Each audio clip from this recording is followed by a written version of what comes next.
happy badge. A-list, playlist, please them, please them, please them. Sadly, this was your life, but you could have said no if you wanted to.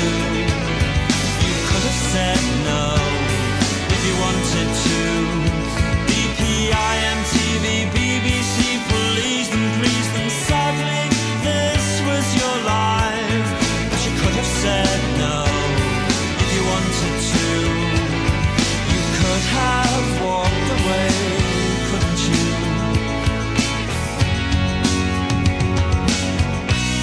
I touched you at the sound check.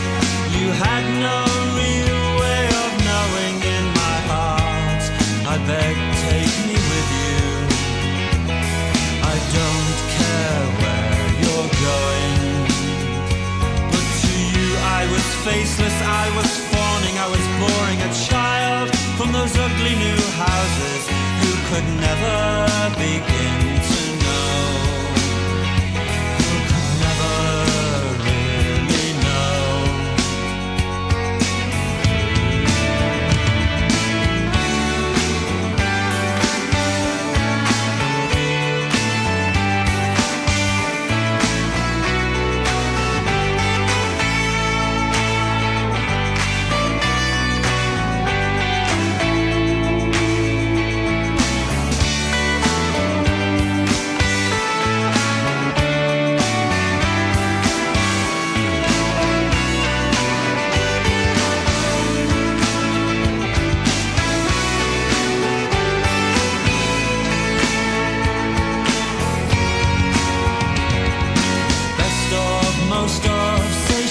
The need, slip them into different sleeves, buy both and feel deceived. Climb a new entry, re-entry. World tour, media hall, please the press in Belgium. This was your life, and when it fails to recoup, well maybe you just haven't earned it yet, baby. I walked a pace behind you at the sound check. You're just the same as I am. What makes most people feel happy leads us headlong into harm.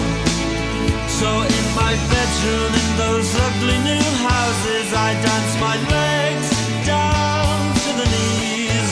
But me and my true love will never meet again.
of a letter tells half the story. The way I see it, it's half the worry. Where I came from, I forgot too soon. East of the sun and west of the moon.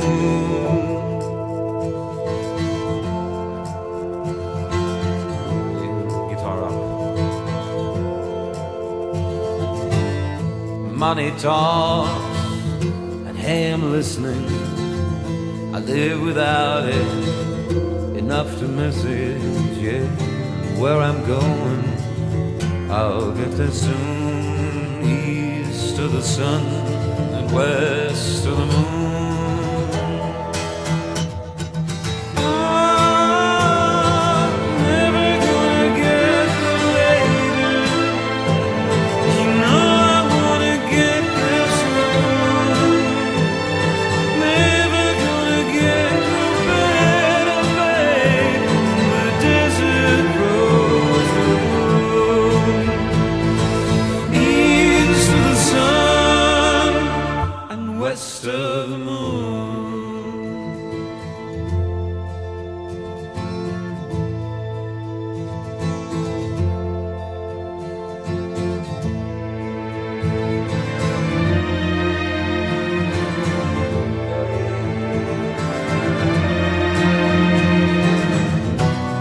Day leaves me aching. I try to wake up, something's breaking.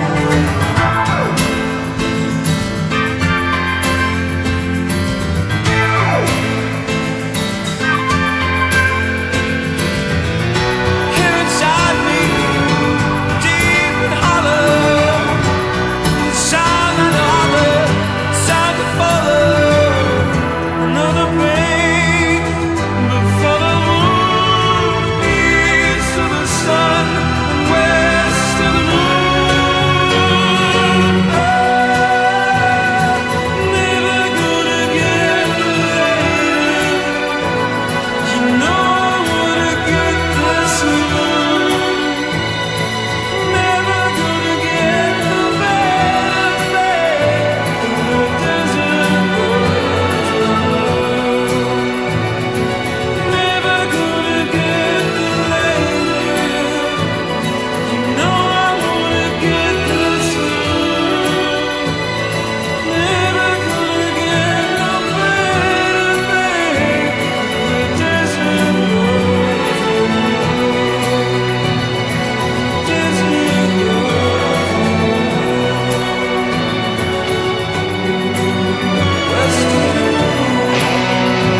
Imprisoned with all the new crimes that you are perfecting. Oh, I can't help quoting you, 'cause everything that you said rings true.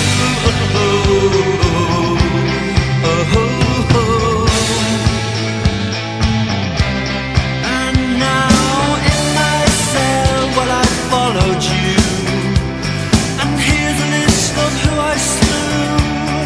Reggie Cray, do you know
all take our chances to find our romances in some other's bed. And you might burn your fingers, I'll keep best rings for those who'd have you standing naked, then publicly auction the use of a hose. All the children were laughing, their faces and half of the pain of the girl who loved talking to walls and jumping at trains, and the words that ring cruel in the playground of fools will remain. And nobody minded the hole in the sky or the rain. But it doesn't really matter when the rights have been read, 'cause we all take our chances to glance at the wife in the opposite bed. Now maybe Ronnie Craig could easily explain how policemen and pilots get stoned in glass houses just finding their way.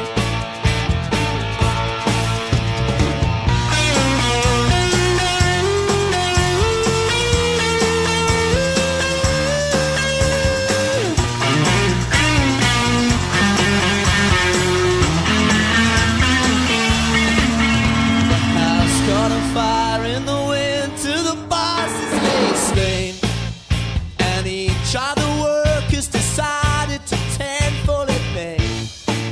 And they saw in the mirror the sun had been shot down in flames, and nobody minded the hole in the sky or the rain.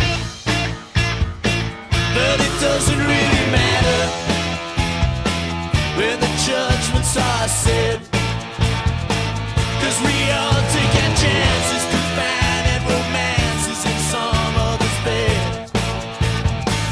And you might burn your fingers, hawk your best friends for those who'd have you standing naked, they publicly auction the use of a hose. And it doesn't really matter when the rights have been read, 'cause we all take our chances to glance at the wife in the opposite bed. Now then you're on pilot, could easily explain how policemen and pirates get stoned in glass houses just finding their way. Yeah, policemen and pirates get stoned in glass houses just finding their way. Yeah, policemen and pirates get stoned in glass houses just finding their way.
There we go. Hi there, welcome Amy, welcome NSC. Just playing music. Happy renewal, Brian. You know what I think? Let me just check that I can hear it. Okay, there we go. Cool. When I think of the Beltane, I went to like a beer festival that was on a beer festival that was or is it? I think there was a thing. Actually, I think that might have been a different time of the year. I'm not sure, or a different town, but There was a thing at Borderstown, Peebles, called the Beltane, and they had like like a street procession of people dressed up and stuff.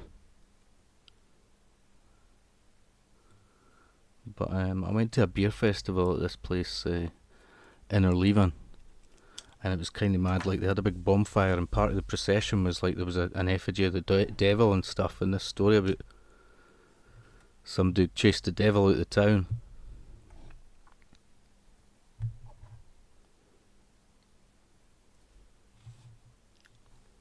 But mostly reminds me of getting drunk, I think, around the Beltane time. Hey, Cat was pulling my cake layers out. I can't even remember if the beer festival thing was around the Beltane. Like, the beer festival I went to was a different town, like, but the Peebles used to have what they called the Beltane. And the shows were there and stuff like that, like the fairground and stuff. They definitely had a sort of, floats and that go past. But the thing in our leaving was kind of odd, like.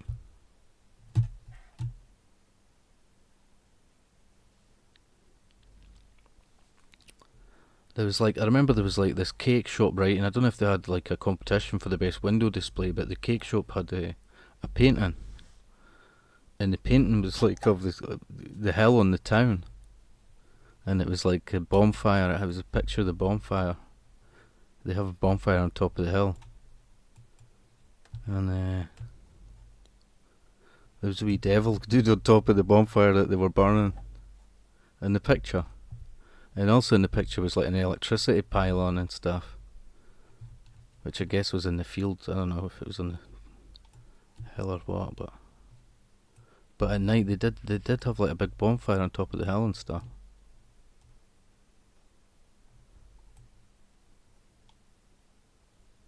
Well, it's quite a freaky picture, I thought, at the time.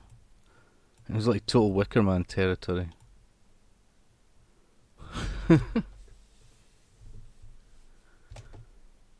Honestly, I was at somebody's house there with a friend, and it was like their wallpaper was like all like these little skeleton dudes, like just a repeated picture of like little. I think it was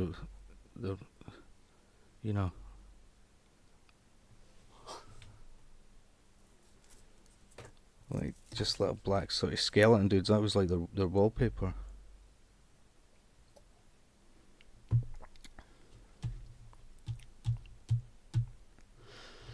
Went in the hospital, nummies.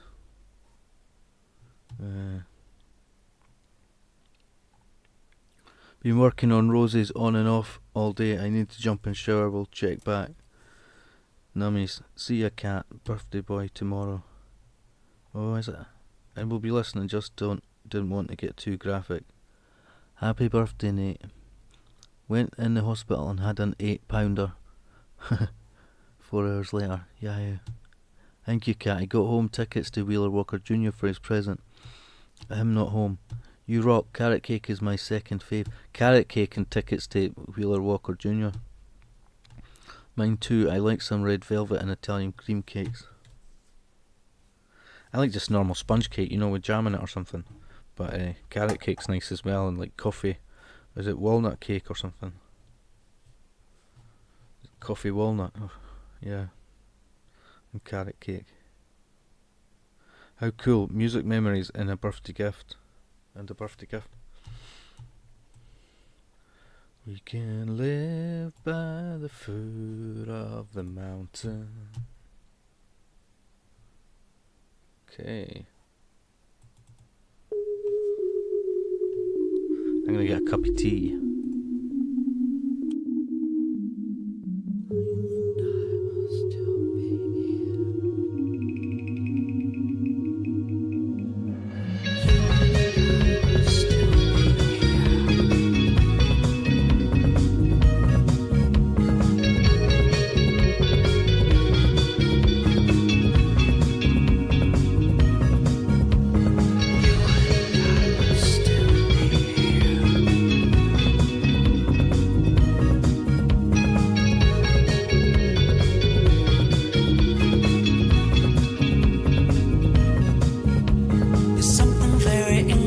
about forever. Hugs and kisses, English too. Forever and a day has to be American. But hold me close, it's me and you. Hold me close, it's me and you. So pilots do it in the air, and surfers do it wave after wave. But soon they'll be looking limp and lifeless. We'll still be at it in our grave. So hold me close, underground. Hold me close, underground. In with the old, out with the new.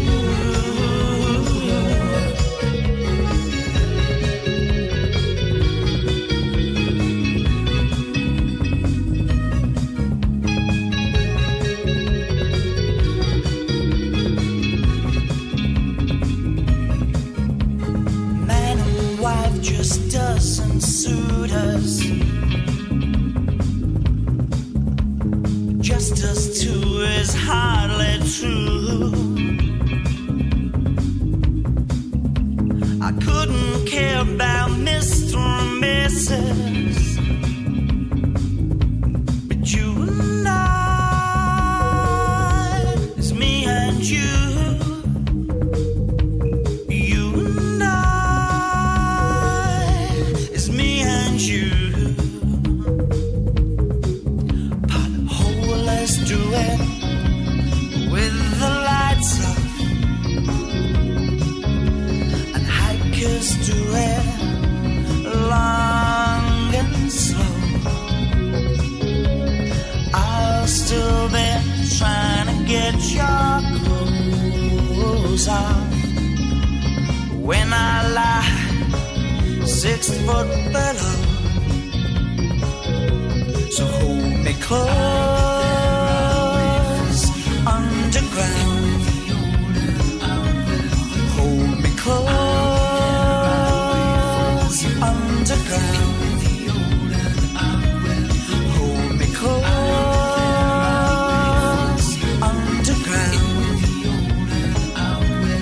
Hold me close, underground. In with the old, out with the new.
Making you hungry. I just had a chocolate bar, a Turkish Delight chocolate bar. I've got another one there. I've got some a bit of a chocolate bar that I left for yesterday. It's like dairy milk and Oreo. I've got like ice cream in the freezer. And some sort of Bombay mix as well in a bag.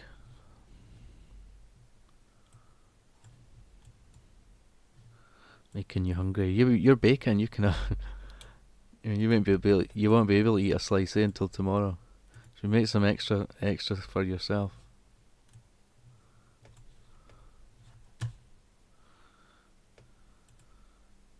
You could. I was just giving you ideas for like cakes that you could make sometime. East of the sun and west of the moon.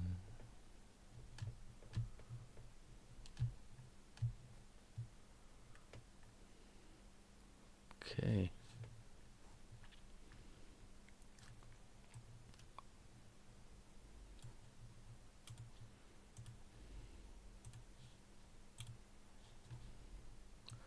East of the sun and west of... What is saying? I had chicken Alfredo 2 hours ago. I shouldn't be hungry. I'd like chicken pizza. Yeah. I made sure I had some chocolate. I bought a chocolate bar yesterday. I didn't eat it all, but I had ice cream yesterday. Last night. No, I made myself maple nut bars. I like the sort of, they have like this New York style, is it vanilla cheesecake, I think, at the supermarket.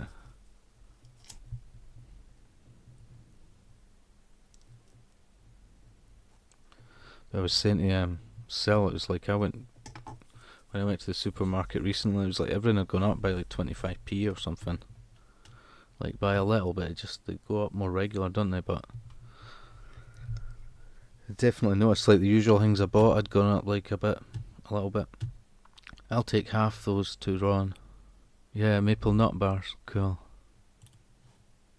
That sounds good.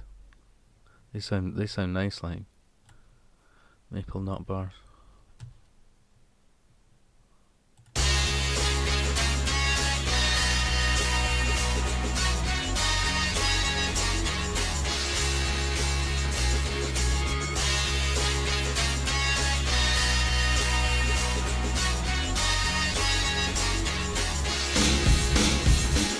I shut them down, shut them down, shut them down, I shut them down, shut them down, shut them down, shut them down, shut them down, shut them down, I shut them down, shut them down, shut them down,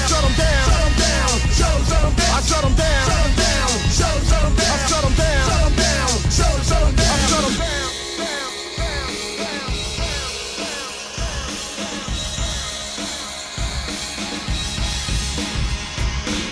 I testified, my mama cried. Black people died when the other man lied. See the TV, listen to me, double trouble. I overhaul and I'm coming from the lower level. I take a tab, show enough, stuff the grab like shirts and it hurts. With a neck direct to the pole, cause our soul took the toll from the education of a TV station. But look around, here goes the sound of a record ball, boom and pound. When I shut them down,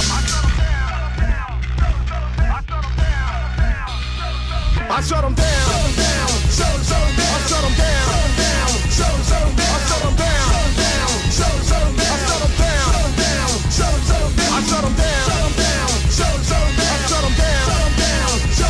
I shut them down, shut them down, I shut them down, shut them down, I shut them down, shut them down. 1, 2, 3, 4, 5, 6, 7, 8, 9. When I use in a battle for the mind, hit it hard like it's supposed. Pulling up blows to the nose like Uncle L said. I'm ripping up shows. What it is only 5% of the beers I man whoa. That's the way it goes. Do you think I ranked? I never drank point blank. I own loans. Suckers got me running from the bank. Civil liberty, I can't see the player fee. I never saw a way to pass after read the law. Then become a victim of a lawyer. Don't know you never saw it. Take you. Getting me sued, playing games with my head. What the judge said, put me in the red. Got me thinking about a trigger to the lead. Don't know my educated mind say suckers gonna pay anyway. There's gonna be a day cause the truth they roll in. I posse up home from the ground, ready to go. Throw another round, pick up the ride, and suicide for the other side. I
And now, for our more dreadful sacrifice.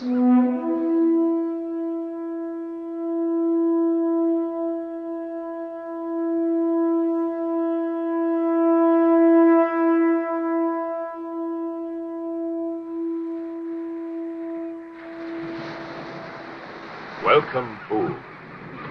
You have come of your own free will to the appointed place. The game's over.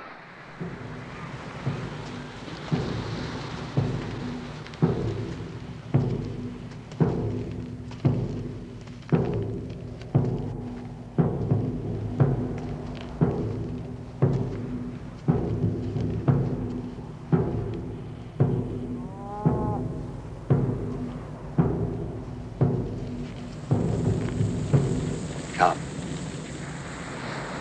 It is time to keep your appointment with the Wicker Man.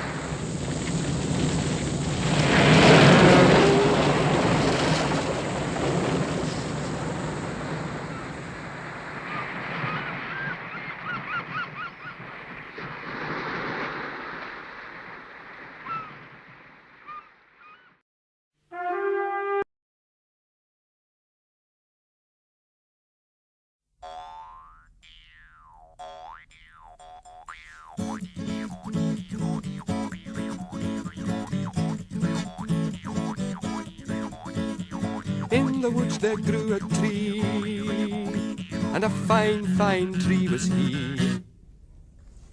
And on that tree there was a limb, and on that limb there was a branch, and on that branch there was a nest, and in that nest there was an egg, and in that egg there was a bird, and from that bird a feather came, and all that feather was a bed.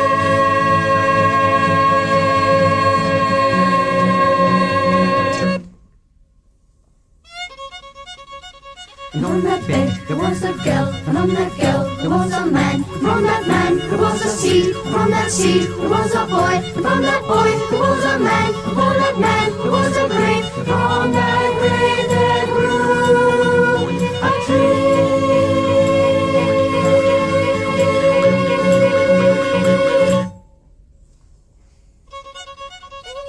And on that tree there was a limb, and on that limb there was a branch, and on that branch there was a nest, and in that nest there was an egg, and in that egg there was a bird, and from that bird a feather came, and all that feather was a bed.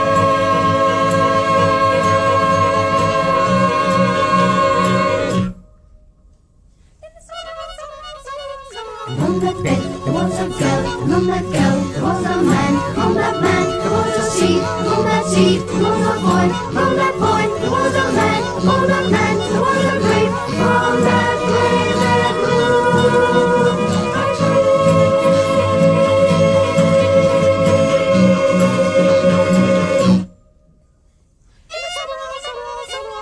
And on that tree there was a limb, and on that limb there was a branch, and on that branch there was a nest, and in that nest there was an egg, and in that egg there was a bird, and on that bird a feather came, and all that feather was a bed.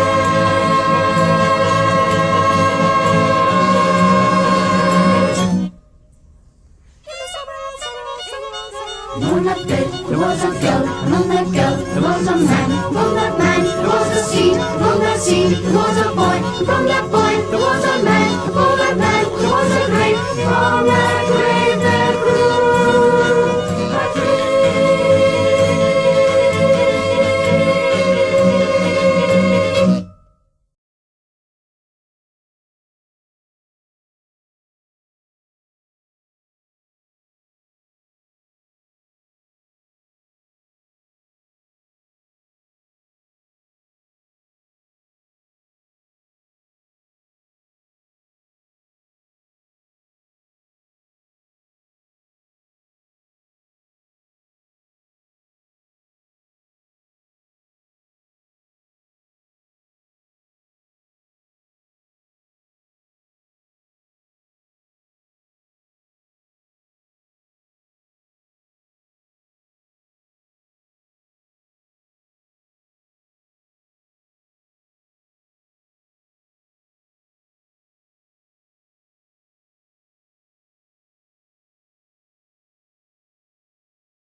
Oh well, I thought I might play it because it was called Maple.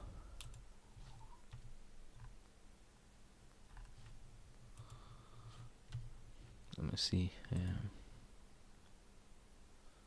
Yeah, it was called Maple. It's in the Wicker Man. It's like, I think on the bit they're like, the women are like jumping over bonfires.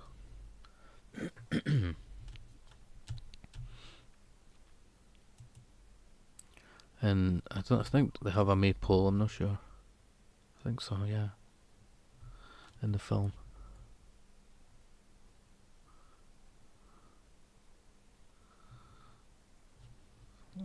So I'm looking on one of my playlist things.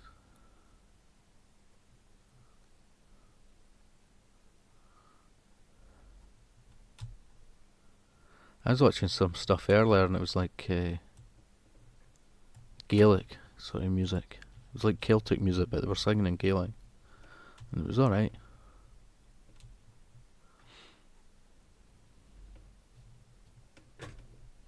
The voices were good. The voices were good and the violin too. And the violin too. You'll have had your tea.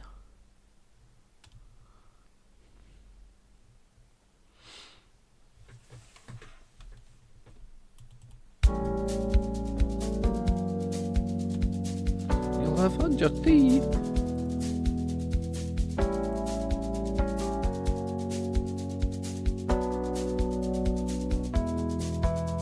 Sadness has filled a lonely place.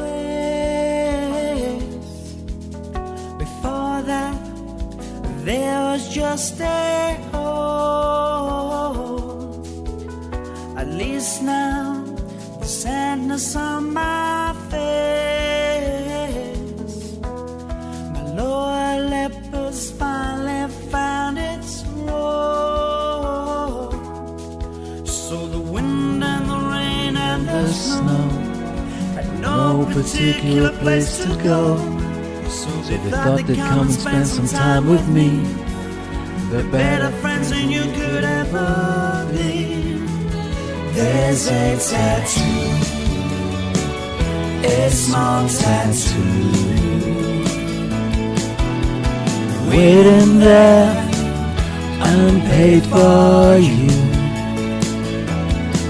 And if you ever bump into unlucky, don't forget I broke your heart in two. You better get there early, there's a million in the queue, just waiting for the name on their tattoo.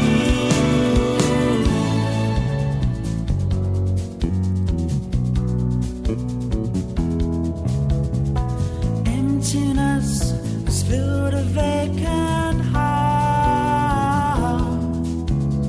I finally found a place for it to hide. And as I wander like a fool from bar to bar, empty has become my greatest god. And the tears and the pain and the despise looked at me through bankrupt eyes. They had nowhere else that they could land, so invited them to take my bloody hand. There's a tattoo, a small tattoo, waiting there and paid for you. And if you ever bump into unlucky, don't forget I broke your heart in two.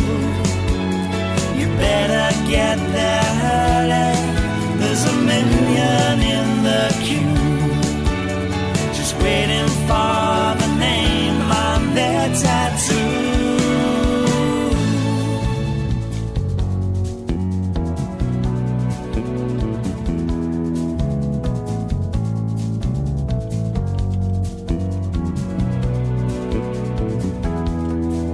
So queuing for a tattoo, and I can't wondering night after night. When they put that needle in me, I'll scream your name in pain. And I hope it spells you bastard right. Bastard. Stick that needle deep in me. Bastard. Stick that needle deep in me. Bastard. Stick that needle deep in me. In me.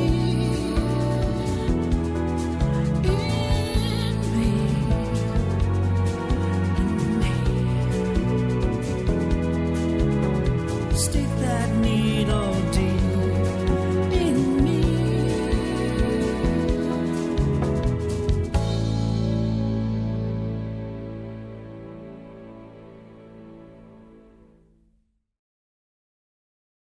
Okay, hold on, I need to pause this thing. Where are we? Pause. It says we've detected copyrighted audio in your stream. 1 hour and 5 minutes. I have ended up confused. No, it's cool because I didn't know what they were. I didn't know what they were saying, so it was like I barely had to think about it. I mean, you could watch it, you know. Sometimes, I mean, they mention people's names and that, you know, and it was fine.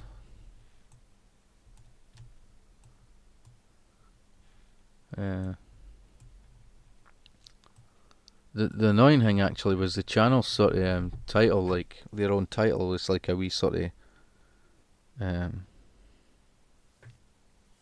of, it was kind of faded so you could see it through it slightly, but it wasn't totally faded, and it was almost obscuring the score in the corner. I think that, you know, who put that on? It was like they could have put it like just below it, like they were trying to do, but it kind of was like obscuring like the score line. But yeah, I didn't mind it having the Gaelic when they're talking about it, doesn't it? You don't miss too much, you know. You can kind of watch most of it, and the guy reacts the same way, you know, like oh.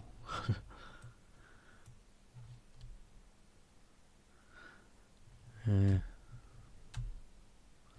And then after that, it was just like some Gaelic music thing came on. Then it said it was going back to Radio 5 Live or something, I don't know. It was a BBC Alba. Did I send you that Sean Lennon tweet about his dad's Welsh coat of arms? No. I don't think so. Let me just refresh this thing here. That wasn't that long, eh? What, just over an hour, and it's got the coming up with a message. I think it's when I play too much of one particular artist.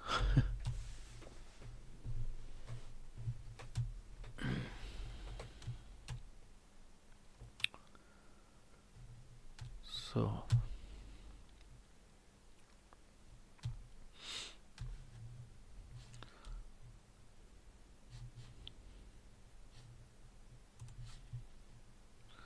stick that needle deep in me. Oh, I'll do that. It was cool.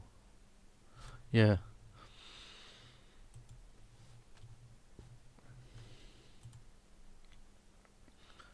B-A-S-T-A-R-D. Oh, didn't mean to play it there. Stick that needle deep in me. It's gone away, the message, but it'll probably harass us. It will probably harass us.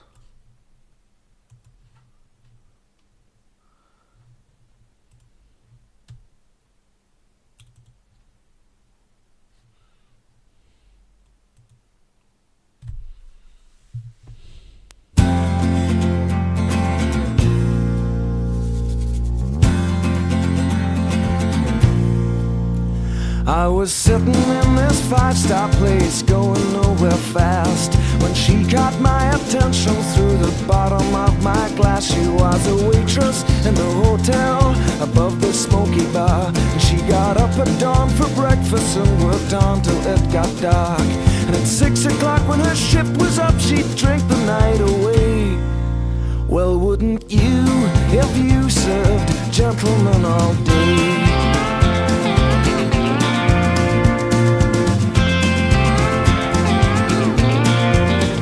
Well, she told me where she came from was a petty kind of town. How her parents became born agains after her brother got knocked down, and how she found the magazines in the boot of Daddy's car. And he told her he was weak sometimes, just like all gentlemen are.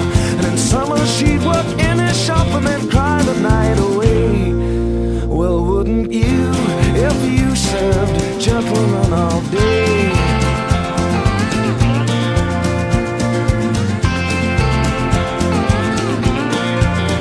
So she left her home and family one cloudy afternoon, and she came here with her girlfriend who had found them both a room. And every day they'd wake up early and go looking for a wage. In high heels and makeup they would lie about their age, and with her first job as a barmaid she'd just dream her shift away. Well, wouldn't you if you served gentlemen all day? Gentlemen all day. And one day by the door office a car window rolled down, and a gentleman asked for directions to her old hometown. An entrance by he knew her family, and he owned a string of bars. So he offered her a job if she would kiss him in his car. And so it was that she accepted his advance of 1 week's pay. Well, wouldn't you if you served gentlemen all day? Gentlemen all day.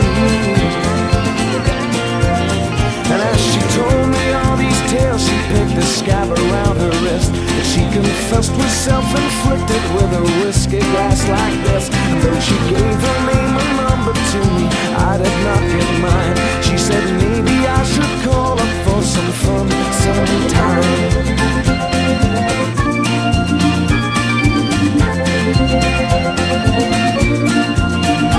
And the funniest thing was that name stuck in my head. And 8 months later it was in a headline that I read. They had pulled her out the river in that same black dress, and she lay there quite the lady for the gentleman of the press. And that picture in the paper looked so small and far away. Well, wouldn't you if you served gentlemen all day?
Baby, I don't know what I do.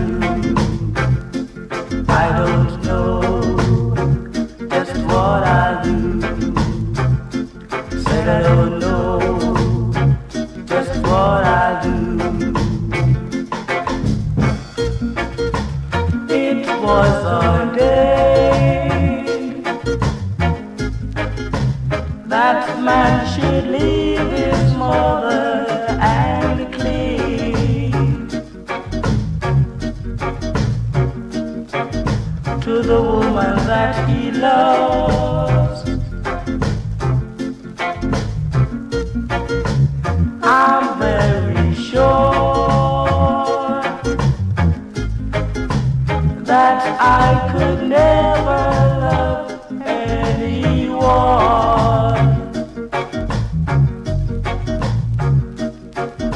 the way I love you now. Promise you won't leave me. Promise you won't hurt me. Promise you won't ever make me blue. If you ever leave me, if you should desert me, baby, I don't know just what I do. I don't know just what I do. Said I don't know.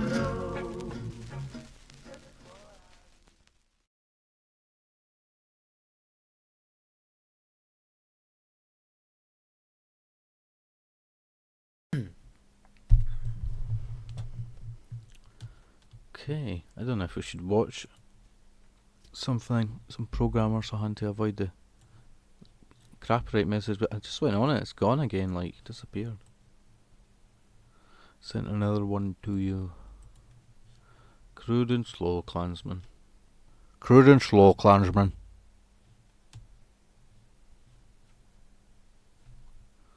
Let me just check. Your attack was no less than that of a clumsy child.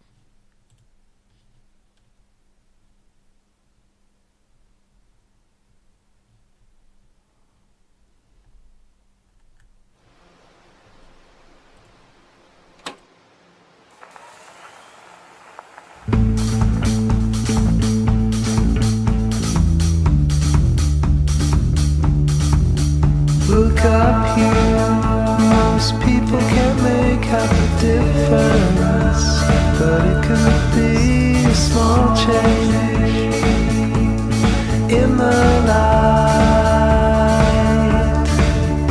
Sometimes we watch our lives align, but the questions remain. Did you willing? Is sight benign?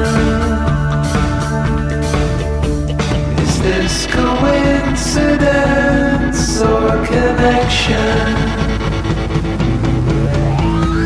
Come and see, fall to your knees and hear the call. Are you busting for it all?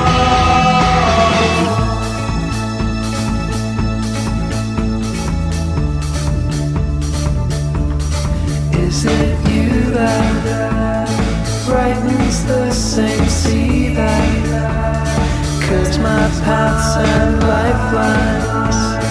Is your shine like mine? And the difference between letting your life and dying, it could reveal itself in a small change in the light. Is this coincidence or connection?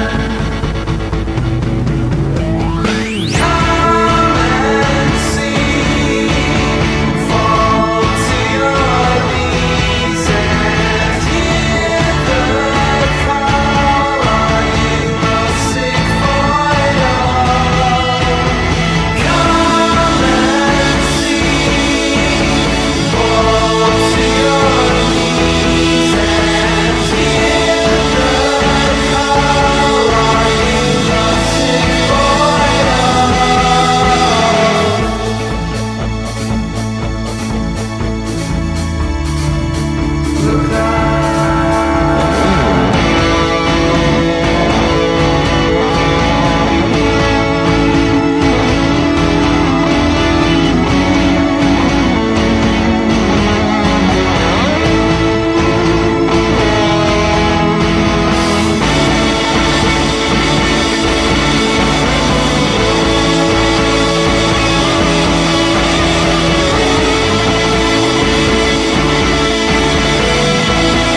the night, beneath the neon light, in between the slums, the rat runs.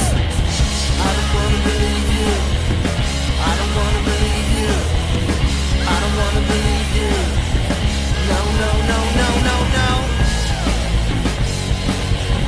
I hate you just the way you are.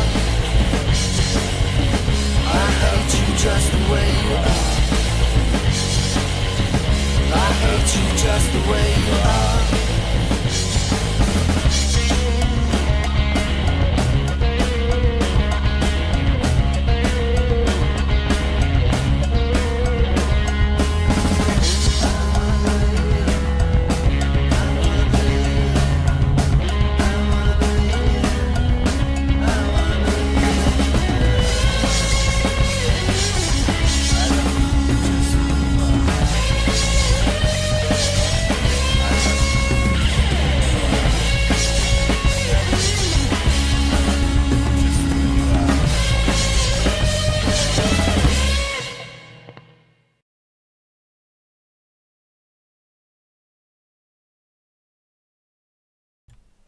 I hate you just the way you are. I hate you just the way you are.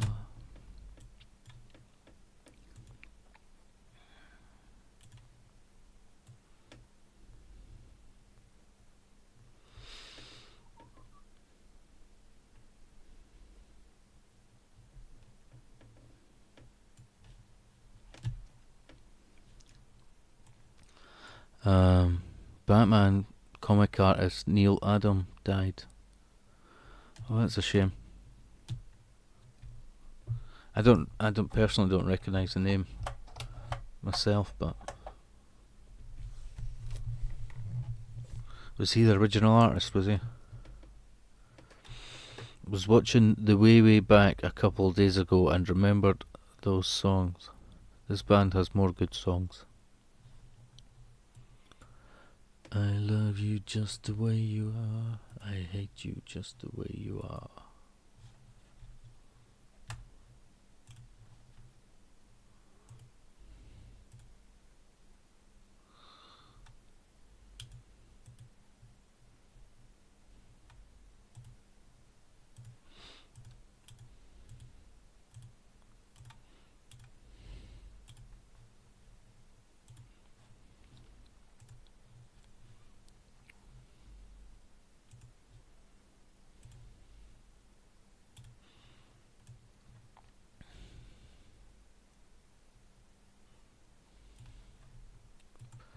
I hate you just the way you are.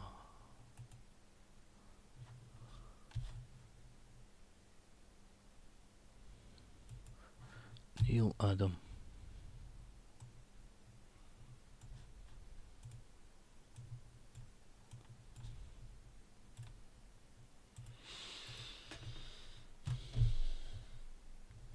So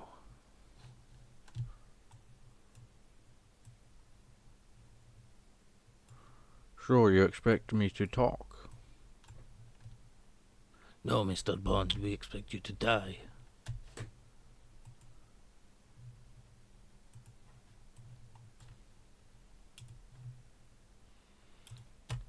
So I guess we'll just keep doing songs just now.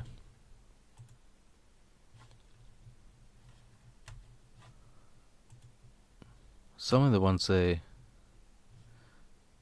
you sent me, Amy, I've still got some of them, but they're like quite far back on the on this playlist here.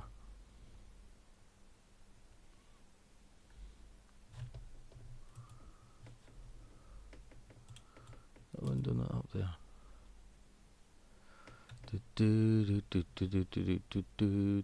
Oh, that's the wrong one. That one. No.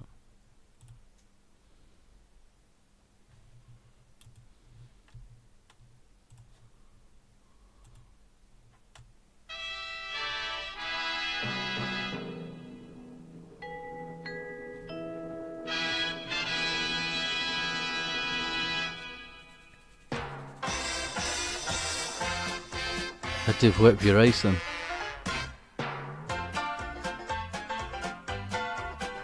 Ladies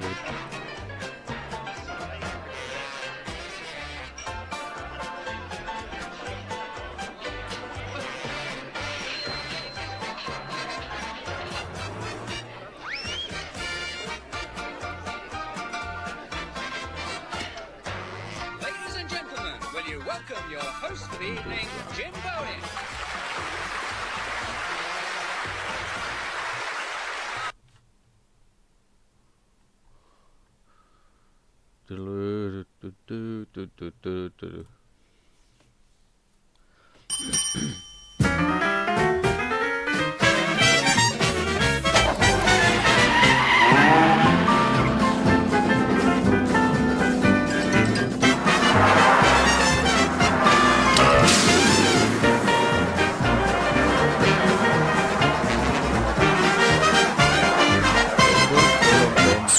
It's a bullseye!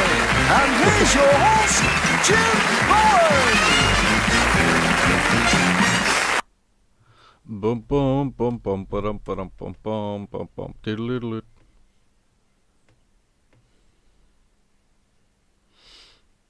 Dun, dun, dun, dun, dun, dun.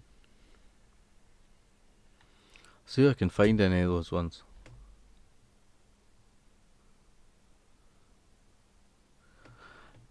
Sometimes I just save in into this list. Sometimes, like later on in the stream, I watch the odd sort of other review thing, like a movie one. I've got a couple here, like Curse of the Puppet Master. I'm sure I've seen that one. It's got Puppet Master 4, but the guy's commentary is quite funny. Like, I usually just watch them if I've seen the movie, you know.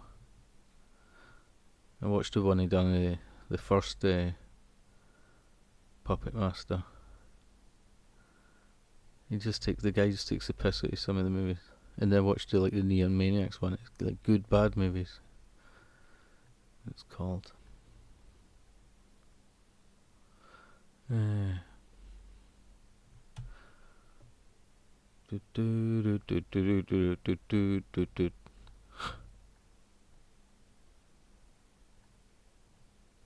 just because I added so much other stuff to the playlist that it's just like some of it's just rubbish. Like.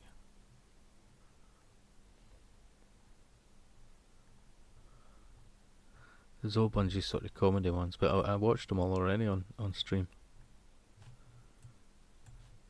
It's the bullseye. Dun dun dun dun dun.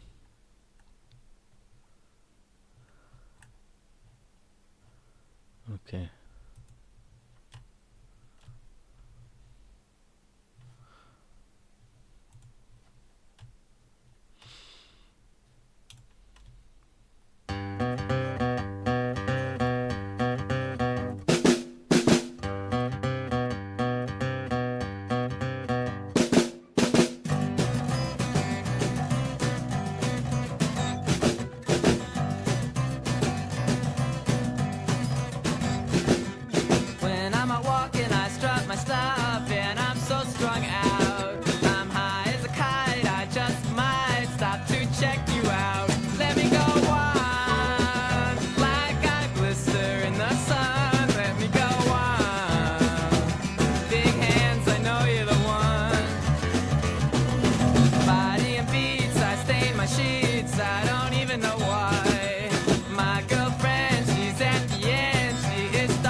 Starting to cry when I'm walking, stop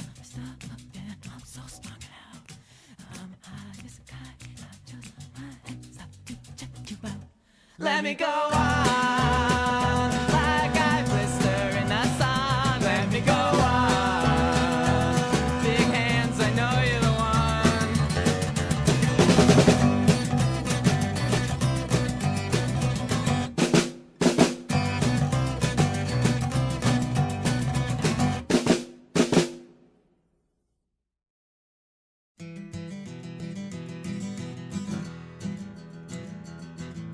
I need someone.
So,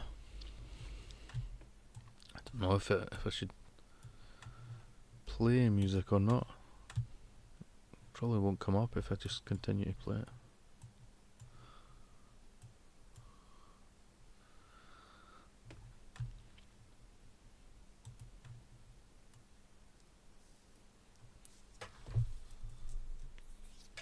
So,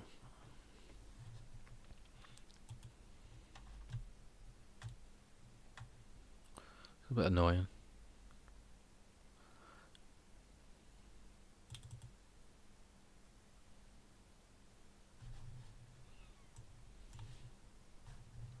Let's see how long it was on, 1:37.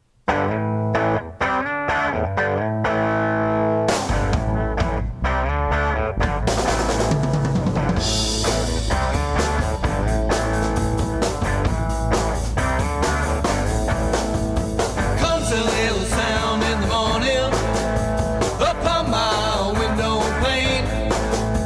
I get my umbrella and go on out and weep in the pouring rain. It's raining teardrops, the sun just can't get through. It's raining teardrops, somewhere in the middle of the night I lost you.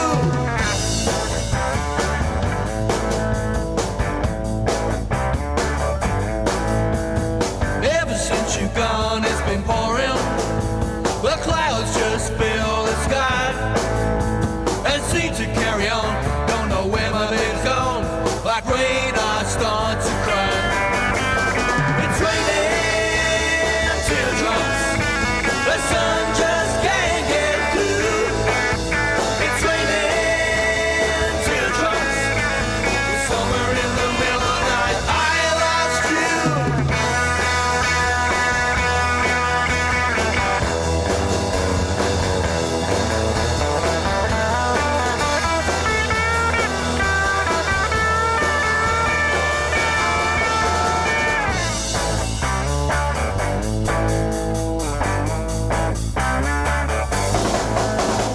Comes a little sound in the evening.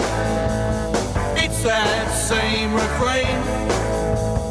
Too darn late to sigh and much too late to cry. My tears are all in vain. It's raining teardrops, the sun just can't get through.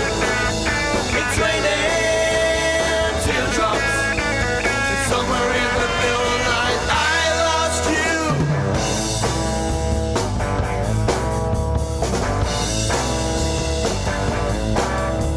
It's raining teardrops.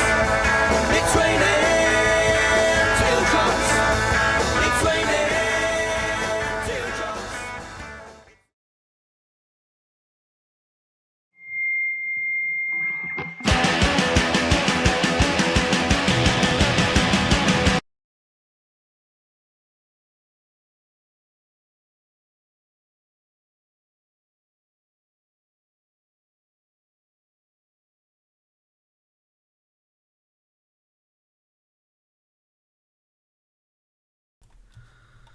Mr. Strange.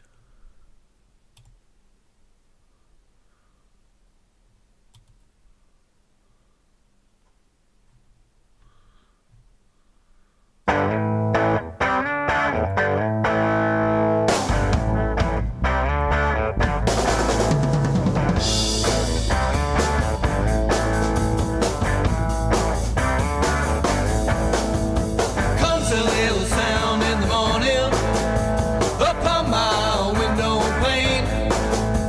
I get my umbrella and go on out and weep in the pouring rain.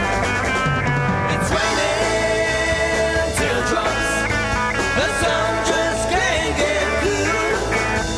It's raining teardrops, somewhere in the middle of the night I lost you.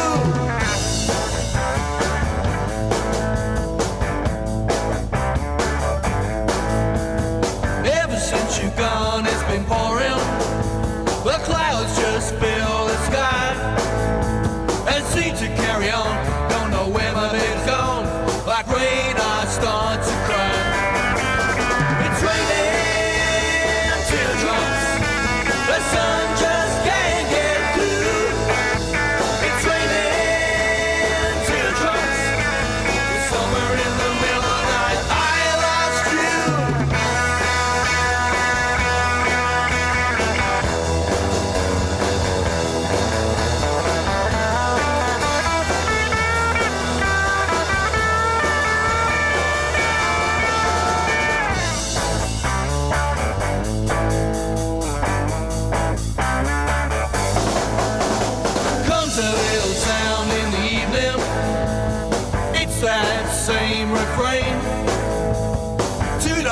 time, and much too late to cry.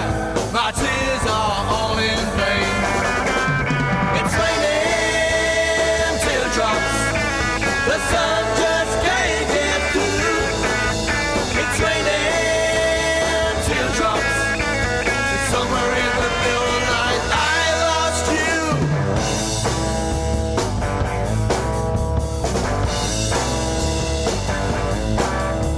It's raining teardrops.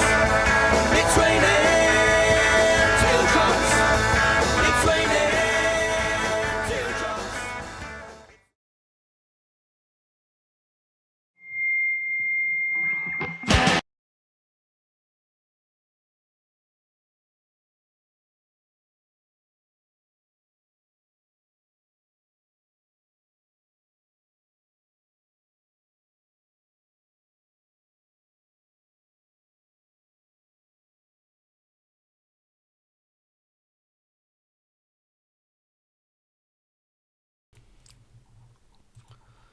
So, guess can't play any copyright music crap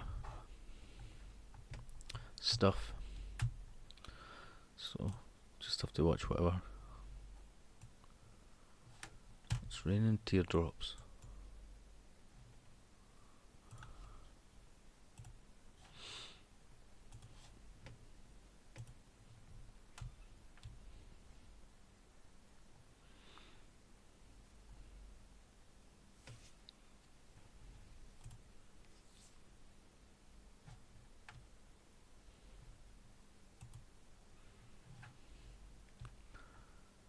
I wonder.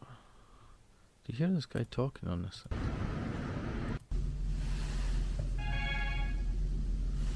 Makes noises and stuff.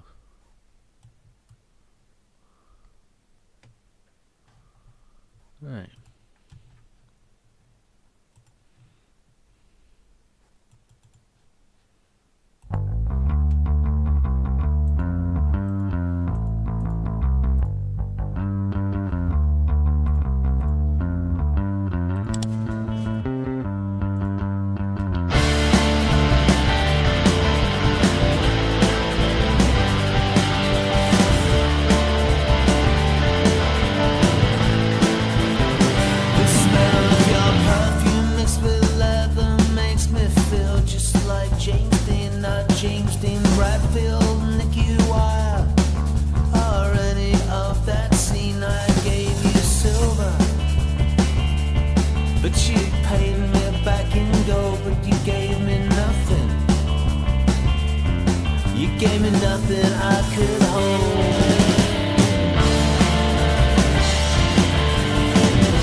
that I forgot to mention. That's why my love is never enough. Rolling through it for attention. That's why my love is never enough. Sorry that I forgot to mention. That's why my love is never enough. Rolling through it for attention. That's why my love is never enough.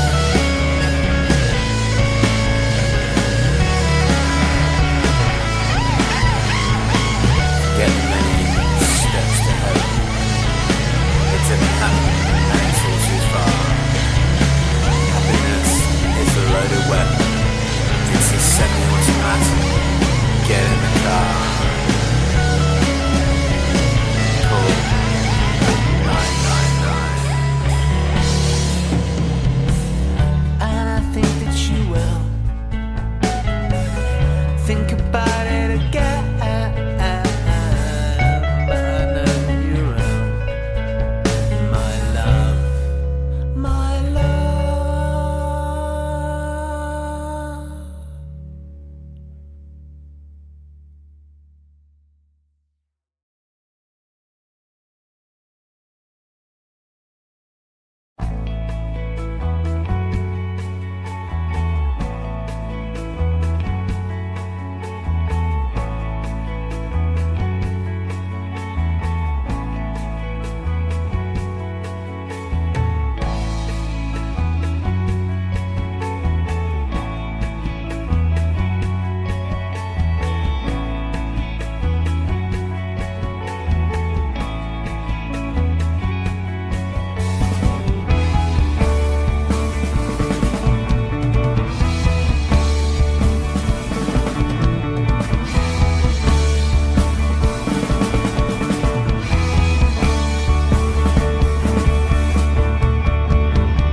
What's the poetry of words for a chorus and verse?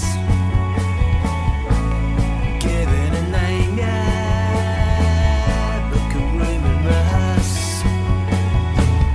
Work for Tom York and for Blondie and Bjork and for Kurt Cobain and even Dave Mustaine. And DC, KLF, and FC5, Napalm Death, la la la la la la la la la.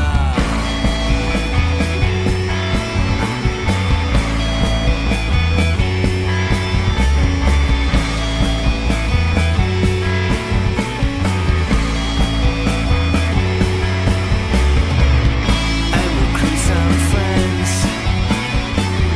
of appropriate skills. Put the word on the street, yeah. Get yourself on the bill. Work for the Ramones, for the Rolling Stones, and for Motorhead,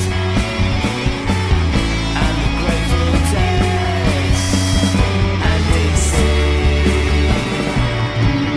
KLF, FC5,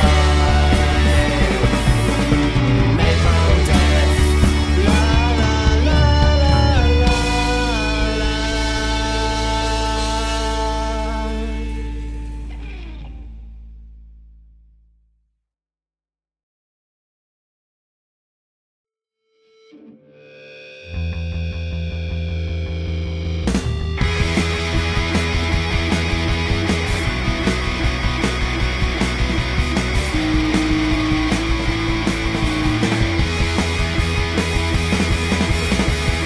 Sometimes I wish that I was Bret Michaels in the Fallen Angel video in 1987. She came into this town, dick wits into style, in the year 2009. With nothing in her pockets except a copy of the Dirt.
through the motions again.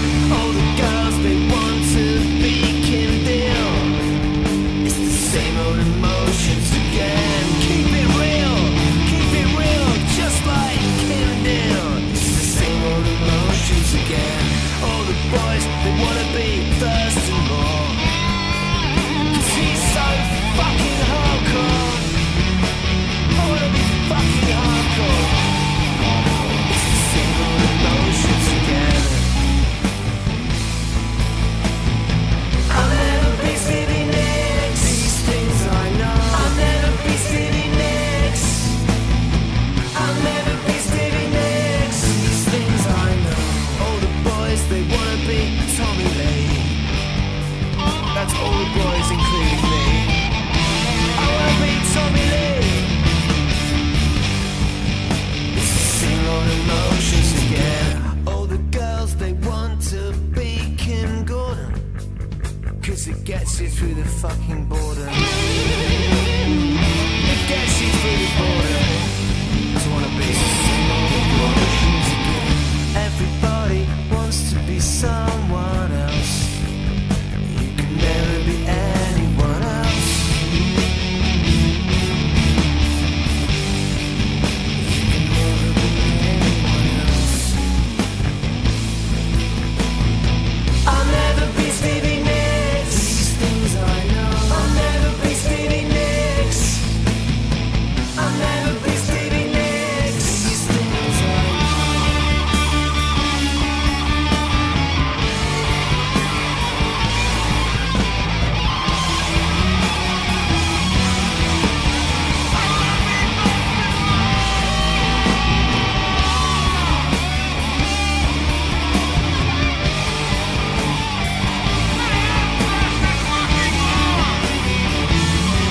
I wanna be thirsting more. Everybody wants to be someone else.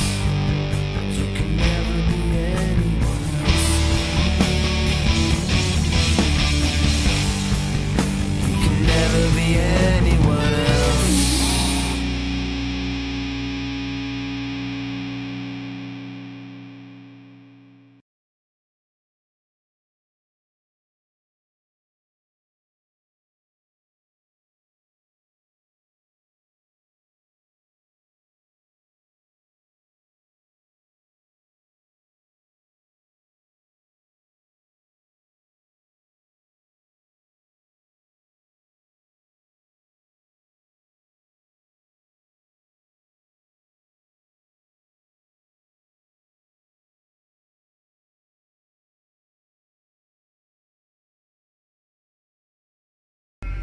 Next stop, Alf. His big farm and his even bigger.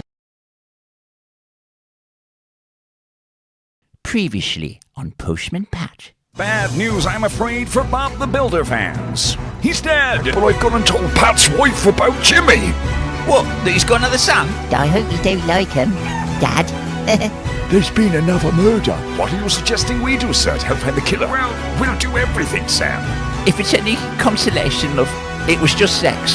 Just incredible, horny, hot, sweaty sex. And another son. I'm gonna find who killed my Bob. And when I do, I'm gonna fucking end them. It was someone, Sam. A little old lady. This is gonna be fun. Can you remind your father, Julian? The more I read, the more confusing it is, Pilchard. I'm looking at Bob's diary, and it's so... who the fuck is Cyber Guild Incorporated? Farmer Pickles is involved, I know it. What's the facts? It's an unpaid bill. Cyber Guild Incorporated. Semtex. Fuck. Next stop, Alf. His big farm and his even bigger fucking gob. So, you told the wife you couldn't keep it quiet even though I returned your bird. She now knows I have a... Well, your own fault. You should never have threatened to eat Priscilla. I love that bird. She's my favourite one of all the... Fuck's sake, the two of you need to get a room. Anyway, what about Mrs. Miggins? Oh, for the last time, whatever the kids saw, Mrs. Miggins did not kill Bob. I'm sure you're right. See you. Boy Shagger. Sam, I think there's something fishy going on here. And I'm not just talking about the smell of jizz. I think these two are shagging. And if they are, they're sacked. You know the rules of the brigade. Wendy, I'm here like you asked. What can I do for you? Bob was buying Semtex for a hit. I want to know who fucking hired him. Oh, I can't tell you that. It's confidential, girl. Confidential. Bob's dead. I want revenge. You don't know what you're getting into, girl. Who? A Cyber Guild Incorporated? I can't tell you, I'm sorry. Well, you'll regret that. Have it your own way. Just remember, the female of the species is deadlier than the male. Have a nice fucking day. Oh, shit. Now, listen up. This is a very delicate situation. It's a conversation I didn't want to have, but I've spoken to HQ, and they've informed me that I've been left with no choice but... Sir, I'd like to volunteer some information. I was on my own, in the shed, masturbating. Oh, right. Well, you see, I was actually going to talk about holiday pay and furlough, but thanks for your honesty. You're welcome. That would explain the smell of jizz, I suppose. Why, if it isn't Mrs. Miggins, the fastest gun in the West. Oh, Pat, what are you like? I'm sorry, Mrs. Miggins, forgive me, but the thought that you could be implicated in this murder. I mean, you couldn't kill a man, could you? Not unless you shagged him to death. Oh, the absurdity of it, Pat, to think that I would know how to handle a 9mm Glock 19 with a 33-round magazine. Oh, I wasn't aware that the details of the gun had been released. Oh, well, I must have seen it on the news, or maybe in the, lucky guess, perhaps. A lucky guess indeed. Mrs. Miggins, what were they thinking? Bye-bye. Bye-bye. Bye. Station calling PC World. PC World, come in, Arthur. Arthur here, go ahead, station. Arthur, forensics have finished with the crime scene and the body's going to be removed. Can you police the area? Yes, I'll keep it secure. Over and out. Right, let's take a look. Appears that the body's going to be removed. This is our last chance for evidence. Sam, any ideas? Yes, sir. I know just the man. Elvis, no time for that wank now. I'll make the call. I'll get the engine ready. G'day, you whinging plum. I need you in the air, boyo. About fucking time. If you are enjoying this episode, then maybe you'd consider subscribing. Most of the viewers don't subscribe. What the fuck's wrong with you? Hit the like button, leave us a comment. You can support us over on Patreon, PayPal, or just watch it for... Hang on. Why is he running like he shit himself? Fuck off, mate. Now change that radio station, Elvis. Let's have something a little bit more appropriate. That's more fucking like it. Right, Sam. I'm en route. EDA, 2 minutes. Right, we'll meet you there. Remember, we need to be in and out without being seen. Well, it's definitely a helicopter. Look, it's going that way, pal. Since when have we got a fucking budget for an helicopter? I don't see what your problem is, boyo. It's just a fucking helicopter. Rude guy said there's no money in YouTube, and now they got fucking air support. Approaching the crime scene now, Sam. It's a bit fucking windy up here, mate. All the turbulence. I just need you to give me a photograph of the body. I'll do my best, mate. We don't have much time. Moving into position now. Fuck me, it's choppy. Lowering the camera now. I've got an image, mate. It's not very clear, though. Try different lenses. Going night vision. Thermal. The police are on their way. Alright, it's not fucking easy. Where is it? There. It's a fucking helicopter. What the fuck? Oh. Sending you the picture, mate. Any ideas? Oh, fuck.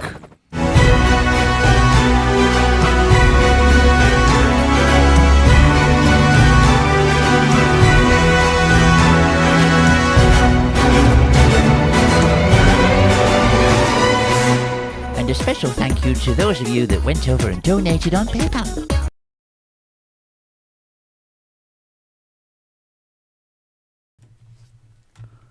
She sounded like Mrs. Doubtfire.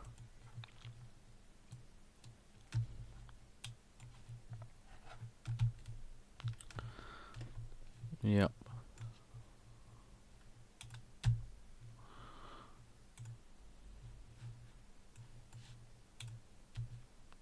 First rule of the brigade is there is no brigade.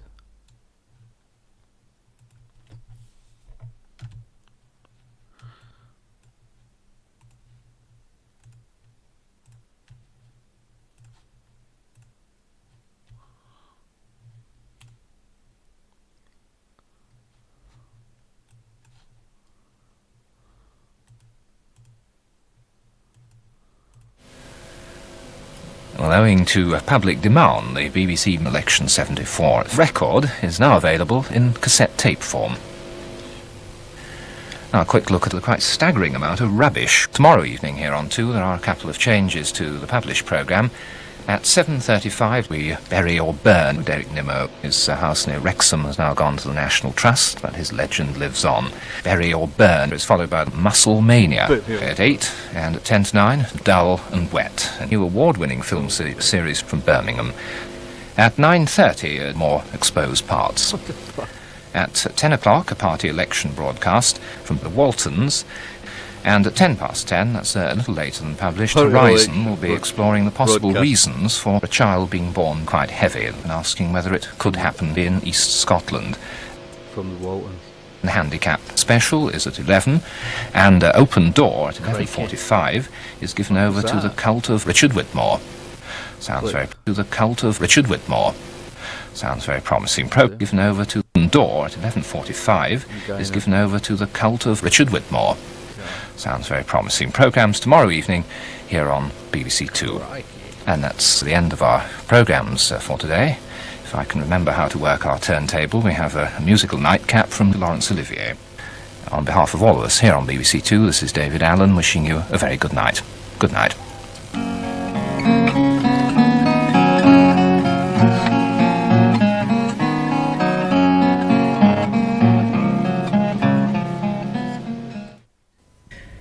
In a moment, the weather. That's followed at 7:45 by the book programme in which Robert Robinson talks to Robert Robinson. Alistair Cook continues his personal history of his personal parts at 8:10.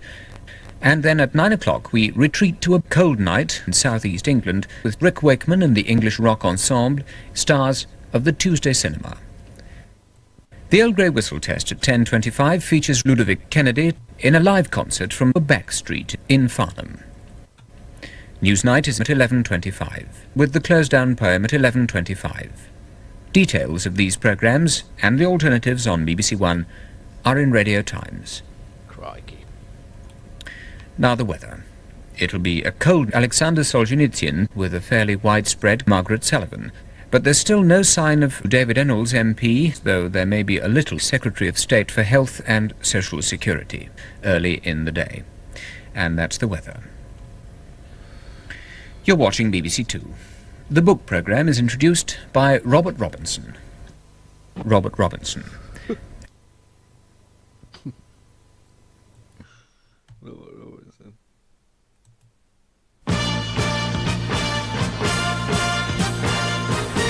It's sport all the way this summer on the BBC, and we kick off with coverage of the World Sleeping Championships, poaching Brian Moore from the other side and giving him a couple of distinguished pundits.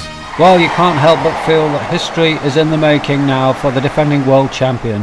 Have you ever seen anything like this before, Barry? I haven't, Trevor, no. He's actually been asleep now for 18 solid hours. He hasn't stirred once, and the crowd are literally on the edge of their seats. The tension is unbelievable. BBC Two has extensive highlights of international tongue holding, in which two politicians face each other across a table, and the first one to speak is the loser. And amongst those holding their tongues this year will be Cabinet colleagues Tony Benn and Roy Jenkins. Well, I don't know if you viewers at home heard that, but it was the sound of a pin dropping. Yes, that's how tense the atmosphere here is in the venue tonight.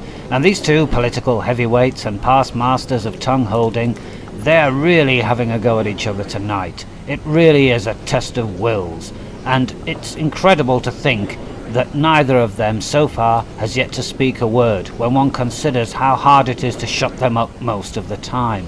But of course we're only 3 hours in so far. Come on, Tony! Oh, quiet please, quiet please. And the referee there, David Dimbleby, laying down the law, of course. It doesn't help the concentration of the two contestants when you get idiots like that shouting out from the audience. Well, obviously Disraeli did something similar. Oh, bugger. Oh, and that is it. That's it. Tony Benn has spoken. And you really cannot shut him up. He is out of the tournament. Eddie Waring is your host for a brand new season of Dog Rules Rugby. Now comes the star player, K9 for Hulkison Rovers. He's had a busy day already, chased a cat this morning, and he had it in a pedigree chum before cocking his leg up on a telegraph pole. And now it's time for the trial. Is he going to take it? Well, he's watching very carefully there. He's considering taking it himself, but I think he's going to let his colleague have a crack at that one. No, he's not having a go himself. I think it's probably time to lick his bollocks. And knowing that sport gives us our highest viewing figures, we combine two sports into one with some scrambling soccer. Well, whoever said putting these two sports together was an act of desperation is an arsehole. Great skill there from number 3, as good as anything you'd see anywhere in the Football League on a Saturday afternoon. The crowd are incredibly appreciative of these skillful players. Number 3 there in particular, just look at him with the ball. I can't remember his name, but he's a great player. In fact, this whole sport is absolutely superb. I've never been so excited. Oh, and he's hit the post. Can you believe it? You better believe it, because that's some of the sport we've got lined up this summer on BBC One. A great summer of sport on BBC One and BBC Two.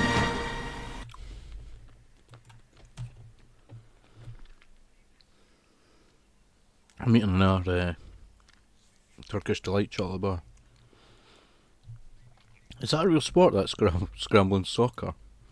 They had some sort of... appreciative of the skill. That looks pretty cool.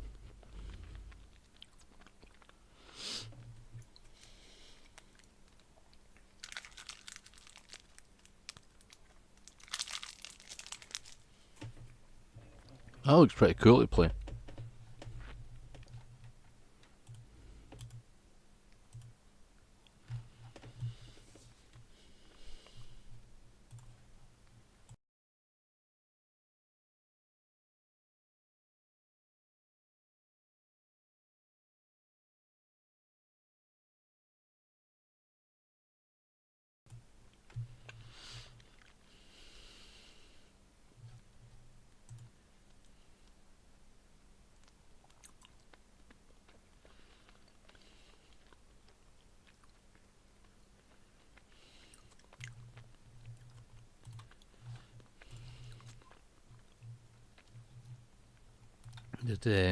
Nobody scored at the end of the way. They got up the pitch there.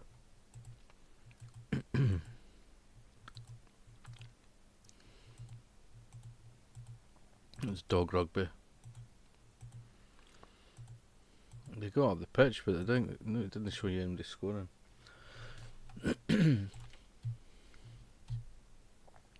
Captain Betamax. Captain Betamax. Down at number 30, Captain Betamax, I'm getting buried in the morning. You at 29, Toss and Pot, Kiss My Nostrils. Mandy Cat drops to 28 with Up the Stairs to Bedfordshire. You can hear him on the Friday Rock Show tomorrow. It's Grunt with Sitting on Your Face at 27. The Bellends stay at 26 with Hold On to Nana. Down at 27, DHS Essence, I'm in Love with Norman Tebbit. The Goggles are new at 24 with I Wish I Was Dead. Creosote down at 23 with Astral Sewer. Up to 22, Sex Attack and Take Off Your Clothes. And Dickie Doodah drops to 21 with Tickle a... Dickie Doodah? Willie.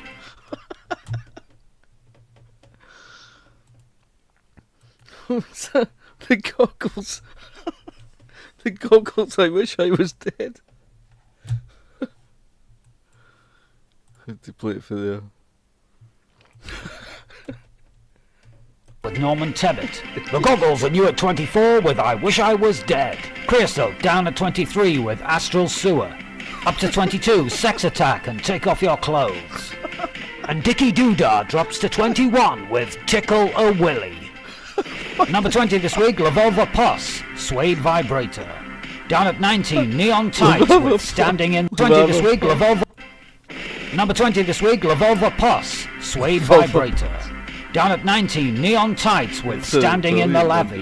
The Mandroids drop to 18 with The Tomorrow, it's Grunt with Sitting on Your Face at 27. The Bellends stay at 26 with Hold On to Nana. Down at 27, DHS Essence, I'm in Love with Norman Tebbit. The Goggles are new at 24 with I Wish I Was Dead.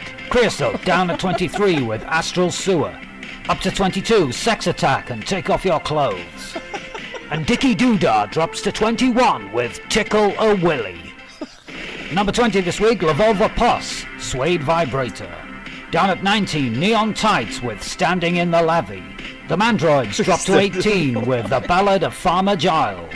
And down at 17, Playtex Revolver, Head Stuck in My Mug. Up to 16, Nelson Muscles, Cross My Legs and Count to 10. Disco Gustavo.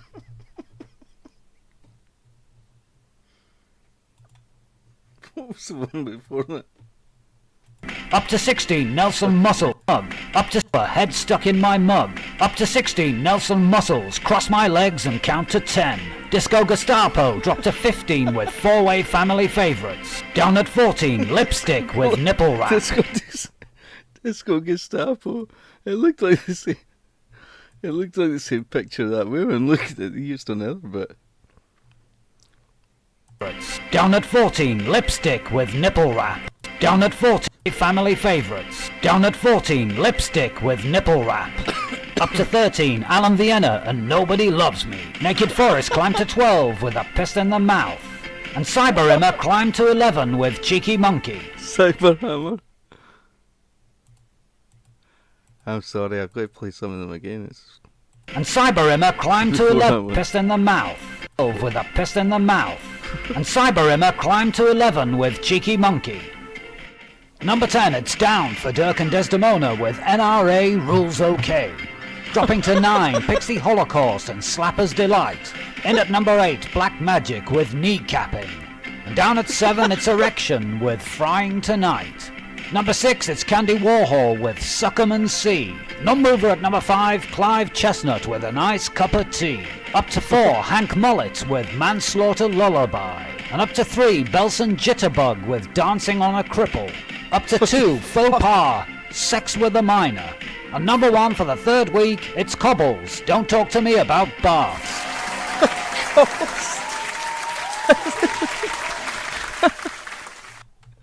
Number 1, it's Cobbles, Don't Talk to Me About Darts.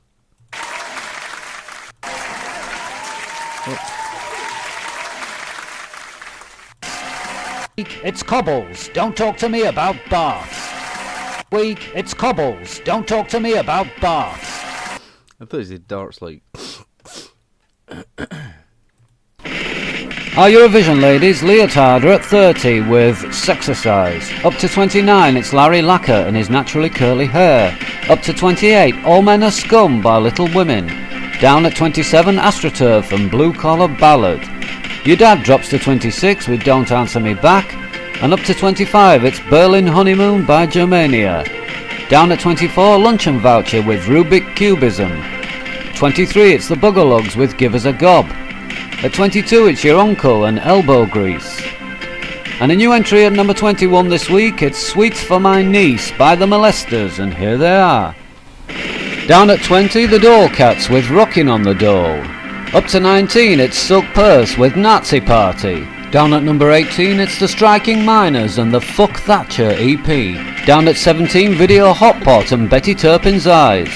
Amanda Merkin climbs to 16 with Decadent Dildo. And down at 15, Mummy's Blouse and Parlez-vous Anglaise. Down at 14, Eddie Shoestring and Randy Landlady. And up to 13, it's the Foreign Office with Whitehall Rap. Down at 12, Lick My Hair Tonight by Wet Look. And here at number 11 this week, it's the highest climber, Queen and Victoria, When I Grow Up to Be a Girl. Nosebleed are down at number 10 this week with Head Banging Away. Roland stays at number 9 and Gutsy. Up to number 8, it's the Rude Boys with Nuclear War. Up to number 7, The Future and Versailles Virgin. Dropping at 6, it's Silver Star with Computer Studies. And down at 5, it's Funky Express, Go Down on Me. Up to number 4, Test Tube Baby by Beaker. And dropping to 3, it's Apollo Smooch and My Electric Blanket. Up to number 2, Copyright Theft by The Criminals. And a brand new number 1 this week, it's Gripper Stebson with Protection Racket. Cool.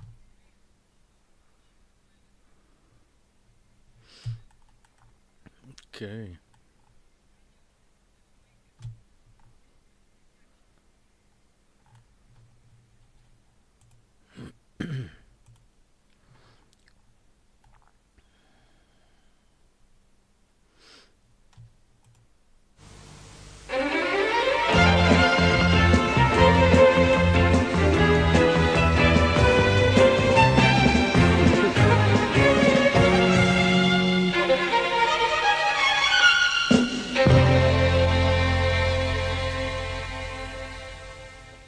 And next week, Plessy Thrower continues to unknowingly sip Weed Killer, injected into his flask of Bovril by Peter Seabrook.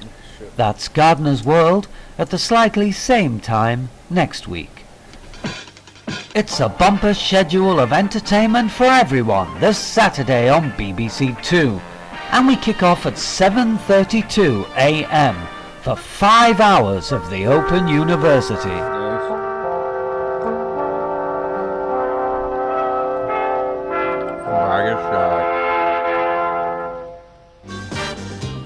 At 12:35 we put our feet up for 2.5 hours laid-back entertainment with the test card.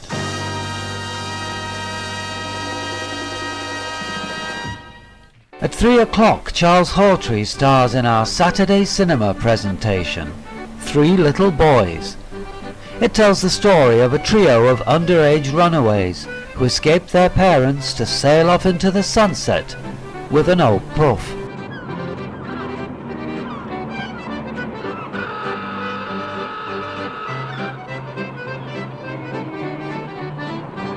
At 4:30 there's more zany humour and excruciating puns with our favourite surrogate aunts and uncles in Playaway.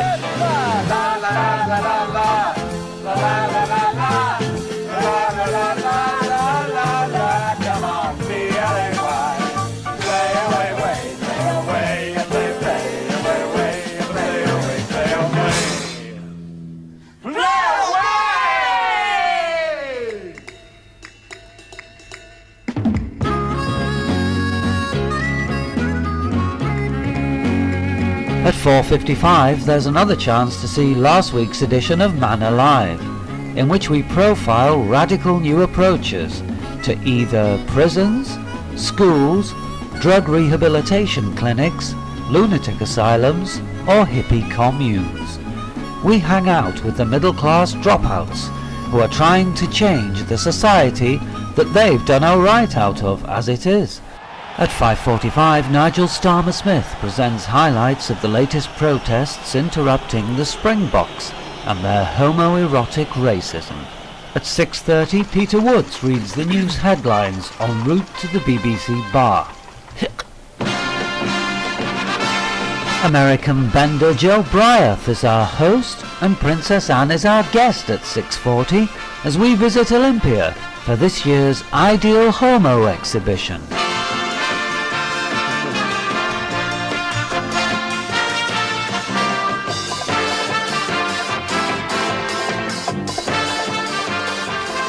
And we stay gay at 7:40 in How to Pull an Intellectual.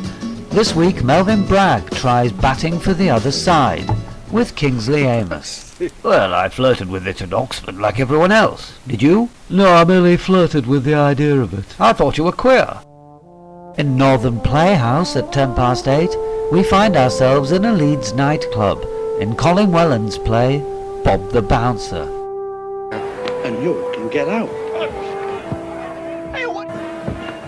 Look, get off! Get off!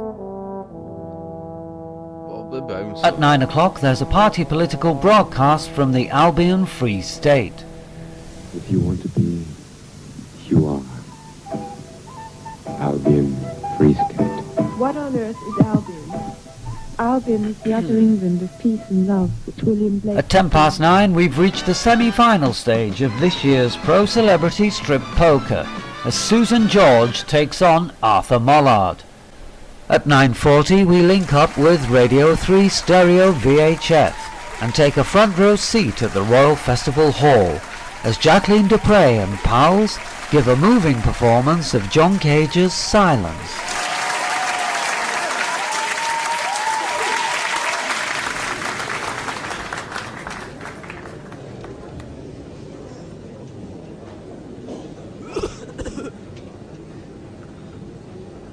At 10:40, artist and critic John Berger eloquently expresses his love of the Bay City Rollers. But I think it's evident to many of the Bay City Rollers songs that the proletariat are adopting a Marxist stance against the capitalist establishment. If you take a song such as Shang-a-Lang, we sang Shang-a-Lang as we ran with the gang, singing doo-wop a dooby-doo way, and one thinks of the gang culture within the inner city slums in Glasgow, for example, which some of the boys emanate from, and this to me is a true battle cry for the proletariat. After the late news, the midnight movie at 11:25 is Ken Russell's surreal slice of psychological 60s horror, Pauline Boaty's Nightmare, starring Pauline Boaty.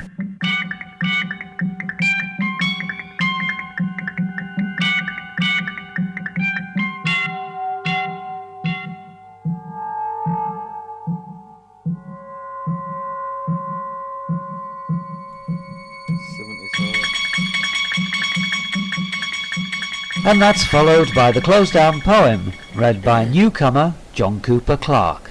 This paper is boring, mindless and mean. It's full of pornography, the kind that's clean. Where William Hickey meets Michael Caine, again and again and again and again. You'll hear all kinds of ugliness in hideous excess, but you'll never find a nipple in the Daily Express.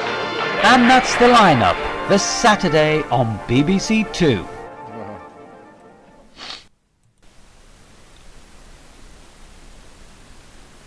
Well, there's certainly plenty to look forward to tomorrow here on BBC Two. And we've still got some treats for you tonight, beginning with this week's Open Door presentation, as we examine the growing cult of BBC Two newsreader Richard Whitmore.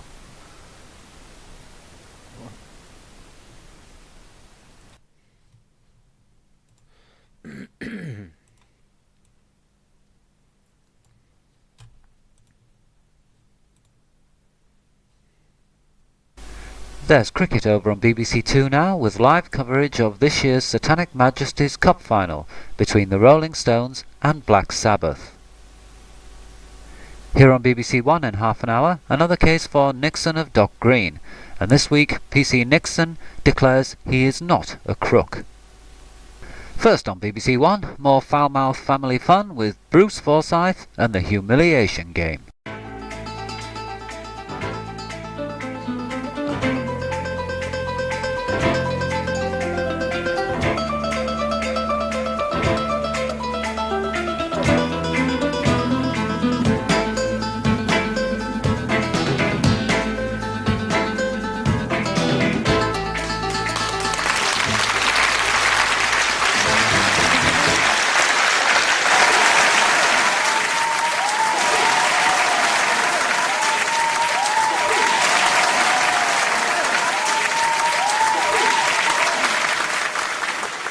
Fuck off, you set of cunts. Now, I'm only joking, my loves. It's Brucey here, Britain's own song and dance man. Shite to see you, to see you. Shite! That's right. As I say, I'm Britain's answer to Sammy Davis' studio. Except I'm not black, and I've got more than one eye. Alright, my loves. Now, you all know the aim of the game by now. Contestants, come on. I take the piss out of them. Whoever can take it better than anyone else wins the bloody game. And now we've had a bit of eye candy for the ladies. Now we've got something for the fellas. It's our very own Miss Anthea Redfern, and she's gonna give us a twirl. Come on, Anthea.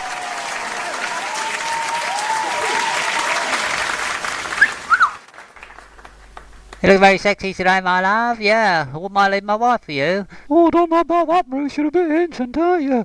That may well be, love, but at least I've still got all my own hair at the moment. Anyway, okay, let's see what set of wankers we've got to look at tonight. Look at the state of these fucking freaks. Look at her with the yellow dress on, and that old pervert with the glasses on at the back, the fucking slaphead. What a set of wankers.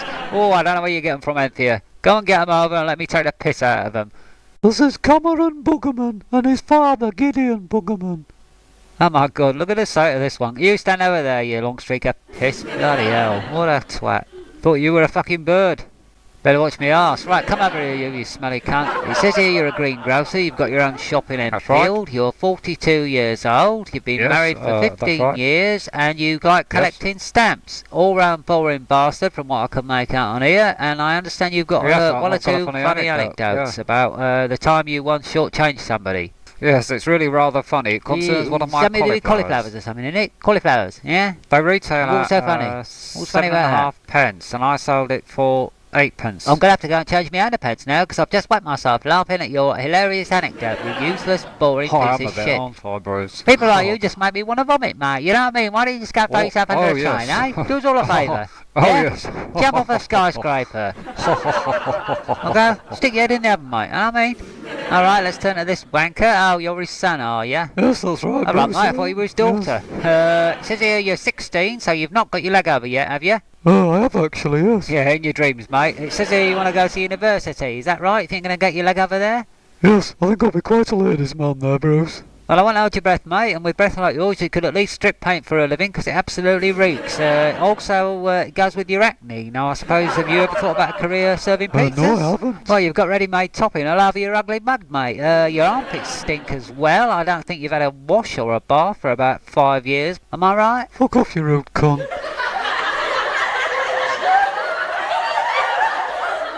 Very funny. I'm the only cunt you ever will see with a face like yours. Right, go on, Perry, you piss off. I'm absolutely sick to death of you now. Go on, go away. Let's have some other wankers. Oh, it's a slaphead and his bloody boyfriend. Go on, get here, you silly twats. Right then, Mr. Slaphead, you're Eric Aye, Sludge. that's right. And your son is Derek Sludge. Yes.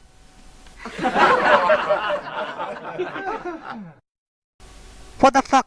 Oh, he's your son, is he? Oh, right, I thought it was your boyfriend. Well, I thought you two were cunts. Fucking hell. Right, you're retired now, Eric, but you used to be a headmaster at a primary school. I understand your son is now teaching at the same primary school, so he's following in his father's footsteps, and that always makes a boring cunt to me. I think you're right there, Bruce. Yeah, that's right, yeah. You all both come from a town in Yorkshire called Tight Arse, is that right? I'm a tight ass. Yeah, alright then, mate. It says here, since you left the school, the one thing you miss more than anything else is the schoolgirls. Alright, not half. Dirty pervert. Your dad's a wanker. Now then, Derek, you're engaged to a young lady called Denise, is that Yes. right? Is she a good looking young lady, is Yes, she? she is. Have you given her one yet? No. Have you? Not yet, no. No. Another fucking virgin. You're with fucking need. Now, it says here you still wet the bed. Is that right? You still wet the Yes. bed, do you? Oh yeah, you're not grown out of that yet No, then. I haven't. Denise has got something to look forward to. So you still wet the bed and you're doing the same job as your dad. That makes you quite an insignificant little turd in my opinion. Is that correct? Yes. Yeah? Yes, Well, I'm please. bored shitless with you lot, so here comes Anthea to get rid of you. Now go on, fuck off the lot of you. You're all fucking terrible. Go on, piss off. Go on, fuck off.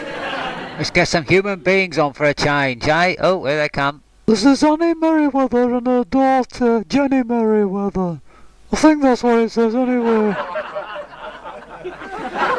Fucking useless you are, Anthea. Fuck me.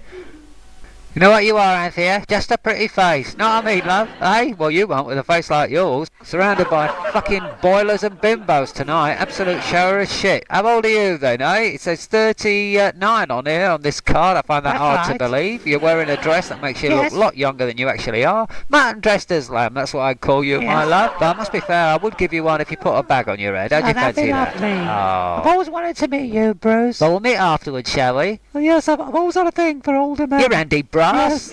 Hey, you're a goer, aren't you? She's right, go with your old mum, isn't she, eh? Bet she's seen a few ceilings. Anyway, it says here you're a librarian at your local public library, and you Yes. have been for 25 years. Yes, that's right. I always find women that read a lot are the sort of women that don't get enough in their real life, and it certainly looks That's like you don't right. get enough. Otherwise, you won't be such a clapped-out old tart. No, I wouldn't. I'm desperate, you see. All right, Bruce. you've said enough, and your breath stinks. Okay, I'll move on to the daughter. Are you Jenny or Annie? I'm Oh, Annie. you're Annie, are She's you? Jenny. We thought Right. it'd make it interesting if we had names like that. Otherwise, Yes. you'd be fucking That's boring. right, yes. Yeah. Well, you are boring, love. And you're Jenny Merriweather. You're 18 years old. You're currently studying at Secretarial College, so that means you're hoping to get a boss who's going to roger you over the desk in his office every day just to put you in your place. I think that's about right. Probably. Well, come and be a secretary for me, my love. I don't mind the smell of fishy knickers. And I've still got a gas mask left over from the war. See what else we've got. Oh, look at the state of these two. Jesus Christ. Where the fucking hell did you get these, Anthea? Mother and daughter, Elsie Gusset and Leslie Gusset. Elsie and Leslie, right. Which is which then? I'm You're Elsie. Right, okay, and you're Leslie, right. I probably should have known which was which, because I can smell the menopause Yes. from you a mile away. And it says here you've stopped wearing tampons Well, this now. is actually my very last tampon, Bruce. Oh, this is your last tampon, is it? Where the fuck did you get this old retard from? A home for the mentally handicapped? Fucking hell. Now it says here you were Miss Butlins 1953. Now, are you sure that wasn't 1853, my love? Because you look old enough. Or 1753. And it says after that you were a professional dancer in a nightclub. What, like that? Like some sort of spastic. It's the sort of dance you'd be doing, isn't it, love? We'll move on to your daughter. This is Leslie. Now, apparently, according to this, you recently married, my love, to a young man called Trevor. Is that right? Yes. Eh? Well done. He must need his eyes testing, that's all I can say, because last time I saw a face like yours, it was on the back of a fucking Vietnamese pot-bellied pig. But then you smell like a pig anyway, like you've been rolling in shit all day. It says here apparently you're expecting your first baby in June. That's all the world needs, isn't it? Another ugly cunt like you. Oh God, why am I doing this? Anyway, it's time to get rid of one of you lot, so I'm gonna get rid of these two over here. So yeah, I think you're all so fucking boring. Are we still going to meet afterwards, Bruce? What, you think I'm some sort of masochist? I'm gonna have your daughter instead, you silly old bag. At least she's still got her tits. Stupid deluded bitch. Anyway, Effie's gonna come on now, gonna give you some really cheap Thank you, Bruce, so thank fuck off you. and we'll get the fellas back.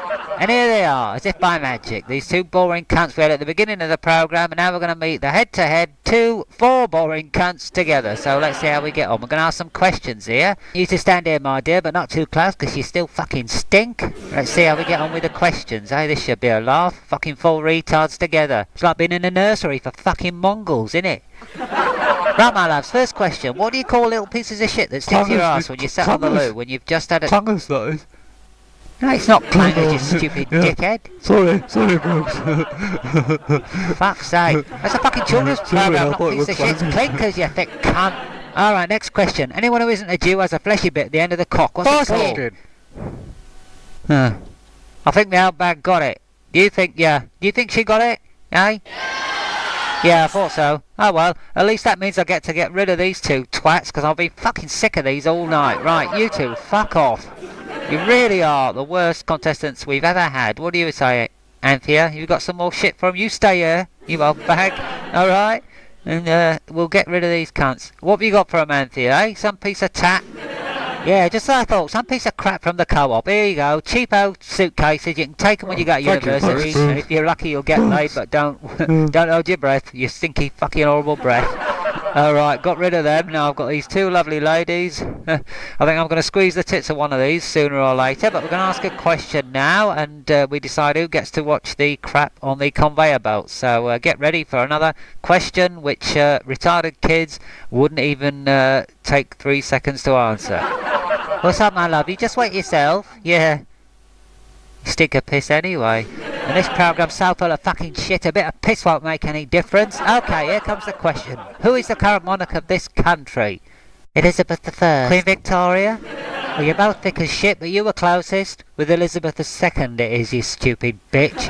Alright, so you've lost, Leslie, so you can fuck off. Here, another piece of shit from Anthea. And now you get to go behind here, love. Yes, come on. I know it's a load of crap you're going to be looking at, but you're going to have to look at it and memorise it. I'll be back in just a minute. Anyway, it's probably no different from all the crap you've got in that hovel you call home, I should imagine.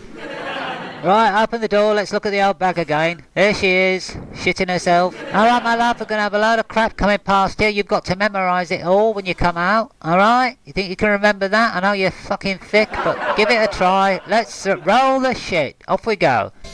And on tonight's conveyor belt we have a stool, a vacuum cleaner, a toaster. No, it's not, it's a sandwich maker. That's a cuddly toy. That's a tape recorder. That's a briefcase. And there's some cushions. A kettle. Fondue set. It's a toaster. 3 silver goblets, or is there 4 of them? And that's some sort of capstone, I What think. shite And that's some glasses, and oh, there's a clock. A lamp. Oh, clock.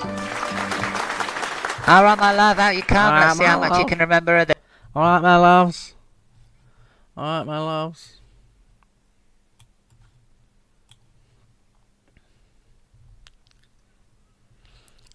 Hi, Sil. I don't know if you're still there. I'm not sure if Annie lost connection or she might have fallen asleep. She said the BBC commentary was sending her to sleep. So I was just watching different clips. I watched a channel Rude Guy, and it was, he does the Postman Pat ones. He does the voices to it. And I was looking at this other channel, which is Victoria Lucas 38, and she does that person does some really funny videos, like the Bruce Forsyth one.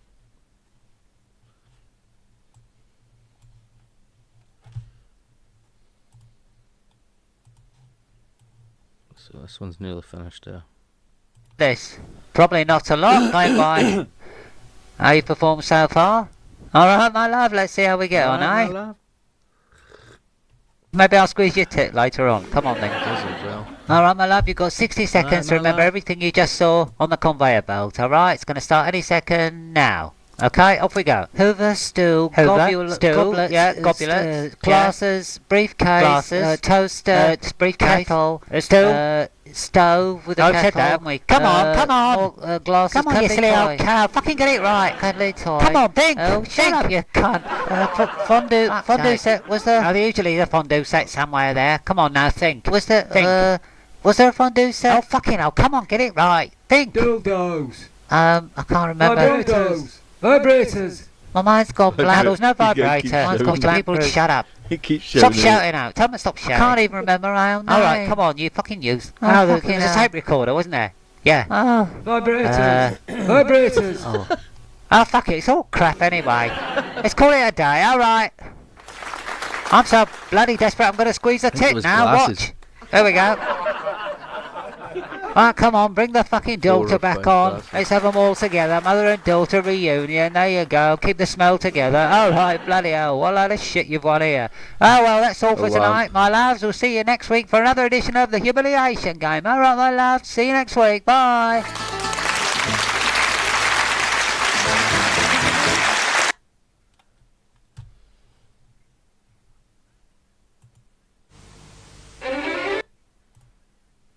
Humiliation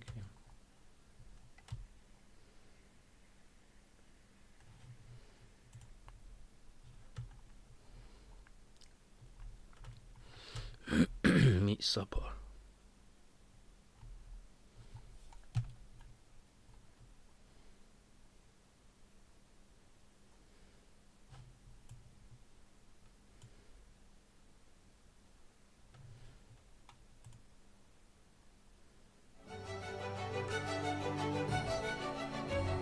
It's autumn on BBC One, and it's that time of the year again in which we unveil a gripping new 4-part formulaic melodrama in which an angry northern man, probably played by John Sim or Christopher Eccleston, has just discovered his wife is having an affair, or is a bigamist, or has been murdered by drug dealers, or the government, or a local Masonic paedophile grooming gang.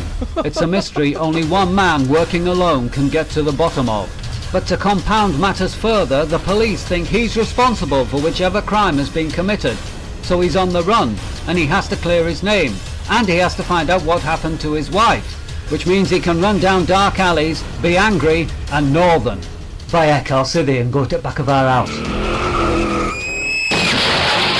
It'll all be sorted out by the 4th episode, trust me, because I'm northern, which means I'm salt of the earth. I'm not a soft southern bastard. I've got Ina bloody Sharple shouting at me in my head, telling me to stop being a big girl's blouse. And there's drama for the whole family in the return of Dr. Me Too. TV's top trans Time Lord is back, following a regeneration forced upon her by the BBC Diversity Committee. She used to be a grumpy Scotsman, but that's now racist, so she's a woman instead. And she's northern. And her new companions in the TARDIS include a young pretty Asian girl. And a young handsome black man. And for all the miserable old gits that used to watch the show in the 70s, we've even brought on board an old fart, a Cockney comedian. He's there for light relief because he's a white heterosexual man, which means we're allowed to laugh at him. When it comes to SJWs in space, it's got to be Dr. Me Too. Probably featuring the gay Daleks. Exterminate white wee-wee. White wee-wee in the dark. Hello, I am Alexander. Hello, I am Rosalind. And we are loving English cathedrals.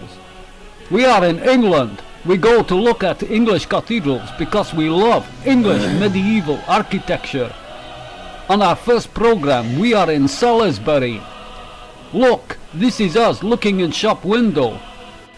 We are simple, humble tourists. It would be nice if we could bump into other Russians who are living in England. We could share a bottle of vodka and reminisce about good old days of Soviet Union. But we are mainly here to look at English architecture and English cathedrals. And Salisbury has one of the best. We like to leave our mark everywhere we go. So join us for a new series on BBC One every Sunday.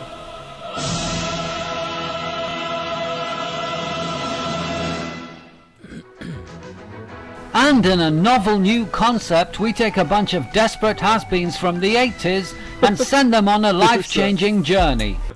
And in a novel new concept, we take a bunch of desperate has-beens from the 80s and send them on a life-changing journey. From the 80s and send them on a life-changing journey.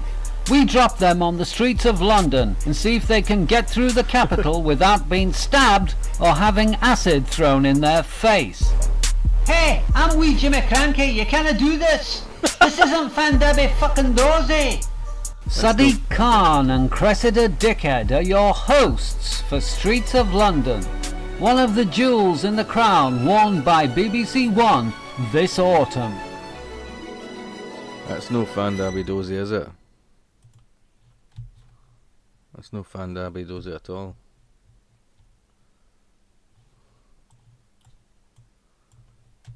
Fandaby Dozy.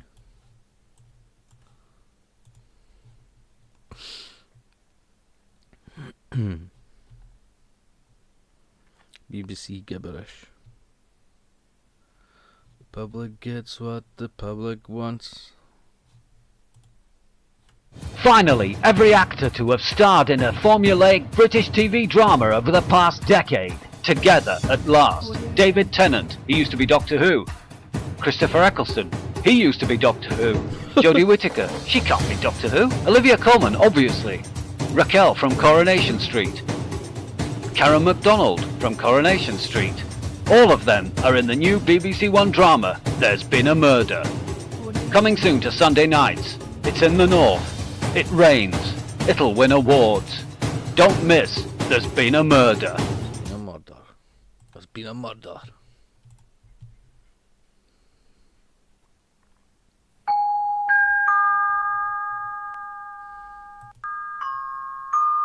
Box can hide a secret inside.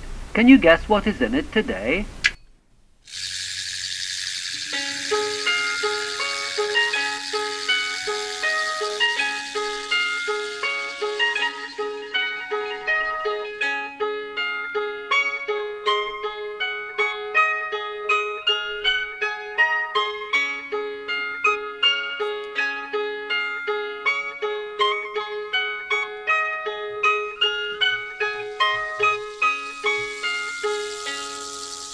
It's PC McGarry, who self-identifies as recreationally transgender. Hello, PC McGarry.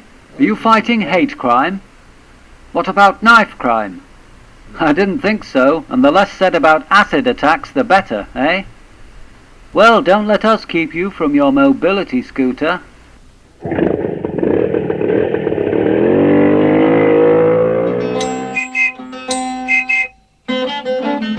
Here comes the policeman, the fat racist policeman, PC McGarry number 999. Online hate crime if you're offended all the time. Here comes the policeman, the bent bastard policeman, PC McGarry number 999.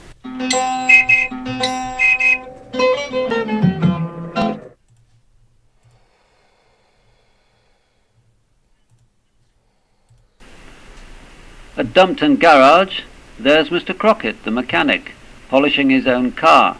He makes plenty of money from the amount he charges to fix other people's cars. And here come the troops, the local regiment. They want their engine topping up with petrol. It's not been an easy time for the regiment in recent years, what with the deaths of 3 young recruits at Pippin Fort. The Ministry of Defence argued in court that it was merely over-exuberant initiation ceremonies on the part of experienced troops, and considering many of them suffer from PTSD following service in Afghanistan and Iraq, the courts looked upon them with sympathy, and they were cleared of all charges. As Mr. Crockett fills up the army truck, he suddenly remembers he received a call from Mickey Murphy the baker to repair his van 3 hours ago.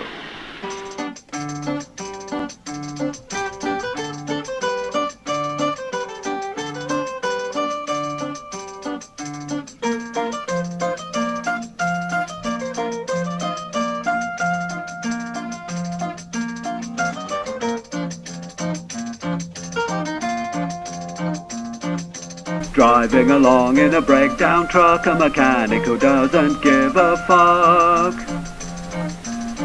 He'll take all day and then he'll say the traffic was terrible on the way. Though the roads were clear by the time he's here, the hours you've wasted will cost you dear. What time do you call this? Said Mickey Murphy, who was more than a little irate. Don't you realise how it is for independent bakers these days, when everyone wants to buy their sodding sausage rolls from Greg's? I've got deliveries to make. But Mr. Crockett doesn't say anything until he looks at the engine, and then he says, "Ooh, I'm going to have to order a special part for this, mate. It'll take a couple of weeks to get here, and it'll cost you 300 quid. By the way, have you got any spare cheese and onion pasties? I'm starving." "Spare cheese and onion pasties," says Mickey Murphy. "You keep me waiting 3 hours and then tell me I'm going to have to wait a couple of weeks for a special part? Sod off!" So Mr. Crockett goes back to his garage and Mickey Murphy does without his van. Oh dear. The loss of trade will probably force him to sell out to Greg's. Over at Colley's Mill, poor old Windy Miller is also experiencing hard times. Ever since Brexit, the East Europeans that used to come and do part-time work at the mill during the summer months no longer come, and none of the locals will do the same work for the same wage. As a consequence, Windy has taken to drink. Thanks to now spending most of his days in a drunken stupor, his wife has also left him. Without Mrs. Miller, there's nobody to tell Windy to stop drinking. That's a shame. And he falls asleep most afternoons after a heavy session on his home brew. That's a shame. He doesn't even notice when the sails on his windmill stop working.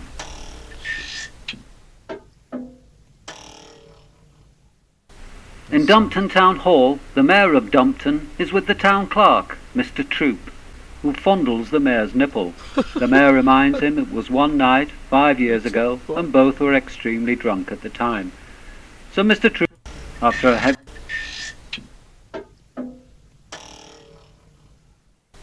In Dumpton Town Hall, the mayor of Dumpton is with the town clerk, Mr. Troop, who fondles the mayor's nipple. The mayor reminds him it was one night 5 years ago and both were extremely drunk at the time. So Mr. Troop backs away and instead presents the mayor with a sequence of confidential documents that require his signature.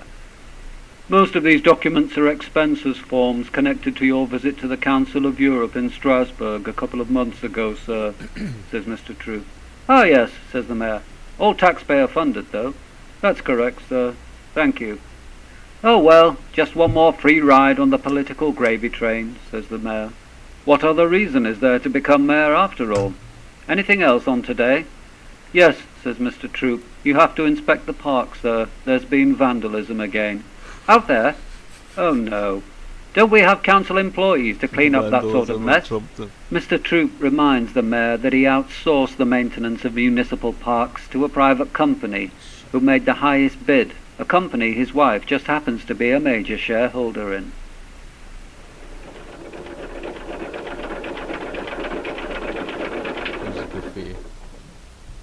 Once in the park, the mayor disembarks from his official car and tells his driver that he's looking for somewhere to have a piss. Unfortunately, council cutbacks instigated by the mayor in order to finance his trips to Strasbourg means there's no longer a public convenience in the park. So the mayor looks around for a suitable spot where he won't be noticed, and then he's apprehended by one of the workers cleaning up the mess. "I'm glad you're here, sir," said the worker. "I've been here since 7 o'clock this morning and I still haven't finished. The place is an absolute bloody disgrace," he said. "Come and have a look at what I've been doing." "No, you're all right," said the mayor. "I just need to have a..." But before the mayor has an opportunity to explain his true presence in the park, he's confronted by the aftermath of another night out by some of the young people of Dumpton. Absolute opportunity to explain his true presence in the... "Right," said the mayor. "I just need to have a..." But before the clock this morning and I still haven't finished. "The place is an absolute bloody disgrace," he said. "Come and have a look at what I've been doing." "No, you're all right," said the mayor. "I just need to have a..." But before the mayor has an opportunity to explain his true presence in the park, he's confronted by the aftermath of another night out by some of the young people of Dumpton. "Absolute disgrace, sir," said the worker. "Condoms, crisp packets, pizza boxes, syringes. Absolute bloody disgrace. It's like this every morning when I come to work." "Why do they do it?" said the mayor. "It's completely senseless." "It's because you lot closed down all the youth clubs, and there's nowhere for them to go now. They're absolutely bored out of their minds. So they get pissed and they get stoned, and then they wreck the place. It doesn't take a genius to work it out." "Well, if you can't handle the work, why don't you just quit and say you're suffering from stress?" "I can't do that. I'm on a 0 hours contract," said the worker. "Anyway, look at the state of this. How's anyone supposed to sit down? You get splinters up your jacksie if you try and sit on this. I complain until I'm blue in the face, and what do you lot ever do about it? Nothing. I'm the one who has to deal with it." "Well, that's your job," said the mayor, "and I need a piss." At Winkstead Hall, stately home of Lord Belborough, Dumpton's resident aristocrat, Lord Belborough's butler, Mr. Brackett, is making one of his occasional hoax calls to the Dumpton Fire Brigade. "Dumpton Town Hall's on fire! Jesus Christ!" says Captain Flack. "This is a real emergency. Just hope it's not another bloody hoax."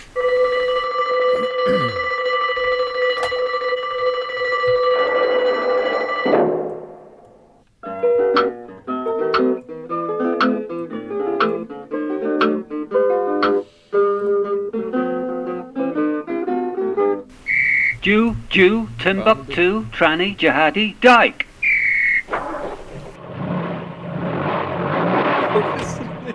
I think I listened to that before.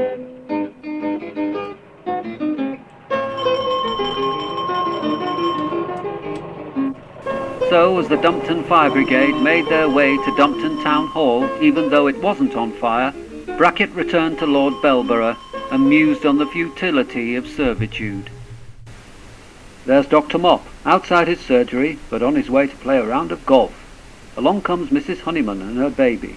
He tells her the baby's looking fine, but she insists she needs to see him urgently. "It's a lump in my breast," she says. "Can I see you now?" "No, I'm sorry," says Dr. Mop. "What you're going to have to do is ring the surgery tomorrow morning. The line's open at 8. It'll probably take you a couple of hours to get through, but if you can make an appointment, I'll see you in about 3 weeks, okay?" Dr. Mop reminds Mrs. Honeyman she can always try NHS Direct, where she'll speak to somebody who's Malaysian, who can tell her what to do in broken English. But Dr. Mop isn't too concerned. He starts up his vintage car, and then he's thinking about a round of golf. Some might mistakenly believe Dr. Mop is making a house call, but Dr. Mop doesn't do that anymore. Lord Belborough is driving Bessie, his steam engine, to the biscuit factory. He's encouraged the workers there to come out on strike, and being a champagne socialist, He's promised to provide entertainment, as long as their wives dress as Russian peasant women, which he's always had a thing about.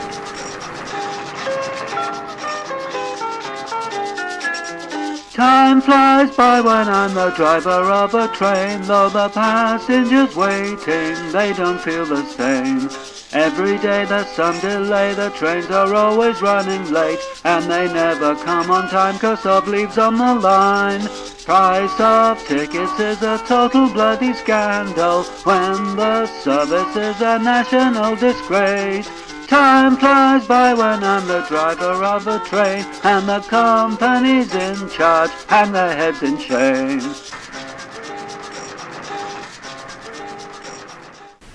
At 6 o'clock, on cue, the workers at the biscuit factory down tools and come out on strike.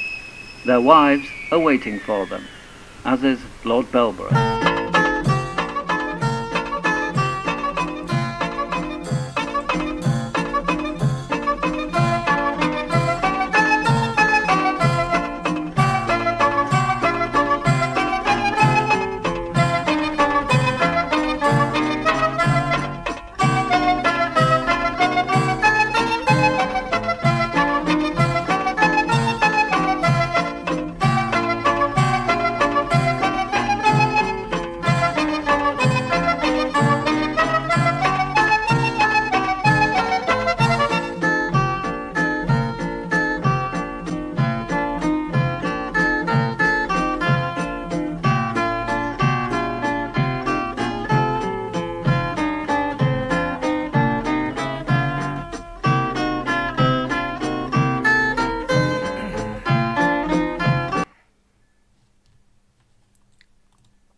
Finally, every act...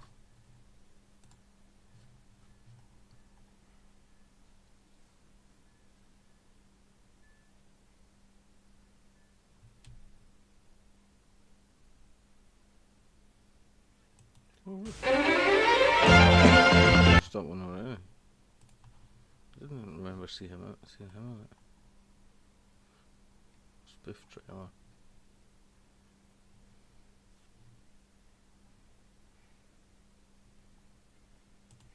Too kinky. Yes, I agree. Ernest? Yeah, maybe watched that one, so I don't know. When's birthday? 6/5/52.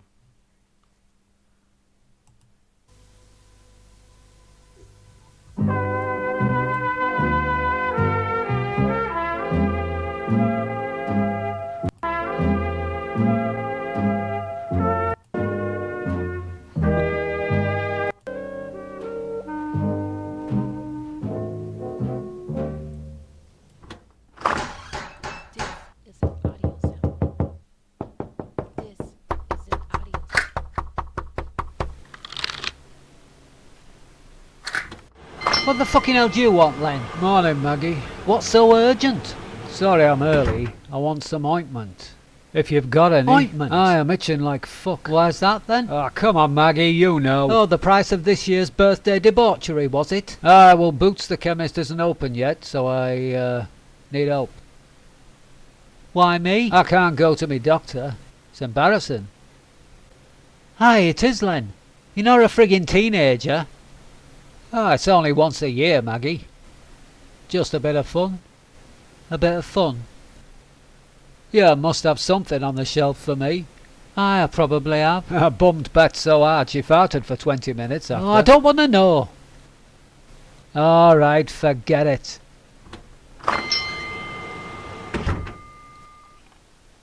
Oh, good morning. Nervous? Oh, Jerry's not been in this morning, has he, Rita? No, we haven't had that pleasure. Oh, thank God. I made such a fool of myself during sex last night.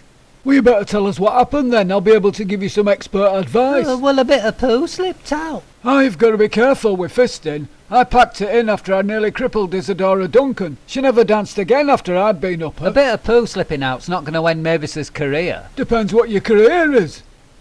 If you make your living by standing on your feet all day long and serving public, You can't keep smiling through when you're worried shit might be dribbling down your leg. I wear a butt plug. What the fuck are you going on about then, you daft prick? Oh, will you fuck off, Albert? We could do without your help. Making friends again? I was going to ask Rita if she fancied becoming one of my first gigolo clients, but you've ruined it now, you bent wankstern. I think I may have saved you from a fate worse than death there. I wasn't even the one who got him started on the subject. It were all her fault. Well, I were more concerned it would affect my sex life, not my career. I'll have to speak to Jerry. God, she's such a simpleton. Don't ask me what it were all about. Have you forgiven Len now? Well, it was his birthday. You're very understanding.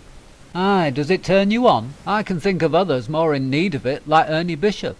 Oh, you've not heard the result of Emily's sex forum, then? She's borrowed Ernie's old camera and she's off to a strip club. Shouldn't Ernie be taking the photos? He gets embarrassed. Emily reckons the thought of her being in a strip club is more likely to get him excited. Like some fellas like to watch the missus being shagged by another bloke. Well, my missus gets shagged by other blokes, but I've never wanted to watch. I wouldn't mind myself. I'm fed up of licking fannies for Len.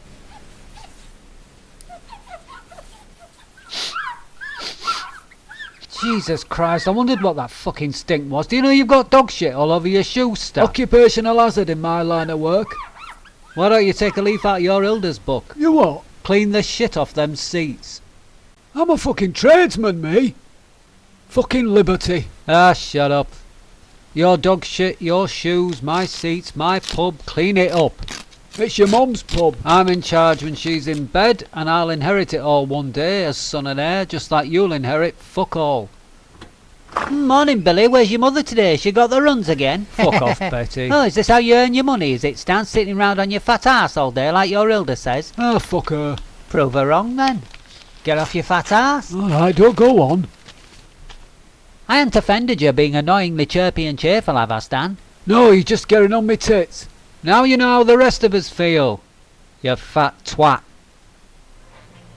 Oh, thank you. That'll do for the open crotch shots. She's good at that. Well, she didn't need much prompting. Always goes down well with the punters, brings out their amateur gynecologists. I'd rather have a pork pie myself, at lunchtime. Yes, me too. But our punters like open crotches with the Tetley bitter. If you say so. I've often thought of expanding from striptease into the live sex show business. Well, there certainly seems to be a market for it, on the continent anyway. I saw one in Copenhagen last year, live sex show. Never seen so many fellas all wanking in unison. It was like it had been choreographed by Busby Barclay. Sounds wonderful. The cleaning bill must be astronomical. Vibrators. Pardon? Get her to stick one up her. Oh, I'm not really Works sure. as a penis substitute, Mrs. Bishop. Oh, I know what it's for, but I don't know if it'll work here. The punters can't join in, you see.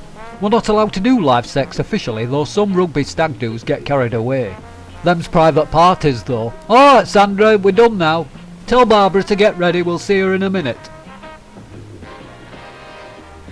You think this'll get your husband excited, then? I hope so. He's too timid to come down here himself.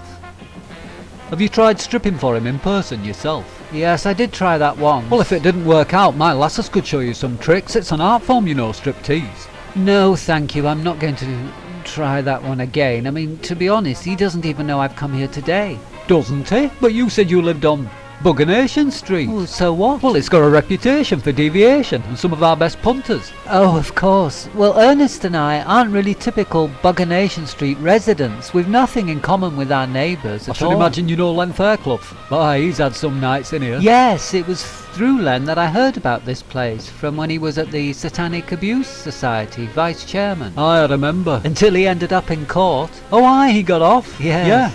Yeah. Aye. Right, do you want a few open crotch shots then? It's up to Mrs. Bishop, Barbara. If you could just give me a moment, please. You say her name's Barbara, then? Aye, and watch her. She's into fannies. Just a moment. Do you want me to take everything off, then? Well, gradually, yes, if you can do your full act. You could give us hand. Don't say that, you'll make me wet. Oh, give it a rest, Len. Fucking hell. You weren't so prudish in here last night, love. You were lucky you didn't get barred. Oh, Annie Walker's seen me do far worse. I can imagine. And there's a grimmer legacy from yesterday. Did you get your ointment? Well, I didn't get it from Maggie. Why don't you let this be a lesson? A lesson? Like I'm going back to school? I will if you will, darling. I didn't mean that. I wasn't even thinking about school. Uniforms, ankle socks and gym slips. Oh, if you like. Oh, I do like Rita. Aye, Maggie said he were at her door at the crack of dawn this morning. Though I'm not surprised the dirty cunt had a burning bush after how he carried on yesterday. I've no sympathy for him. Yeah, you're not the only one. Cheers. Elsie? By heck, Billy, I thought you were Gary Glitter. Has he tried to rope you into his madcap brainwave of starting a Rovers pop group? Fuck off. Well, you've convinced Alan, Billy.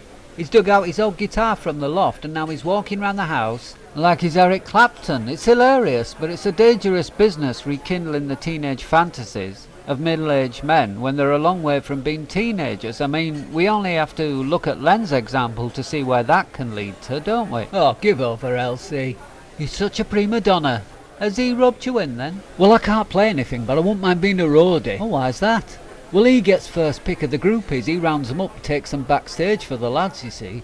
It's the best a tone-deaf fatty can do. Just make sure you ask for a birth certificate. I should be so fucking lucky, eh? Oh, why not? Oh, be serious, Billy. You're hardly the new Beatles. Nor even Chicory Tip. Oh, I don't know. There's me, Alan, Ken and Ernie. And Mick and Titch. Alright, Chuck. Alright. Alright, Chuck. Hey, you'd laughed earlier on. Why's that? At Rovers. I had shit on my shoes. Dog shit, you know. I'm probably stood in it somewhere on my round. Anyway, I walked into Rovers, put it all over seats, and Billy Walker threw a hissy fit like he's his mother, but he doesn't scare me like she does, and so I left most of it on seat, and someone will sit in it later on. Ah, well, that's dead impressive, Stan, but I wanted to talk to you about something. Like what? Why fronts? What about them?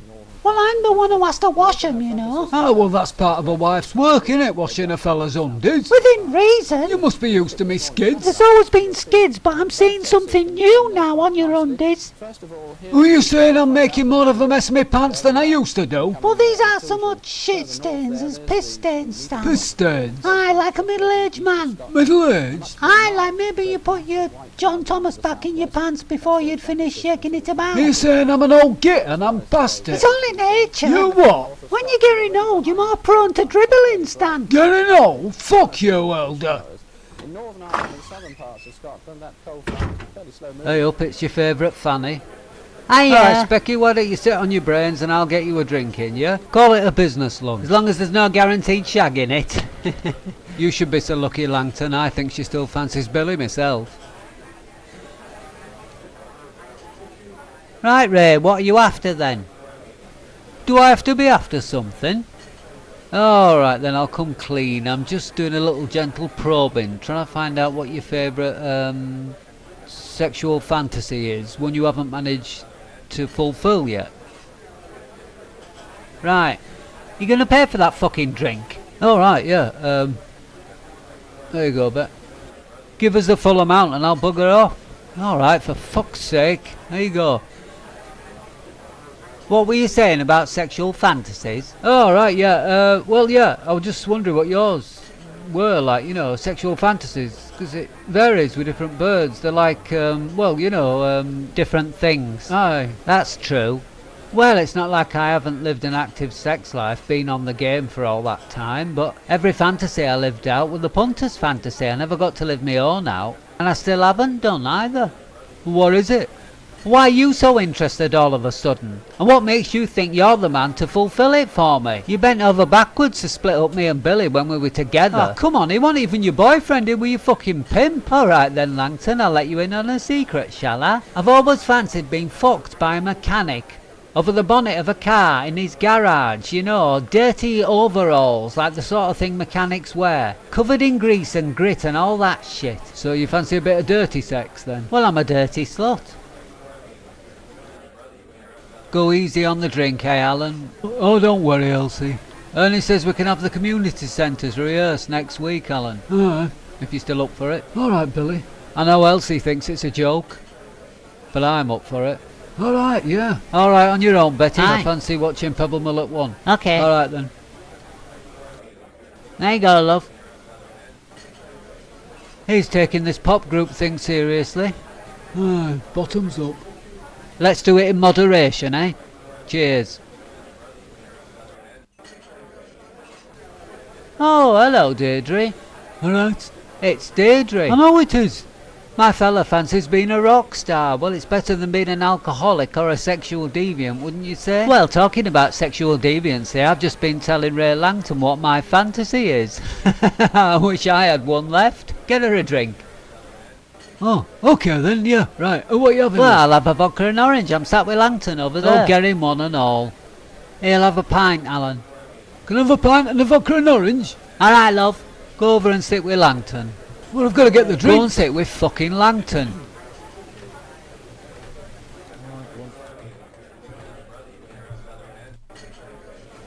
I couldn't help be curious what you were just saying about sexual fantasies. Please don't tell me it's wanking down alleyways, 'cause I've had to put up with that one. Oh no, it's another one of yours. Been fucked by a mechanic.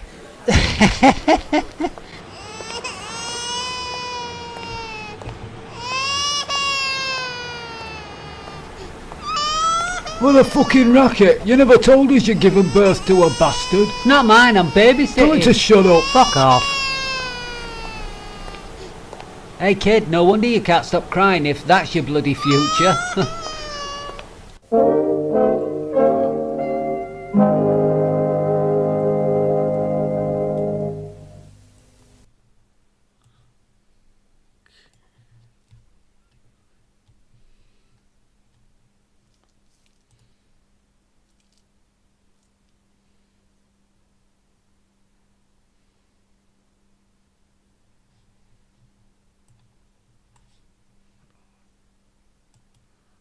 There's some like tools of romance.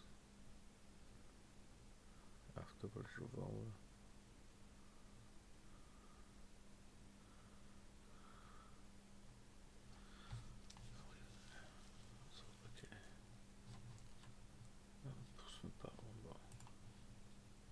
Excellent.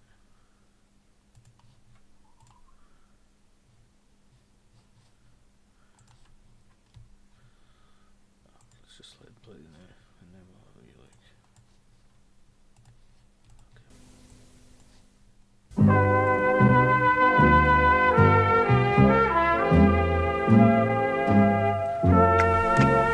Of course, you're not the only one, Stan, who experiences changes in the toilet routine as you get older. Ah, but I'm not examining your knickers to see if you've got piss stains on them, am I? Well, I notice your undies because I wash them. So? Well, who else is going to tell you about your problem? And it's not like I'm not used to horrific sights when I've got a wash basket full of your dirty undies, Stan. Sometimes I feel like I'm in Vietnam. Vietnam? Aye. Them who stumbled upon that My Lai massacre can't have been traumatised as much as I am when I do your washing. Skids are the mark of a man. Oh, I'm sure Steve McQueen's underpants are full of skid marks if it's the mark of a man. Unfortunately, you're not Steve McQueen, Stan. And despite what they say on the telly, nobody's yet invented a soap powder that's strong enough to get skids out of your fucking underpants, you fat cunt. I thought you'd have been used to me skid marks after all these years. Oh, I am used to them, Stan, but don't forget that I'm the one who has to wash them. So if anyone's going to tell you you're disgusting, I'm the one who's going to do it, and you're going to listen to me. Oh, come on, Alan. What exactly do you want, Ray? I am busy, you know. Just want to borrow this place for a couple of hours. Why do you want to borrow this place? You don't even drive a frigging car. Oh, it's nothing to do with cars. It's more to do with the ambience, shall we say, and the overall. Is this about Deirdre? Whatever gave you that idea? Elsie told me Deirdre's fantasy. Well then, she wouldn't have told me if she didn't want it, would she?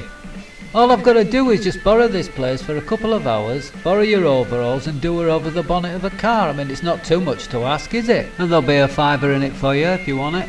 It's not a knocking shop. Could be. Elsie, I love that. I'll let you know, Ray. Alright then, see you. Alright, Langton. Oh, you and all. I'll send a girl through to see to you in a minute, alright? I don't know what you're on about, Alan. Oh, it's the long sordid story. Ah, well I've got another one for you if you're prepared to listen to it, Alan. It's nothing to do with the music thing. I am keen on the idea, you know. I was beginning to wonder. Ah, it's just Elsie taking the piss. Don't listen to her. Oh, great, if you're still up for it. Yeah, I told you, it'd be a good laugh. Well, that's good to hear, but I didn't really come about that. I've been trying to get back with Deirdre for ages, and I've found a way I might be able to do it, but I need to borrow this place and wear your overalls for a fantasy. She wants to be banged over a bonnet by a fella dressed as a mechanic. That's why Langton were here. He wants to do Deirdre too. You do know this is a garage where people bring cars to be repaired. It's not some grubby little shag pit. But I'll let you have it for an hour. Yeah, alright. Hi Maggie, I can't stop. Could you see if you got any of these in for us, love? Yeah, okay. It's all part of a strategy. Oh, aye, for what? I'm trying to wean Alan off the whiskey. Oh, I see. Well, he's going to do this group thing with Billy. And you're worried if you interfere in that, they'll call you Yoko. Yes, I am. There you go, Trisha. 12 Rosamond Street. That's right. The one thing we can do together is fuck. But surely you must have more in common than just sex. I mean, it's fine getting your fella going, but there's got to be something else. What do you suggest, Maggie? That I start spanking him like you do, Al? Oh, I'm no one to talk, Elsie. No, you're not. Oh, I'll go fetch them aromatic erection oils, okay? Fucking hell. Alan's got a couple of hours off. Lucky Alan. Come on, Elsie, I'm gagging for it. Well, you wanted dirty and greasy, Deirdre. Fish and chips just adds to the mix. An inspired choice. I hope so. Oh, it was, Billy. You look filthy. And that's what you fancy? Aye, me pussy's fair twitching. Oh, aye. I wonder which of us is thinking the most disgusting thoughts. I fancy tickling her tonsils with a sex weed. I might even poo on him as a treat. He likes that. Shall we get cracking? Well, I'm ready if you are. Oh, fucking hell, what do you want? It's just funny stuff, man. I don't know what the big deal is, man. Let's watch something else, man. That one's Celebrity Graves. Have we watched that one?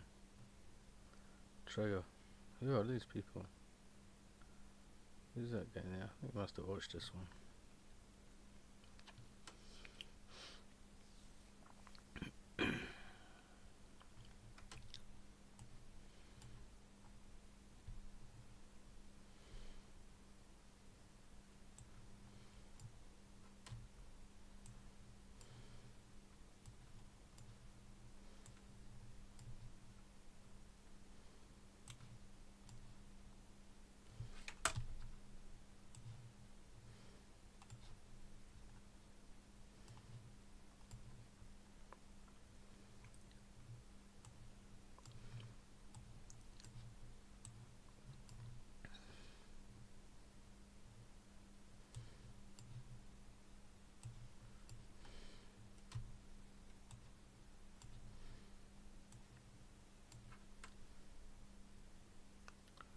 This came up. I don't know why it was blocked. It must be the Coronation Street thing. I never seen the warning. Just check. It just came up there on the screen. But how winter kills.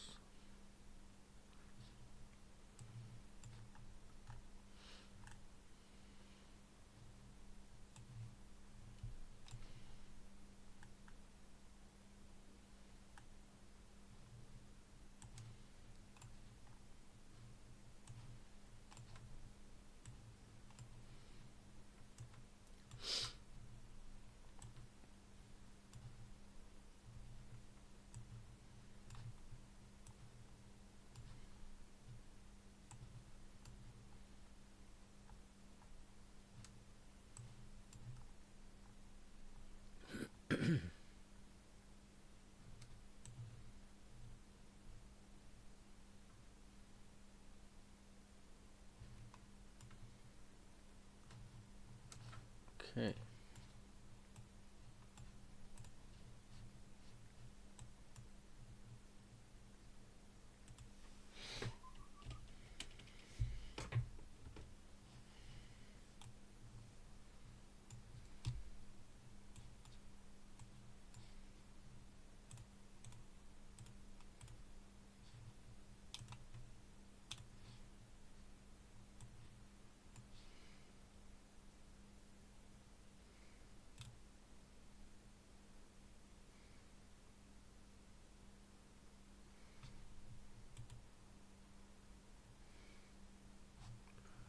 What is that previous thing? It had the... Is that the Coronation Street thing? It had a COVID warning. I must have mentioned it or something.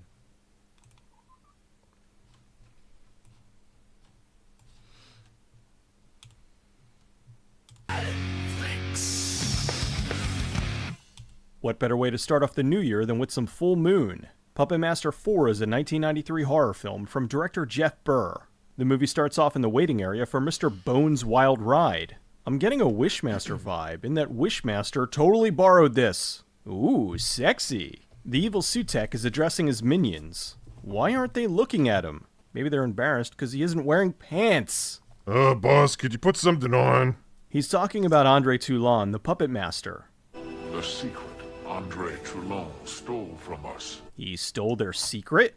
He needs to protect this secret so that others in the Upworld can't claim it. Speaking of the Upworld, a guy is driving to Biotech Industries. He's either wearing black nail polish or is really bad with hammers. Inside the lab, Dr. Piper is teaching a robot about color. The weird guy drops off a package for her. Guy in all black drops off a nondescript wooden chest in the middle of the night. Nope, nothing suspicious here. Dr. Piper calls Dr. Baker to tell him about the breakthrough. Yeah, I don't remember that one at all.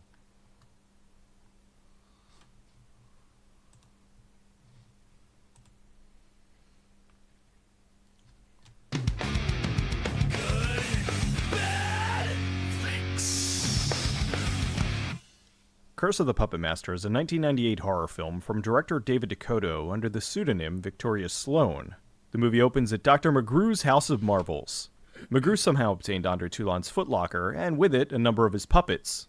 After the last film appointing a new puppet master, I'm sure they'll explain this at some point. Let me check my notes here. Okay, no, they never explain it. McGrew's boxing up something while the puppets watch. All the classics are here, even Leech Woman, but of course, they leave out Torch! The puppets are silently judging McGrew over what he's done. We almost got a tunneler facepalm. McGrew goes out to the Lost Woods of Hyrule to dispose of his failed creation. This scene needs some cat people.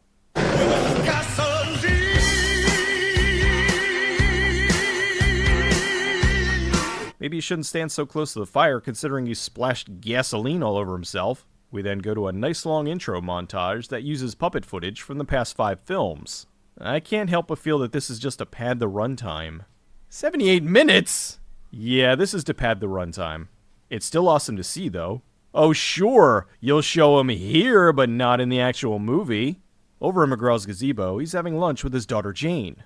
So what kind of things are they teaching young girls in college these days?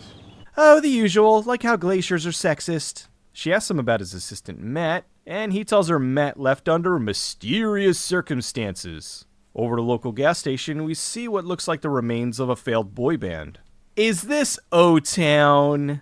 They bother the attendant Tank? What's his last name, Hankerus? The lead jerk Joey trips Tank, which upsets Jane. Why does McGrew look at Jane when he says this? Why don't you mind your own business, bitch? What did you say? A brawl almost breaks out, so the station owner finally gets involved to stop it.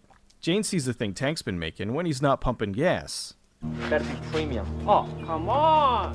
What's this guy's threat here? Yeah, you better charge me as much as possible. Jane sees the Tank's some kind of wood-carving idiot savant. McGrew's impressed and talks to Tank about it.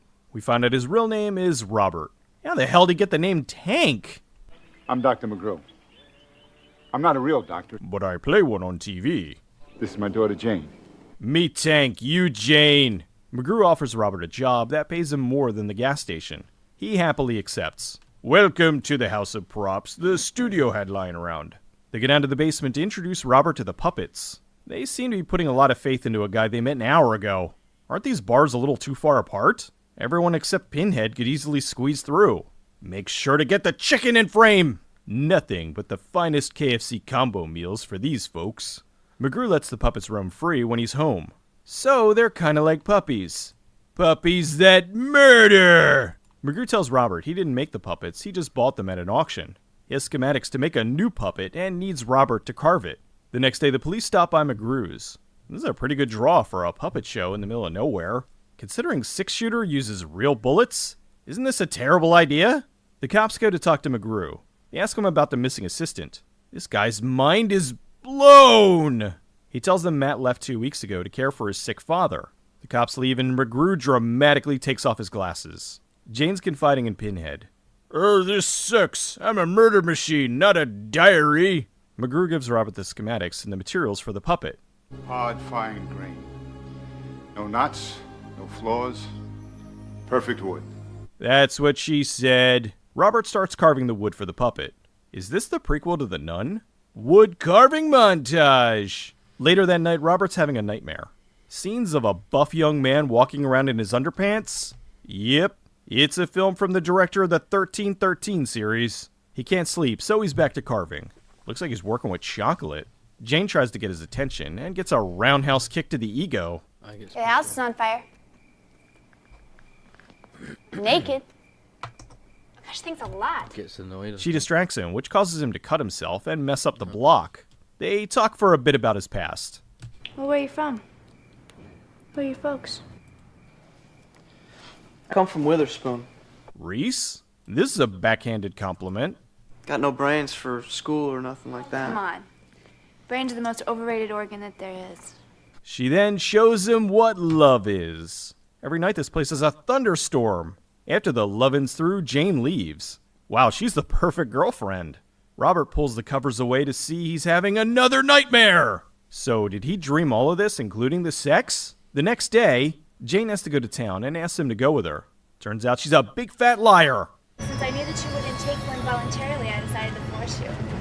She has all sorts of ideas for fun things to do. That face when he'd rather be carving wood than getting wood. They're walking through the woods and find the place where McGrew burned the puppet. Jane takes off and runs into the jerks from the gas station. Oh, the cool kids get boozed up in the woods on a Thursday afternoon. The jerks are harassing Jane when Robert shows up. Robert's finally had enough and unleashes his super, strength to strangle the jerk faces. Jane snaps him out of it and the two take off. Robert's overwhelmed because he almost killed that guy. McGrew doesn't care about Robert's murderous rage and just wants him to get back to the wood carving. That night, Joey breaks into the house to assault Jane. Thankfully, it's Pinhead to the rescue. Joey fights him off and leaves, but poor Pinhead. McGrew's had enough with this kid, so he gathers up the puppets to take care of business. Robert gathers up Pinhead's remains and starts fixing him. Over at Joey's house, Dakota! McGrew lets Blade and Tunneler loose so they can take care of him. Oh no. Well, that meat certainly is tenderized. Robert shows Jane that he fixed Pinhead. Look, it's sassy Pinhead. How exactly did he fix him? He's carving wood, but Pinhead has metal components. Poor Robert's cucked by Pinhead. Well, that was so brave of you. Oh, you are my hero. Do you know that? Oh, Robert, Well, he does have big fingers. I'm glad you're not angry anymore. Wait, for what? Robert, I was angry with you. When was she angry? Robert, you're a decent man. Okay, I know from experience that there aren't a lot of guys like you out there. McGrew comes back just in time to see Robert sneaking out of Jane's room. Good thing he didn't come a few minutes earlier, or he would have witnessed something no father wants to see. This room smells like puppets and sex. McGrew's stunned that Robert fixed Pinhead. It's amazing. It's a miracle. His hands can do miracles. It's too bad I have to turn him into a puppet. What? What? The next day, Robert's sick from all this puppet building, so they put him to bed. He needs to get rid of Jane, so he has her go pick something up for the museum. Okay, the girl is gone. Dakota needs you in your underpants immediately. Later that night, the police are investigating the crime scene. McGrew has Robert all tied up and is ready to finish the puppet. The police head over to talk to McGrew. Once again, he has the puppets do his dirty work. Jane goes to pick up the package for her father. She then realizes he sent her out to get rid of her. Why on earth would he send me to pick up a shipment he never ordered? I really couldn't say. Yeah, all right. Thank you, Mr. Griffin. Jane goes back to the woods to find the half-melted puppet. McGrew really needs to work on his disposal methods. McGrew turns on his puppet transfer machine. Oh, McGrew, you've done it again. Now all of a sudden the puppets turn on him. Why exactly? Didn't they know what he was doing? The puppets then eviscerate McGrew. Jane shows up to see her father bloodied, and Robert is now a puppet. Wait a minute! He was carving a bunch of wood blocks, but now he's a tank with a TV screen. Oh, I get it.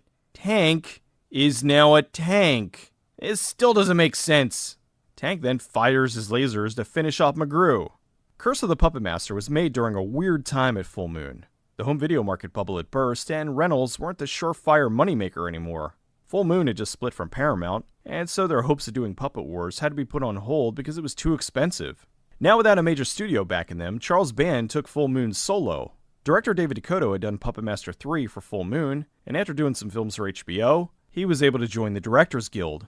Dakota thought he'd get more directing jobs now, but after joining the guild, he stopped getting offers. He called Charles Band asking for a job and was set up to direct a film called Shrieker.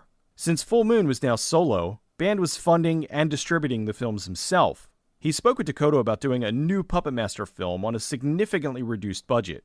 Band had been gearing up to release a line of toys based on the puppets, and wanted to make a film to cross-promote the toys. Band presented Dakota with a script, which he didn't like, and asked if he could do something else. Years earlier, Dakota saw a film called S about a scientist who turned people into snakes. He wanted to adapt the story into a doctor who turned people into puppets. Dakota went to the writer and asked him to take S and rewrite it as a standalone Puppet Master film. Since Andre Toulon passed on the torch in the last Puppet Master film, Dakota wanted to do something different. He wanted a female Puppet Master, a creepy old lady that turned young men into puppets. Band didn't like the idea and insisted that it be an old guy. They didn't have enough money for the puppet effects, so they just reused footage from the previous Puppet Master films. They were able to cheat, and had scenes of the puppets walking, but with them being pulled along, rather than being stop motion or rod and cable puppets. They worked out the budget and had enough for an 8-day shoot.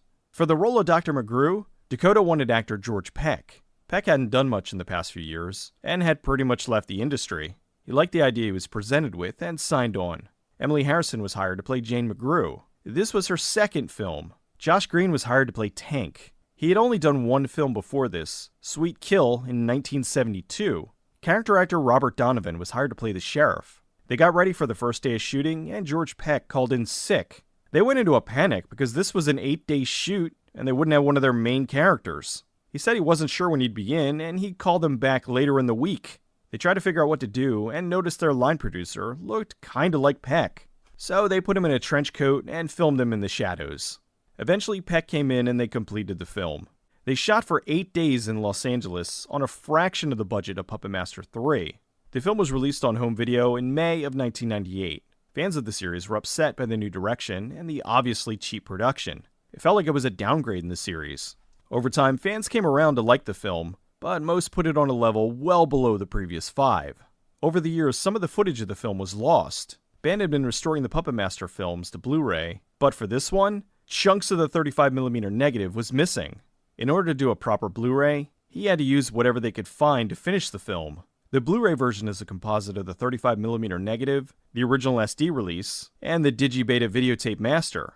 While most of the film looks great, occasionally some of the shots look like this. It's disappointing, but I'd rather have a flawed HD version of the film than none at all. Curse of the Puppet Master is an oddity. It's drastically different from the other films in the series, and is often treated as the red-headed stepchild. It's definitely a step down after the last 2, but if you're a fan of the series, it's still worth watching. It's arguably the silliest of the series, with Tank being turned into a tank, and the overwhelming use of old puppet footage. There's still a certain charm to it, and while it's one of the weakest of the series, it's also the funniest.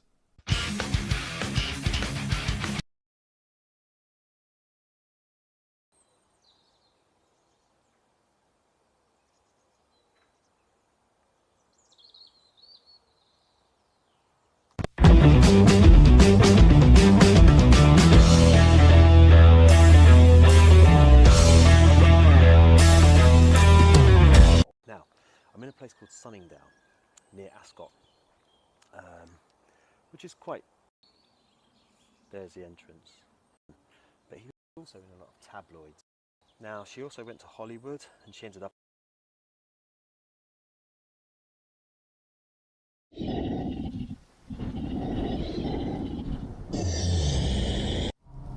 The crazy seagulls, and they are crazy. There's loads of them everywhere. Not only that, when I was driving through the town centre to get here, it was like being on holiday. There is just nightclubs and bars and pubs everywhere.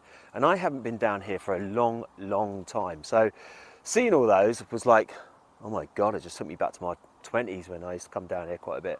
Anyway, let's get on to why we're here today. Now, if like me, you love your horror films, you love old classics, you love modern ones, you just love general horror films, and as you can tell, I obviously do. I hang around cemeteries, filming stuff for you guys. Now, Mary Wollstonecraft Shelley Godwin born the 30th of August 1797 and died the 1st of February 1851, aged 53, was an English novelist who wrote the Gothic novel Frankenstein, or the modern Prometheus, which is considered an early example of science fiction. She also edited and promoted the works of her husband and romantic poet, philosopher Percy Bysshe Shelley. Her father was the political philosopher William Godwin, and her mother was the philosopher, feminist activist Mary Wollstonecraft. Now, Shelley's mother died less than a month after giving birth to her, and she was raised by her father, who provided her with quite a rich but informal education, encouraging her to adhere to his own anarchist political theories. Now, when she was 4, her father married one of the neighbours, a lady called Mary Jane Clairmont, with whom she had a bit of a troubled relationship with her, and they didn't really get on too well. Now, in 1814, Shelley began a romance with one of her father's political followers, Percy Bysshe Shelley, and he was already married, but together with her stepsister, Claire Clairmont, she and Percy left for France and travelled through Europe.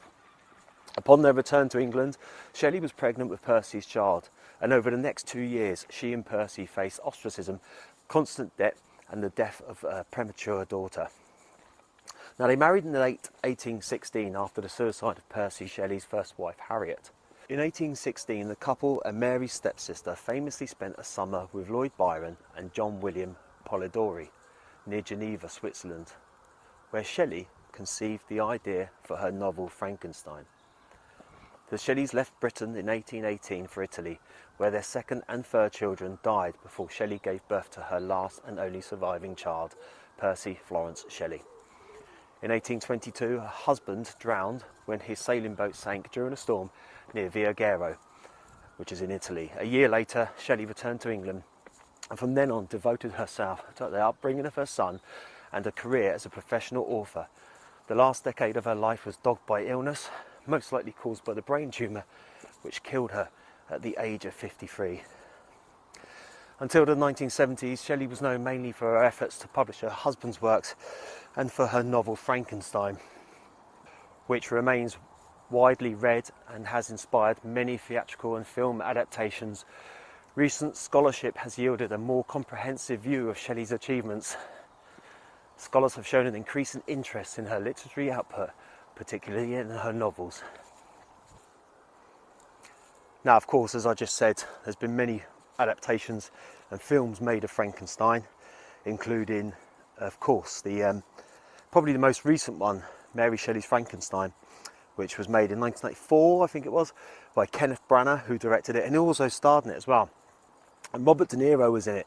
Now, I watched this film the other night because I haven't seen it for a long time, and it was good to see something different away from the Hollywood typical. I know it was a Hollywood film, obviously, but the typical sort of bolts in the neck, you know, Universal, which is great, and that's how we all see Frankenstein, isn't it? But in true reflection, he was actually just a monster, you know. He didn't have a specific look as such, and I think Robert De Niro pulled off a really good version of him. Anyway, I think we found it. I think we are in the right area. I think we are in the right area. Let's have a look. Oh yeah, here we go. Let's just show you that. I'll hover over it for a little while, but if you obviously want to pause it and read, you can.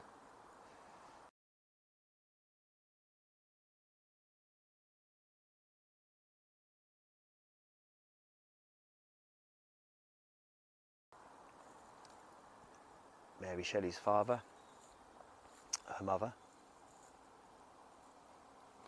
of course, Mary herself,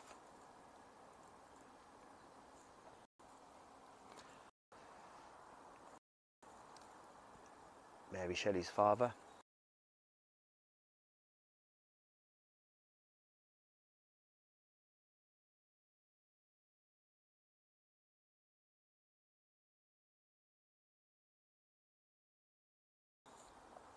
her mother,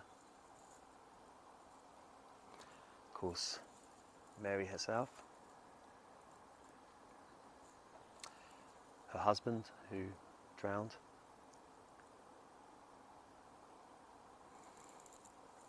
her son that lived, and then the Shelly legacy in Bournemouth. Walking around Bournemouth, it's easy to find references to the Shelly family in road, park and building names, but their main legacy is the Shelly Theatre in Boscombe.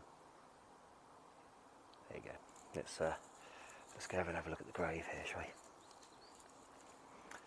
Okay, so let's just pull back a bit. Mary Wollstonecraft Shelly, daughter of William and Mary Wollstonecraft Godwin, and widow of the late Percy Byshie Shelly, born August the 30th, 1797, died February the 1st, 1851. And then there's her husband down below. And if we come around here,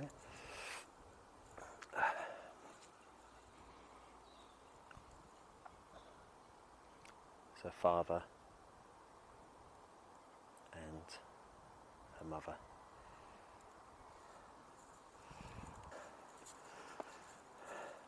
Thank you, Mary Shelley, for bringing us Frankenstein. Amazing character.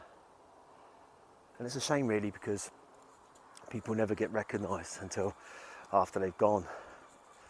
And you know, they miss out, don't they, on all the notoriety that they should have for being a tremendous novelist or author, whatever you want to call her. But lovely little churchyard, St Peter's Churchyard in Bournemouth. And the security man was really friendly too. I just parked up down there and said, hey, you know, I want to come and film up here. And he was good as gold, as long as you don't take the mickey and park for too long. Anyway, guys and girls, that's Mary Shelley's grave right there. So if you're ever in Bournemouth, and there are lots of references around, you know, you see different names and bits and pieces around to the Shelly family. You know, if you're ever passing by St Peter's Churchyard, pop in, come and see the grave. It's easy to find, just right there. Don't forget to leave me your comments down below. Are you a horror fan? Do you like Frankenstein? Have you ever read any of Mary Shelley's stuff? I'm not a big reader. I like to watch films, you know. So, if you read her books, let me know. What are they like? What is the description of Frankenstein? Now you're going to say, go and read it yourself, Paul. Can't be bothered. Not a big reader. Just told you. But yeah, if you can let me know in the comments down below. I'm terrible at reading, I really just can't be bothered. Anyway, that's it from me for another Unusual Things.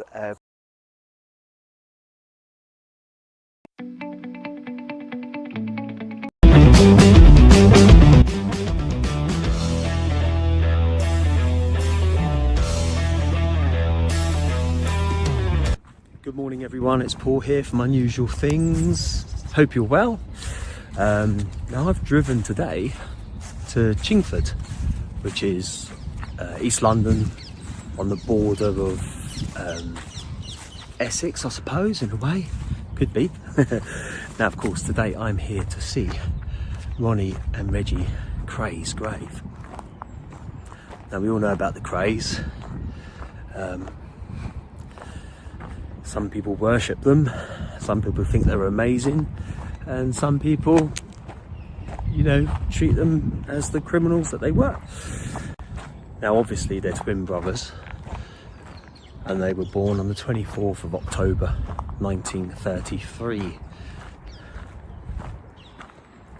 So I'm just looking at my location, but I can't find it. And Ronnie passed in 1995 and Reggie died in 2000. Now they were probably best known for their gangland activities east of London from the 50s to about 67, where their gang was known as the Firm. And they were involved with murder, armed robbery, arson, protection rackets and assaults. So I would suggest people wouldn't really want to get on the wrong side of the Crays at any time. The thing was, in the 60s they were involved through their nightclub politicians, entertainers, people like Diana Dawes, and David Bailey used to take photos of them all the time as well, so that's why they got a little bit of celebrity notoriety, if you like. Of course, Barbara Windsor was close friends of the Crays as well. Now, they were called up to do national service in the British Army in March 1952. But they got themselves in a bit of trouble because they attempted to leave the place, and they weren't really allowed. So the corporal in charge tried to stop them, and they ended up assaulting him, and he was seriously injured by Ronnie. And then the Crays walked back to their East London home. They were arrested the next morning, and the police turned them back over to the army. So I think that was the sort of start of where they were heading with their lives. Hi guys, now I've got to say a quick few thank yous to people that have donated to the channel. If you want to donate to the channel, you just go to my YouTube banner, and in the bottom right corner there's a little donate button, and it just helps with the fuel, that's all it is. So I've got to say thank you to John James, I've got to say thank you to Sarah Hardwick, and of course Chris Neal as well, who have all very kindly donated some. And like I say, the money just purely goes to the petrol to help me go to and from these wonderful locations. Ronald, what do you think about Clubland in London? Well, I think most clubs are very respectable, you know, and I don't think there's any trouble at all in them, except occasionally. Can you tell me why, during the trial, you didn't give evidence? Well, we was advised by legal people not to give evidence. Why was that? Well, the law of this country is well established. The onus is on the prosecution to prove its case. Reggie married Frances Shear in 1965, but sadly 2 years later she took her own life, and he was distraught after that. Now, Reggie and Ronnie's mother, Violet, passed away while they were both inside, but under a very, very heavy guard they were allowed to attend her funeral, which I should imagine back in them days, with the high profile people they were and the connections they had, I should imagine there would have been a lot of security there, you know, prison officers, police. It's quite a nice sunny day here today. Quite a big cemetery as well. Trying to find it is is hard work. I think I'm getting closer. I think I've seen it.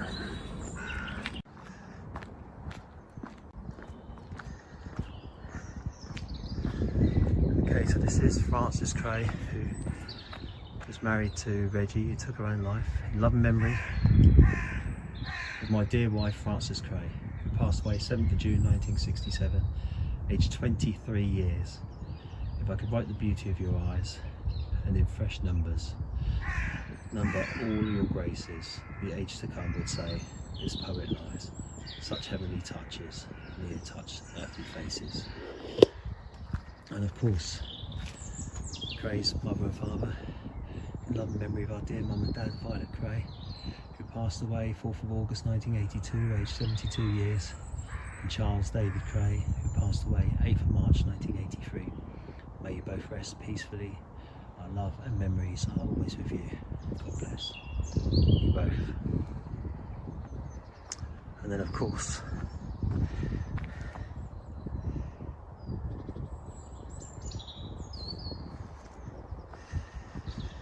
in loving memory, Ronald Cray, born 24th of October 1933, died 17th of March 1995. Reginald Cray, born the 24th of October 1933, died the 1st of October 2000. Grant them eternal rest, O Lord, and let perpetual light shine on them.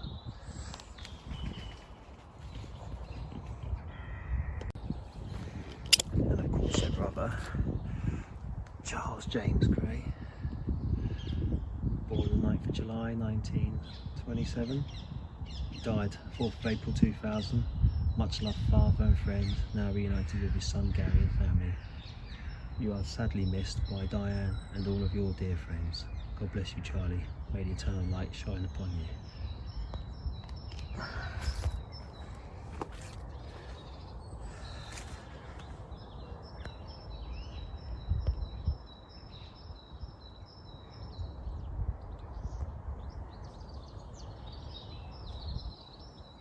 The day Ronnie Cray died in hospital 2 days after collapsing in Broadmoor Prison, where he'd been since 1969.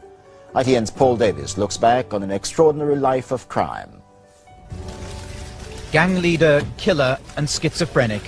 Ronnie Cray, in the glasses here, filmed attending his mother's funeral 13 years ago before returning to Broadmoor and a life sentence that ended with his death this morning. Known as the Firm, Ronnie and twin Reggie ruled London's East End in the early 60s, a reign that somehow horrified and fascinated the British public. Both had trained as boxers and used violence to impose their protection rackets.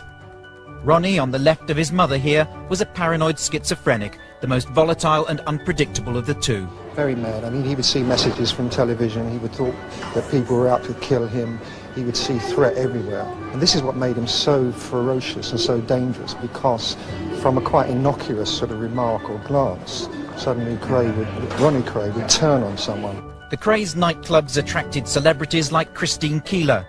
Judy Garland was another visitor. The twins themselves enjoyed celebrity status until a crackdown on London's gangs ended with both being driven away from the Old Bailey, jailed for life for the murders of George Connell and Jack the Hat McVitie. Around the East End and the pub where George Connell was shot dead, there are those who remember Ronnie Cray with affection. Ronnie Cray, his attitude to life was this: if you do harm to me, I'm going to do harm to you, and I think we all live by. So there you have it. Ronnie and Reggie, brother Charlie, mum and dad Violet and Charles, and of course Francis Cray, who seems to have like the biggest grave there. And there's someone else that's here as well. There's a little headstone. Gary Charles Cray died the 8th of March 1996, aged 44 years.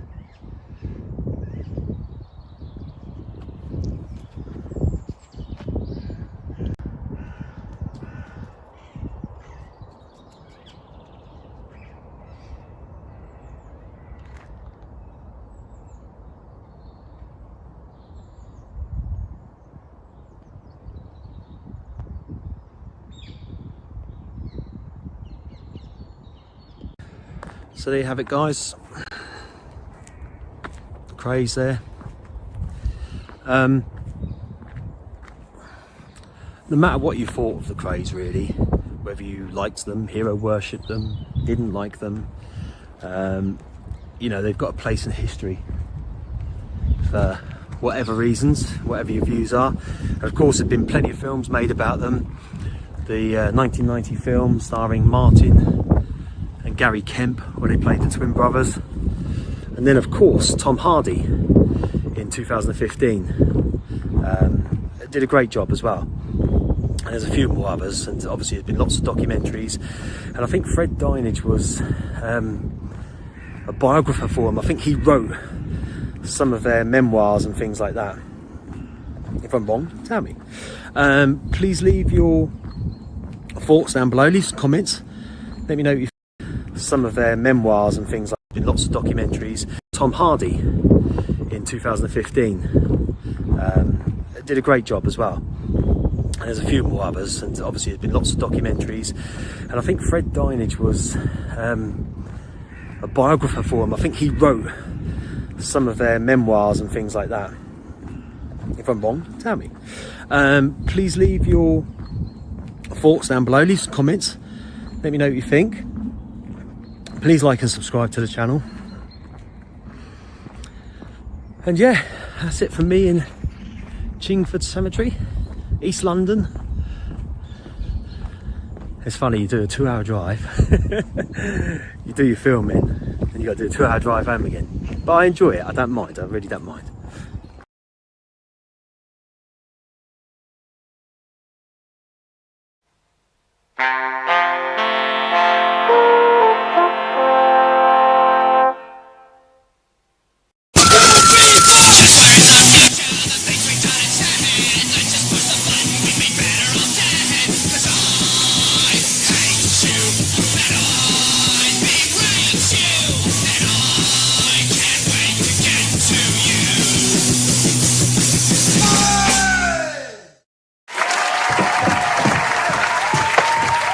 My cup of tea, Hartley? Yes, but it's cold by now. You've been ages. Yeah, well, I got talking to Mrs. McNamara. Oh, yes? She was in the newsagents. Oh.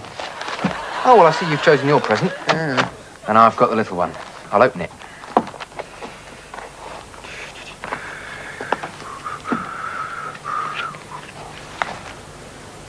Oh, that'll go very nicely with my tea. Oh.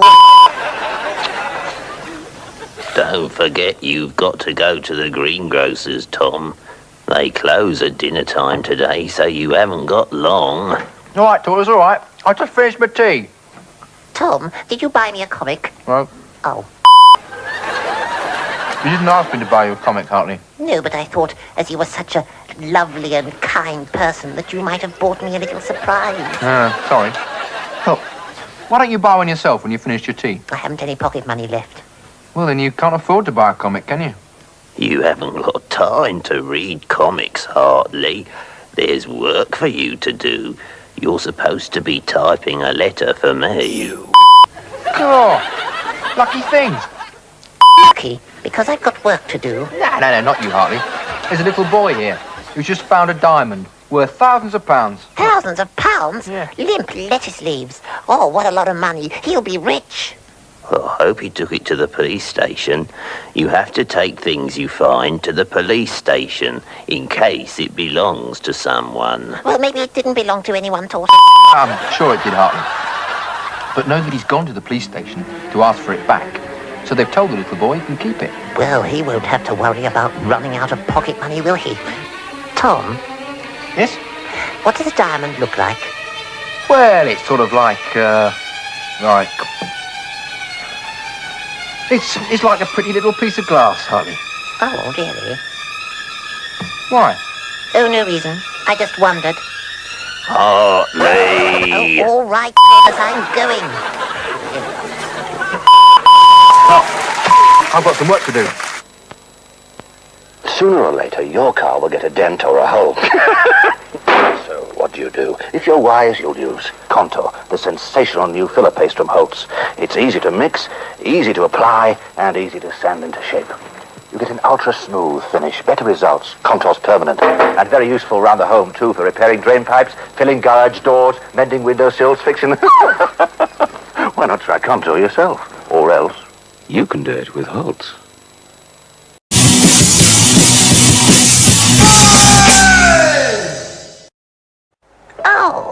Oh, hello. I've just been to the toy shop. And you know what I bought? Should I show you? Here it is. It's a glove puppet. And you know, you can do all sorts of things with a glove puppet. You can put it on your hand. And you can play with it. You know, you can be naughty with a glove puppet.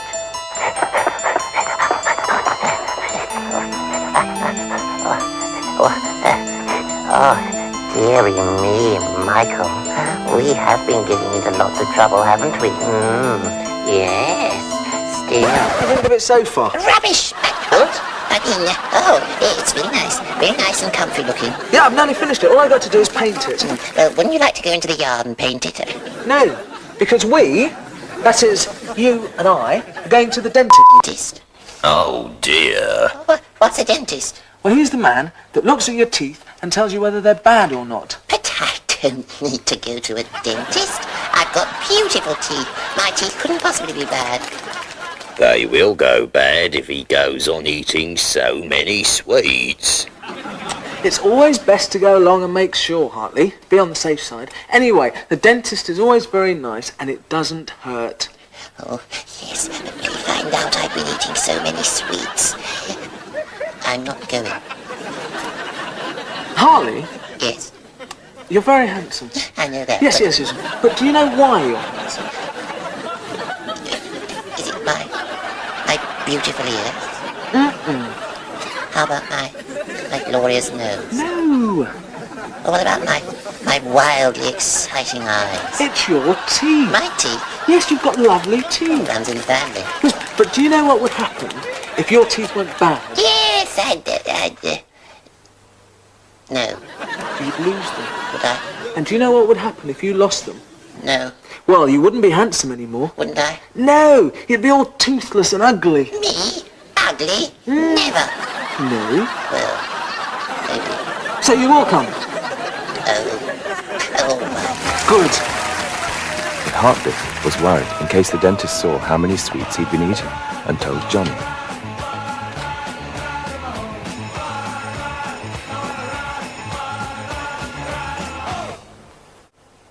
In the dentist's waiting room, there were lots of books and toys.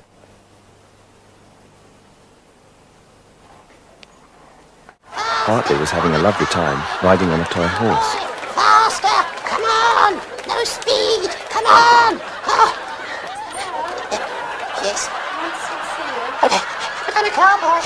Yes, and even cowboys go to the dentist, Hartley. Do they? Yes, they do. Come on.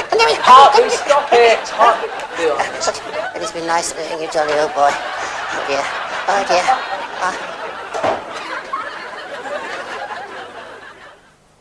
Right then, Hartley, if you'd like to just sit back gently in the chair. Everything's fine.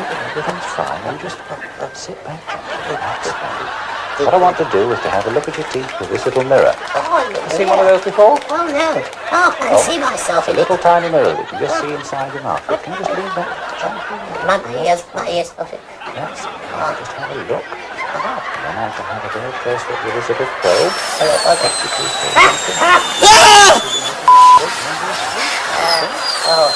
Now, I think what we'd better do is to see about getting these teeth clean. Oh. Have you seen one of these before? This is a toothbrush. Yeah, I've got one of those at home. And have you seen one of these, Hartley? This is a little brush as well. Have you seen one of these? It's all nice and soft.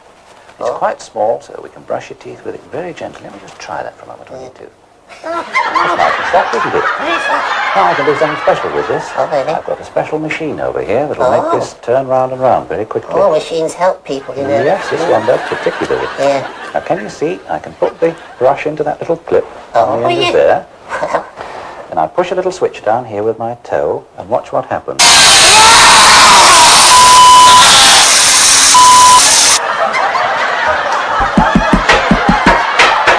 Yes, what? What is it? I'm back. Good. How was it? Smashing, didn't feel a thing. There, you see, I told you, didn't I? Honestly, all that fuss you made, anyone that think that going to the dentist was nasty. Would they? Yeah, something to be frightened about. And it's not? Good Lord, no! It's as simple as saying, Peter Piper, Honey, you mean Peter Piper picked a peck of pickled pepper? Exactly. Right. Where can we go again? When the dentist tells us. And now, I think it's time we went home. Oh. Come on. Right. Come on, young man. Come on. Yes, come on. Thanks very much.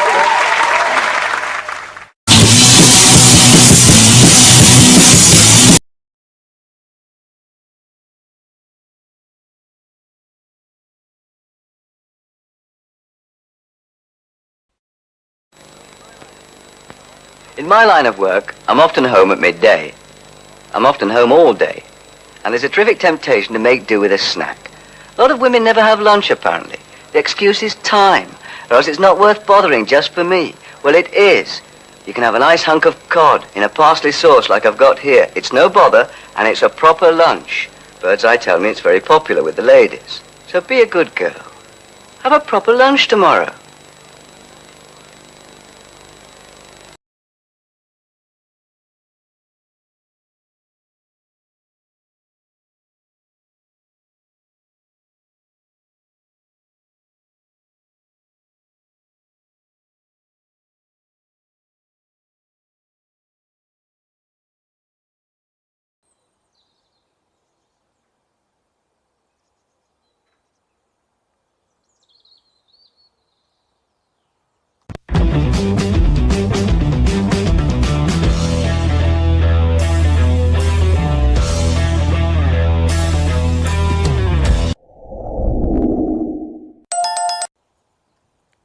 Morning everyone, how you doing? It's Paul here from Unusual Things. Now, I'm in a place called Sunningdale.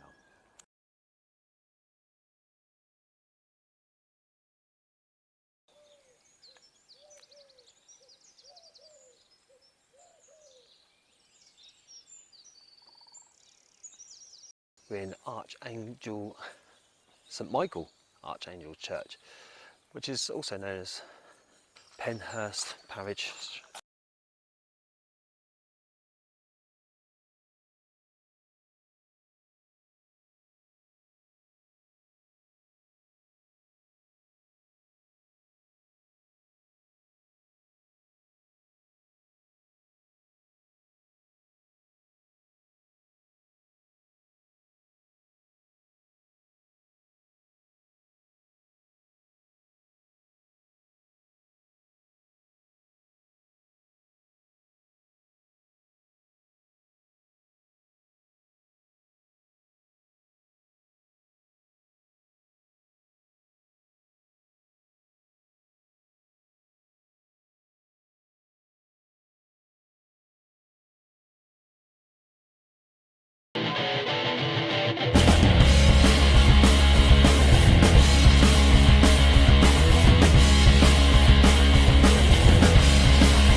Of June Whitfield.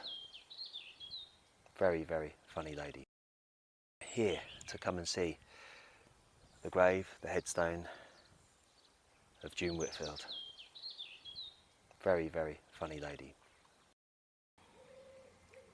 Lovely, beautiful little place. Just so peaceful and quiet. You don't want a picture of me on there, but just a finger going. I think I found it. Anyway, let's go and have a look.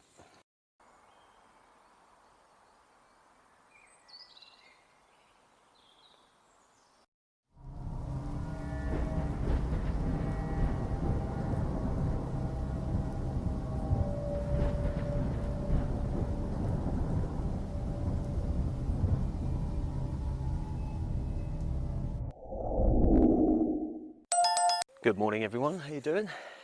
It's Paul here from Unusual Things. It's a beautiful, bright, sunny Sunday morning. It's a little bit cold, but I've left the jacket in the car. Look at this view behind me, look.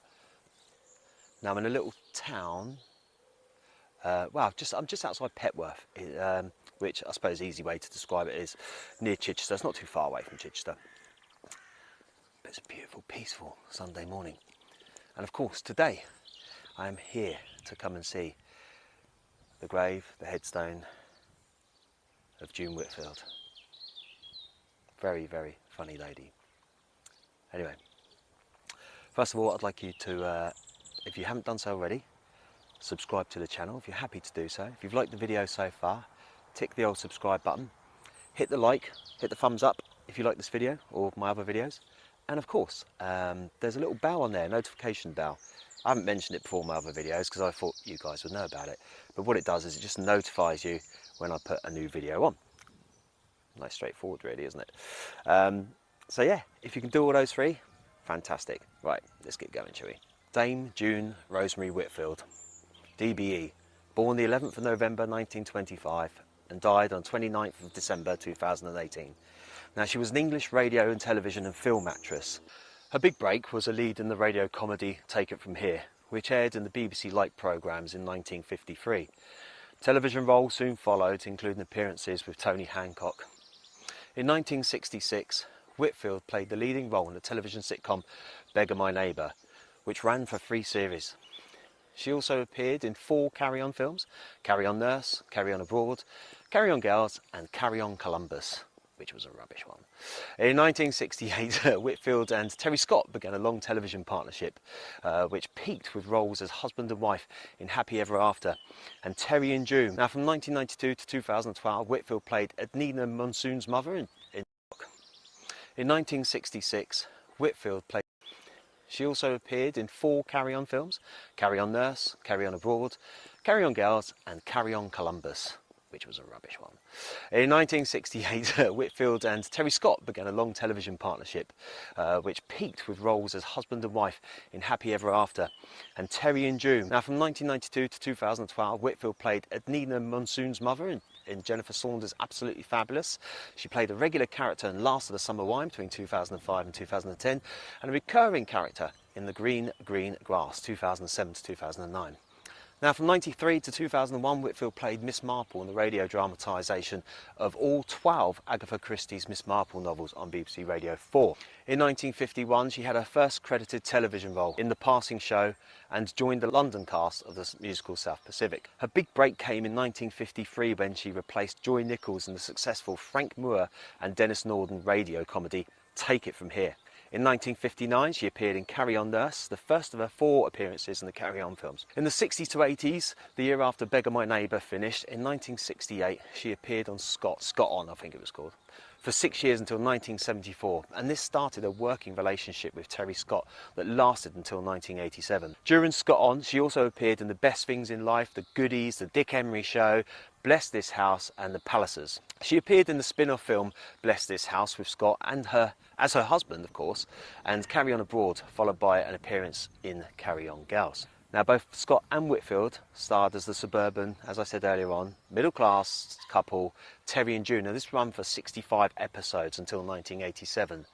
And during that 8-year run of Terry and June, Whitfield also appeared in It Ain't Half Hot Mum and Minder. 2 crows having a fight. In the early 70s and the early 80s, Whitfield appeared in a series of television advertisements created by Captain Birdseye. Fishy fingers. She was the subject of This Is Your Life on 2 occasions: in April 1976 when she was surprised by Eamon Andrews at her home in Wimbledon, and in March 1995 when Michael Aspel surprised her at BBC Television Centre. Having appeared in an episode of French and Saunders in 1988, Whitfield played mother in Jennifer Saunders' sitcom Absolutely Fabulous from 1992 until 2012. In 2000, she featured with the rest of the Absolutely Fabulous cast in the pilot Mirrorball. From 1993 to 2001, she played Miss Marple in 12 radio adaptations of Agatha Christie's Miss Marple books. From 1990, she appeared in films including Carry On Columbus, Jude and Ferreras as the voice of Miss Coombs, and in 1998, Whitfield played the housekeeper in the London set episode of Friends in one with Ross's Weddings Part 2, great one. And she also voiced a character in an episode of the animated comedy series Rex the Runt. Been a very busy lady.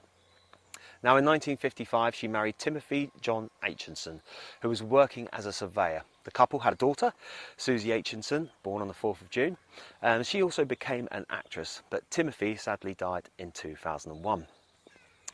Despite her success, Whitfield never wanted a lead role, stating that she lacked the drive and the confidence.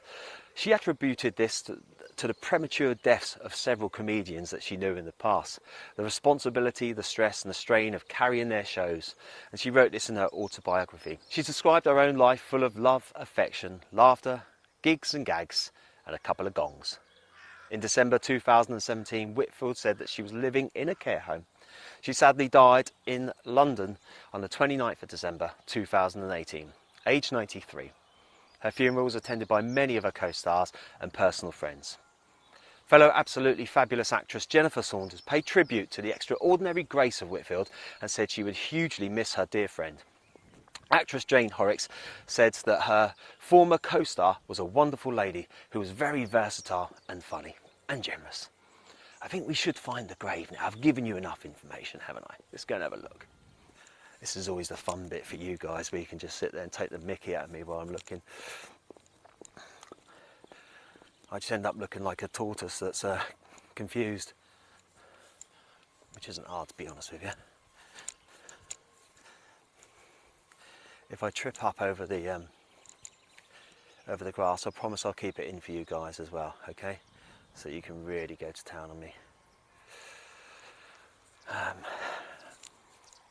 Bum, bum, bum, bum, bum, bum.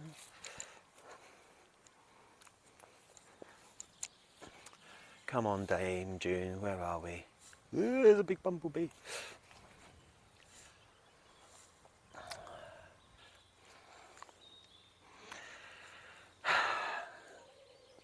I give up on myself sometimes.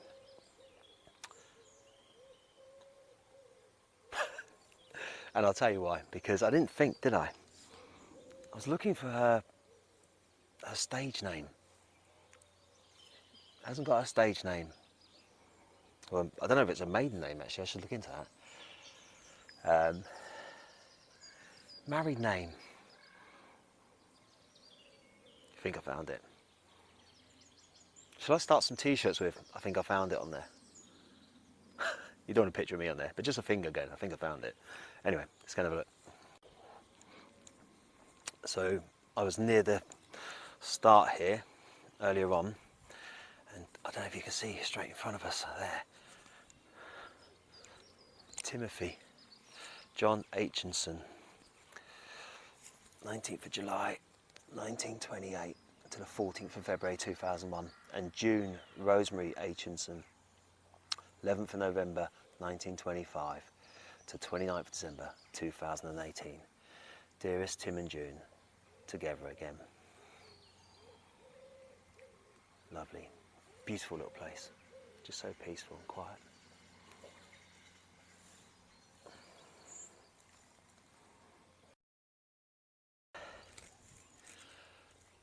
So there we have it. June Rosemary Aitchison, June Whitfield as we all knew her, television and stage name, massive star, massive star. And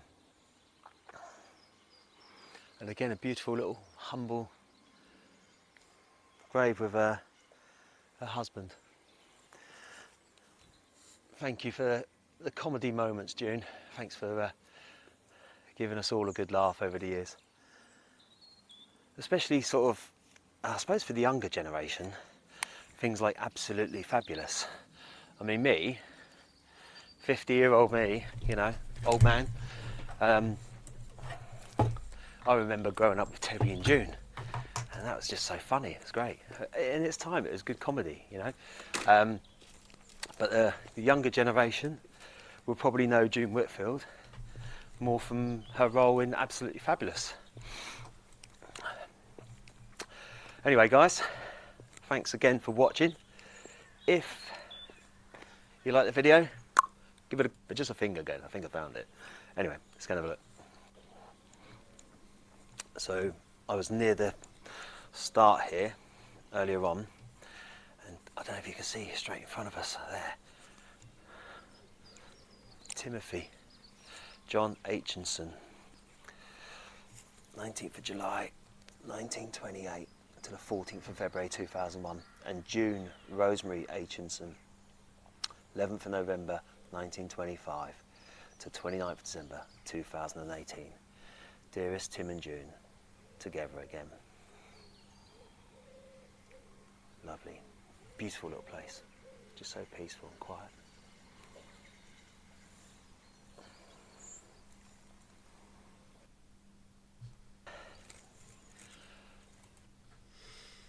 Okay,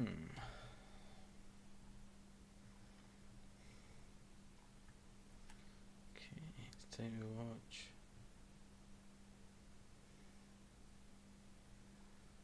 I think another first. That's a good one too.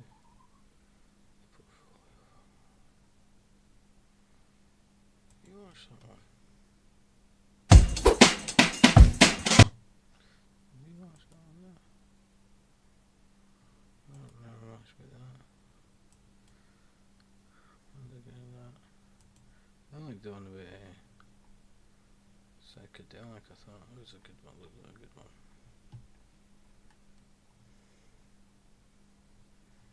There's that. Okay, looks cool now. Okay.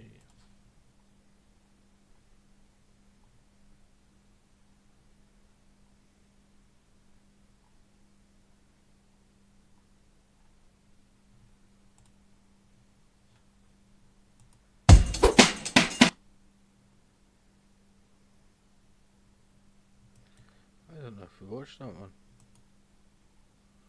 I think we did watch that one actually.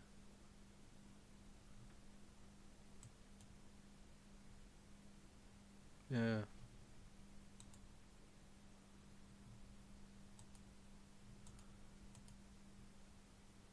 Yeah, I think so. So we must now watch this other one.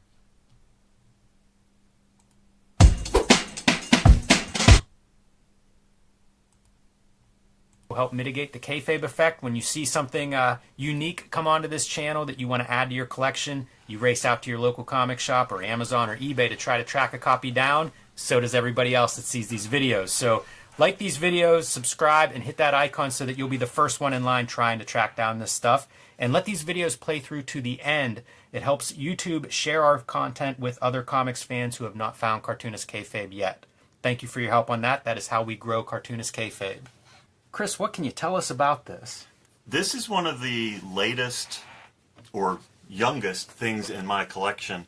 I feel like I got this like a year, 2 years ago.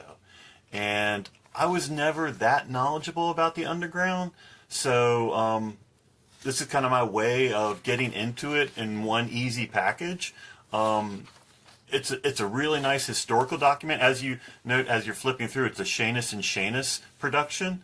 Shanus and Shanus, you know, Pacific Comics, Blackthorn. Bill Shanus would go on to work for Diamond and become like the guy who brought Ad House into Diamond and was like a big guy in Diamond. He was like third or fourth in command, I feel like. So just interesting like artifact of the times, paying homage to the underground movement. Yeah, and guys who really were influential in the early days of shaping the direct market, and some of the stuff that we would kind of take for granted as like a part of the direct market didn't exist before these guys start getting in there and doing things like Pacific Comics. Yep. You know, some creator rights coming out of that kind of operation with like Jack Kirby getting to own his own books, for example. But also that idea of pre-orders means we can be successful and compete with a Marvel Comics without publishing 500,000 copies of something. And having to have a bunch of those returned back and pulped and not make profits on it. And speaking of limited edition, we see here numbered editions. All of these prints signed by the artist, starting with Rick Griffin here on the cover, and 39 of 1,200 copies. So again, testing that early distribution channels and figuring out like how does this work? You know, what is this new model that's starting to emerge? This also, I'm not sure, but 1980. So I feel like, I don't know, time-wise, is this before Pacific? Right, Shanus and Shanus is before Pacific. Absolutely, yeah. And there would be ads in like the little ad pages in Marvel Comics, you would see Shanus and Shanus. So let's dive in and start looking at these prints and some of these underground artists. I mean, I'm a mark for Rick Griffin. He's probably my favorite underground guy. So when he does the cover to the portfolio, which will be later in the back, he's going to be my number one plate that I put in this book. Oh yeah, sure. Worth noting. Yeah, like these aren't in a specific order. No, this is the Pitzer order. Yeah. And also, I'm a packaging guy, so I go out and I buy the Itoya Pro Folio version, which is a little bit crisper, a little bit more like Mylar. You know, I cut these pages down to fit. These photo corners are a staple in like 3 or 4 rooms in my house. If I need them, I grab them and use them. And I love that you have them stored in more than one room, because if you got to get to them quick. Yeah, you never know. But I love this image of just the creator. You know, you've got the painter, you got the drawer, you got the inker. But it's like it's not crystal clear. You have to stop and take time and look at it and figure it out. It's the way his art works. Also, Griffin, I mean, known for poster design as well, so of course let him handle some of the typography and the lettering on this stuff. It's interesting lettering. It's like E.C. Segar sort of font or something. When you put this together, Chris, did you consider just having the art on one page per spread? No, I don't know. For some reason, I like the double spread. But anyone who knows anything about portfolios, you get a number of these plates in an envelope. You know, sometimes there'll be an additional sheet that is signed. Not every plate will be signed. So this is nice that every artist is signing this. But this is one of, I feel, my better portfolios. So this is why I put it in, a showcase where I can open it up, flip through it easily, instead of having to open the actual envelope and pull these plates out to look. So this is, in my mind, a prestige collection. Yeah. I love how these artists are all signing differently, too. Guy Caldwell here with, it looks like a ballpoint pen, maybe?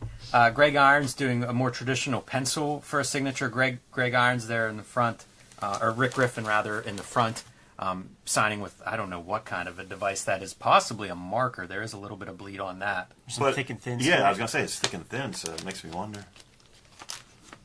Greg Irons, man, this had to be, near the end of his life. Same with Rick Griffin, I think. Yeah.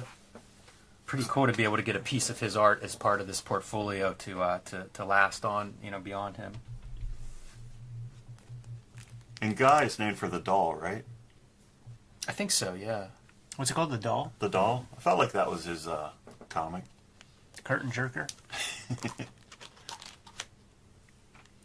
Larry Todd on the left page and Jack Jackson on the right. Larry Todd, not somebody I'm very familiar with his work. And that's a beautiful page. Like, talk about cartooning. Like, you start looking into some of these details. Guy's really going for it. Fantastic lettering throughout this background. It's a beautiful piece. I'm just not very familiar with what he'd be known for. Yeah, I know the name, and I feel like he might have had one of his comics, out there, but I feel like he was an anthology guy. But I might be wrong. I'm not really strong when it comes to the undergrounds. But nice that there's a little sketch on there too. Yeah, possibly a signature character, literally. But of course, Jack Jackson, one of the first Fantagraphics artists to be published, I believe, out of Texas, right? He's part of that Austin scene. Yeah. Now his graphic novels I would get into. The portfolios were synonymous with like pencil mileage, man. It would be very detail-oriented presentations. Mm-hmm.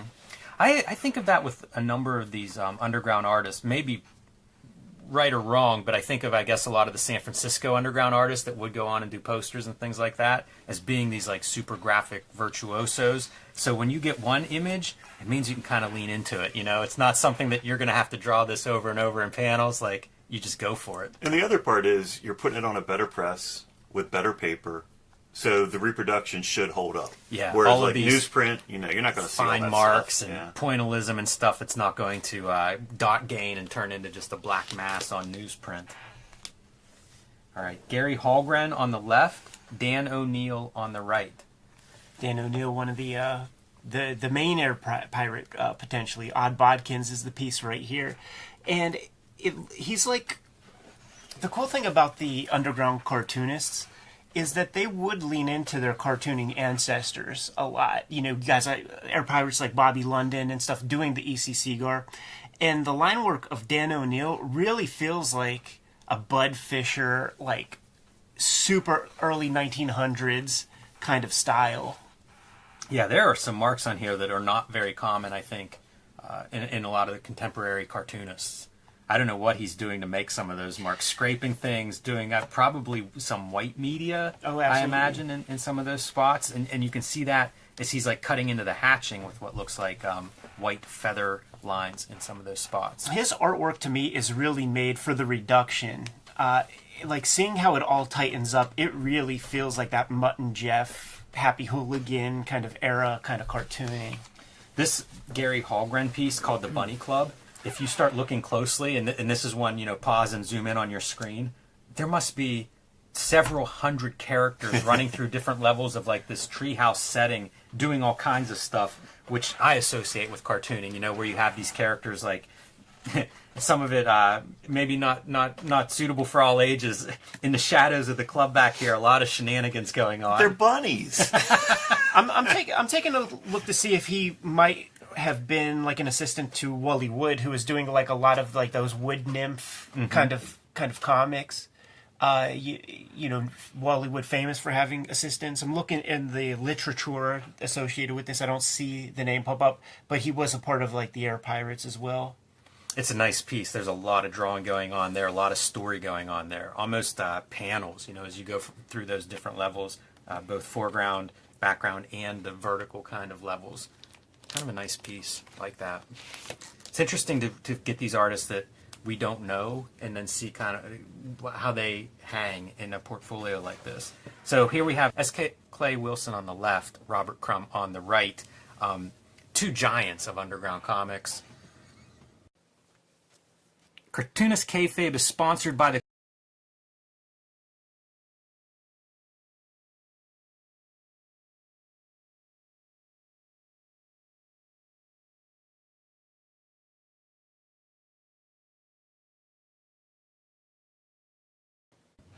That's a great spread. Yeah, I mean, that's a powerhouse. That's a Hall of Fame spread. And obviously, right both horizontal, so that's why they're together like this, at least in this book.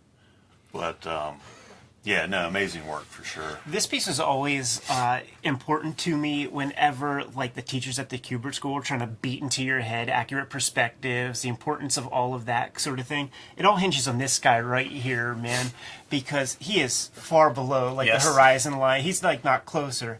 And you just show them that. It's like, listen, if Robert Crumb can do it, like, I'm going to sort of go my own route with this. Interesting to think of what everybody has taken from Crumb over the years, because I would look at it and think, like, you don't have to rule out your perspective perfectly. Right. You don't have to have straight edges on everything. A lot of lessons to pick up there. Yeah. Dude, S. Clay Wilson, I look at this and I think, is he drawing it this big and reducing it? The amount of information on this page. And he's been doing that for, 2 decades at this point that this piece was created. And I think it looks pretty good, right? It looks amazing. However, when we go to the book, let's see if I can find it. More towards the end. Is it towards the end? Yeah. So this book is actually a nice little, behind the scenes info about each artist, but also how the project came about. But this final paragraph, Shanus and Shanus would like to note that S. Clay Wilson does not approve of the choice of paper stock on his plate. Which is sad, but I don't see any problems with it. Yeah, I wish there was a little bit more detail of what he objects to on this. Because it, I'm looking at it from a couple of inches away and I can tell you the lines look great. I don't see like an obvious dot gain or bleeding anywhere, so I am curious what he's unhappy with. There is a different tactility that like if you're not used to it, maybe it is jarring because like you look at it, it is that kind of like linen, professional diploma paper. It's not flat. Yeah. The other thing that you look closely at this, we often speculate on what kind of pen are they using or how are they getting those lines. The line work is so fine on this. Like to do that much cartooning in this space, it's a very fine drawing utensil that he's using. These guys are known for their, the underground dudes, especially the Zap crew, known for their chemical endeavors and stuff. I was watching, I forget if it was a documentary about the Sex Pistols or the Clash, where they were talking about, like, certain drugs are okay for certain types of instruments. Like, you want to upper for your drummer or something. So, like, what is the chemical that you take that will sit you down and just focus and draw something like that? Did they have Adderall in the 60s? I don't know, man. Is that trucker speed back in the day? Yeah, right. Yeah. The hillbilly heron. All right, Rand Holmes on our left here and Rory Hayes on our right. By the way, see our video on Rory Hayes, one of the underground artists that we have done a little bit of a feature on, a deep dive on, and Rand Holmes. Any insights into the pairings and how you ended up arranging these? Does it follow the book guide? It's just I think my what do I like, and there's no scientific method. Okay. Yeah. Intuition. Right. Intuition, vertical, horizontal. That makes sense. And I mean, I guess also it's like, again, I'm not really familiar with these two artists until lately, and so that's my personal take or editorial. And once again, Rory Hayes wouldn't be long for this world after this set is constructed. Yeah, Harold Head being probably one of Rand Holmes' better known characters and books. I always think there's like that oversized version of that book, which stands out in my head because you don't see that many of those. But also comic book size available. He's being beautiful edgy. line work. You see the feathering in the shadows, but also on the side of the plane and everything. I always think that he would be like a good inker in comics. So, like, he draws the way I think like inkers might draw if they were also pencilers. Yep. You know what I'm saying, man? Because it's all a little off. Yeah. It's all a little static. Man, the control though on those lines, really impressive. And Rory Hayes, very young cartoonist who also passed away very young, unfortunately. Not sure when he passed, but this may be nearing the end of his life, unfortunately. But a visionary kind of cartoonist. Like, you think of like Underground as like a title for a bunch of books, but Rory Hayes was totally different than everybody else. For sure. Not just in the Undergrounds, but anywhere in comics. And his piece shows it. It's we don't see any other cartooning like that in this collection. Yeah, and the main sort of Underground guys, they all have nothing but good stuff to say about this work. It's extremely original, as our video shows. Whenever we go through some of his books and comics, it's definitely a unique vision that he brings to comics. Which, again, I say it every episode. I feel like that's my favorite stuff in comics. Like, show me the thing in your head that I can't see anywhere else. Rory Hayes is the personification of that. That's got some of the Zap crew representing. Robert Williams on our left. Man, his stuff is tight. And Spain Rodriguez, another one of these like Hall of Fame kind of spreads that you've arranged, Chris. The cool thing about the Robert Williams is that the composition is not unlike the paintings that he will grow to do. Well, I guess he was certainly painting around this time, but absolutely, king of what they call lowbrow art, and the paintings he would do, it would be these kind of pop culture riffs, like the pop culture devil sort of character, inject weird occultish imagery, and just kind of be sort of surrealistic, representative, like drawing legit kind of stuff. This is a scene straight out of hell, right? Yeah, some Dante's Inferno type. Hell imagery. The precision that he draws like lines with blows my mind. It looks like it could have been printed on a machine or something, some of these hatch marks. And then like you see the little glimpses of like the metallic textures on the wood barrel, the bands around the wood barrels. I always think of that when I think of his like Zap work. Of, absolutely. Like, the textures that he could draw in black and white. I don't know if anybody else can do that. His was my favorite stuff of the Zap comics. And when I was a kid and Phantom of the Attic had them, they hit a reprint level where the cover price was $2.95, so it might be like reprints from like the 80s or something. And I just had X amount of money each week, so I just get a couple of Zap comics like every time I went to the shop, and like those would be the ones like the 3 or 4 or 5 pages of Robert Williams. First off, they were the most cogent and understandable, but also just it was a kind of cartooning language that I understood. Real good drawing. He comes from, he drawing and designing those Mutato Ratfink tees for Big Daddy Roth before doing the underground comics and shit. Another one of these guys who's really interesting in that, like, his paintings are every bit as fascinating as the ink work. Yeah. It's so, I'm so impressed when I see guys who can do that can do both bodies of work at equal high levels. Not that many of them, but Robert Williams, one of those guys. And Spain Rodriguez doing Trash Man. Again, see our video on Trash Man, one of the great underground comics. Love seeing this print because of everything he's bringing to it. All these different screen tones, his usual mark making, but this is Spain Rodriguez. I mean, this is unmistakable. He understands print too. I look at this and I love this graphic area. Absolutely. I think that he probably drew this close to size. He's using the zipatones that he by now knows that he cannot use on his comic pages and reduce down. This would not show up. This would turn into black. So he's got the stuff sitting in his studio, put it to use. And he also has the ones with the dots that are so far apart that that's also not valuable. You know, so he's just playing around with like the scraps that he has around. Interesting mark making with this like cityscape.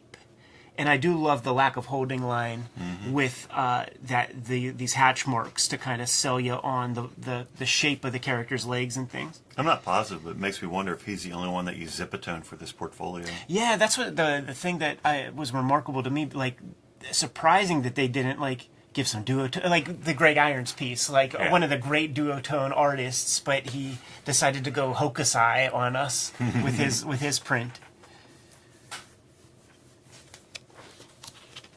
So this would be the placeholder for the book. The book goes in there. Just some names that, put this together. We got Shanus and Shanus, Bill Shanus, Steve Shanus, David Scroggy, who, became a player with Pacific Comics, and then later Dark Horse in their merchandising department. Just a guy who's been in comics, for a really long time. Rick Griffin did the cover. George Oshevsky, is that a name you recognize? I feel like I've seen that name a lot. Here he's credited with typography. I wonder if he's a guy that's done a bunch of design work, maybe at Pacific or at any number of these companies possibly, because I feel like that name I've seen before. Seen that name, yeah. There was that... Same with Scroggy. I was going to say there was that typographer in, San Diego that had a machine in his house, and I just read about him. I wonder if that was George. I cannot remember. But he would, for Pacific, that's who did their typography. Yeah. And, he would just sit there and do the code, and sheets of type would be coming out. Yeah, everybody at home's going, what are you talking about? Is that just right? Adobe? Right. Well, see, it's a really nice little book. It is a great book, and I like that it's number stamped, too, as part of the set. I love the portraits. There's never much opportunity to see what a cartoonist looks like. Rust. Uh-oh. I don't know how you're storing that, but you need to check that climate control. Look at that photo. Rory Hayes. Also, you know what, by the way, shouts to Drew Friedman, who's going to have this forthcoming book of underground cartoonist portraits that is up for pre-order right now. Fantagraphics, get us some copies of that thing, man, because we're going to have to go through those and probably have similar conversation once we go portrait by portrait. The cover is stunning. Robert Crumb with X-ray specs. I asked Drew, dude, there's a border, like a weirdo type border around with all the underground characters, like all the famous ones. Is this some kind of, did Fantagraphics make that? He's like, no, I placed and redrew all of those pieces in the style of the artist. There's a Bill Griffith Zippy. There's a Fritz the Cat. That's nice background on how this project actually comes together. Second paragraph. The underground artists are difficult people with whom to work. Go ask the Fantagraphics people who put together the complete Zap. You notice you don't see a Victor Moscoso piece in here. Boy, and they double down. Well, this no, is and not that's what opinion. they say. Yeah. This is fact. They say there are many fine underground artists, who work as not represented. Richard Corbin, Art Spiegel, and Victor Moscoso. Wow. Yeah.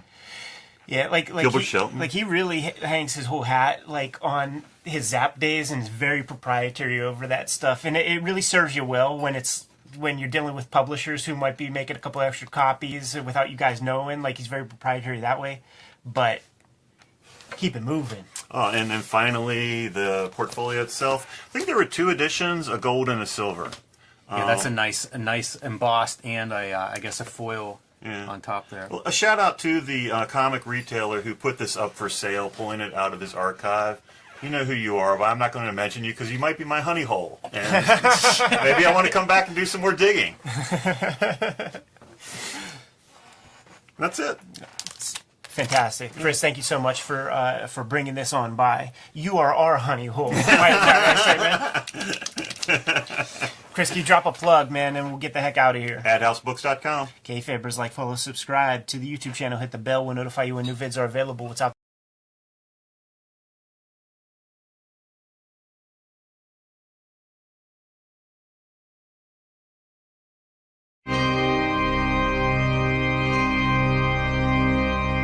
Welcome back to Dark Corners Streaming.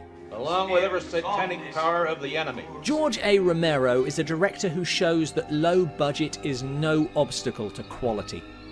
Almost a decade after he broke onto the scene with Night of the Living Dead, he directed the less popular but no less groundbreaking Martin, about a young man who thinks he is a vampire.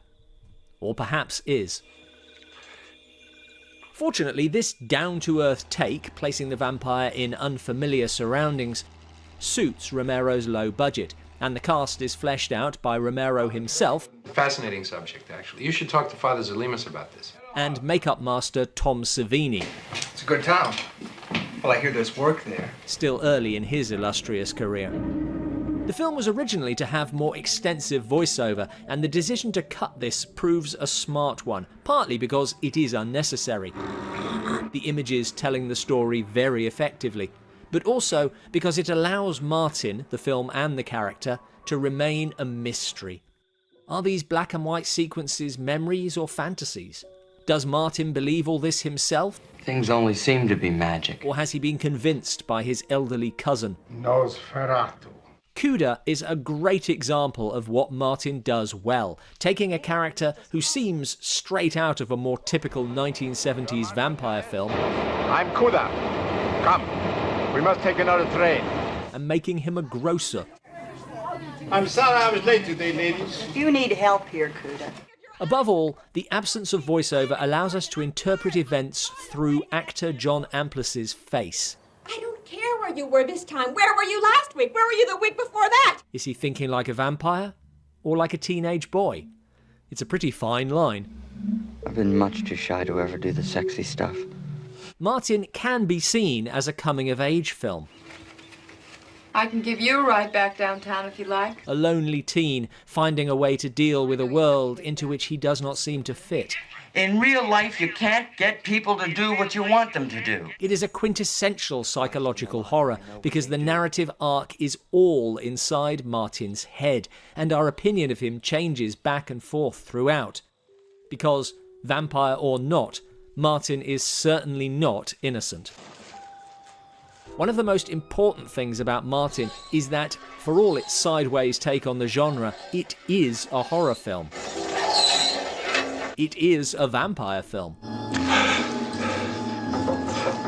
That straddling of two worlds is what makes it special, but is also potentially what made it such a hard sell. It is slow-paced and thoughtful, but also requires the audience to engage with a character who is established as a killer from the outset. Just want you to go to sleep, please! In a scene that immediately sets out the film's stall. This isn't how vampire fights go. A prolonged and awkward scuffle that could go either way. In Martin's world, there is nothing cool about being a vampire. You see? You see? Perhaps he wishes there was. You'll just go to sleep. As well as breaking down vampire mythology, that's not like in the movies either. Martin is a film about horror, modern and ancient, about why we create these myths and invest in them, about how they give us an outlet but also give us something to hide behind. Or at least, that's how it strikes me. But, as ever, Martin is open to interpretation.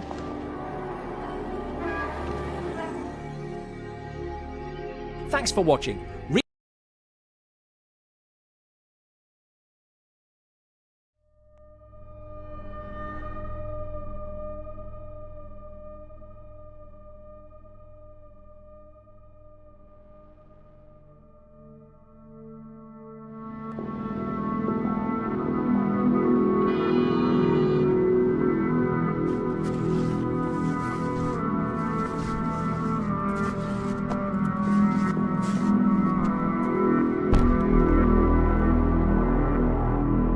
darling, I've told you before, we're having a dinner party with the Wilsons at 8. You know how to cook the mackerel, for goodness sake. Ah, that's right, you prick. Bow your head, keep fucking walking. Oh, it's just some pissed up Jakey give me jip. The trouble is, they think we're the scum, living off the state, with nae hope, nae prospects. What chance did we have? Parents that were cunts that brought us up with fuck all. I'll tell you who's the fucking parasites. Like bairns. Bairns are like the parasites. Sitting off their mother's fucking tits, fucking draining the fucking life out of them. What hope do we have? Nae hope, nae future. There's the future. Come here, give me that bairn here. Now the future's in the palm of my hand. Coochie coo.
You know what day it is today?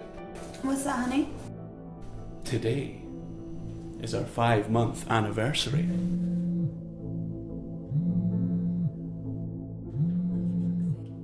Hello. Hey, how you doing? Yeah, I'm fine, thanks. How are you? I'm pretty terrible, but thanks for asking. Look, I'm just on my way to get the deposit back from the flat, so... Great, that means you can give me back that £100 you owe me. What 100 quid? From the gas and electricity from when you moved out. Look, why should I even be paying for that? I've not even stayed there. The lease to the flat was in both our names, so we're both equally responsible. Look, it's alright, it's all good. Look, can we just meet up and chat? Okay, how does 8:30 the mem sound? Yeah, these last few months have been really tough for me. I just want to meet up and work things out. I mean, sort things out money-wise, Jamie. Half the deposit is mine anyway. I really need that money back to get on my feet again, so... Which way you're going, you cheeky prick? Jamie, are you alright? Just some junkie for the soup kitchen. But one of the homeless people from the soup kitchen across the road? Well, if you're that stuck, you could always go there. Right, Okay, that's me like at the buzzer just now, so I'll give you a call back later. Okay, I'll see you there. Okay, I love you. Who's that? No one. No one.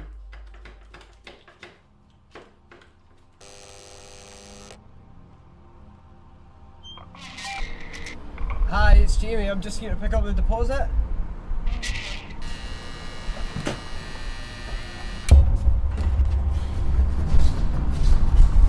Come on, man, roll it out, yeah? You ain't so fucking special, you not fucking wee bird with a big tits and a wee arse.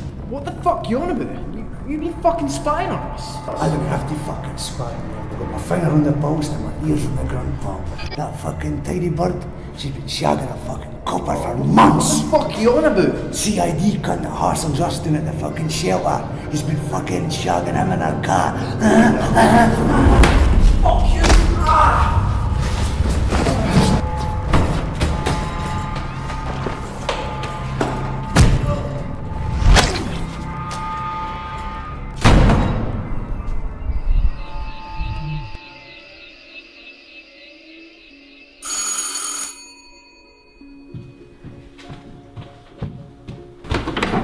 Hi, I'm here to pick up the deposit. Okay, hold on a minute. Rupert? Fuck, man, I've got to think of some kind of nutter.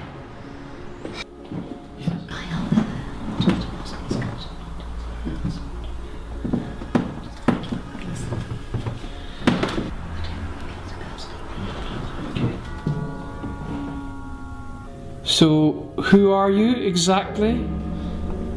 What?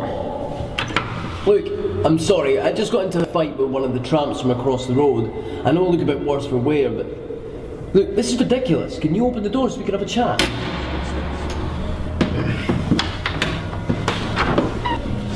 Hi, I'm sorry, man. I know this looks a bit bad, but I just got in a fight with one of the tramps from across the street, so... Look, call the landlord if you want. Well, the envelope that we have with a deposit in it has a female's name on it. So it'll be my ex-girlfriend's name. It's me and my ex-girlfriend that are on the lease. Look, you could be anyone. We're not about to hand over 550 quid to any old cock. It's because I'm Scottish, isn't it? You think someone like me couldn't afford to stay in a place like this, you posh English twats? I beg your pardon. We're both Scottish. Yeah. Sure you are. Rupert. Hey, enough! This is ridiculous. Listen, I'll tell you what, some mail arrived today for the old tenants. If you can give us some sort of ID that matches the name on the envelope, we'll take it from there. Yes, we'll take it from there.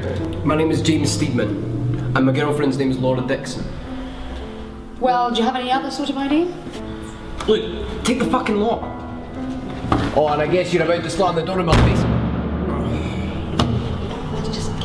Just get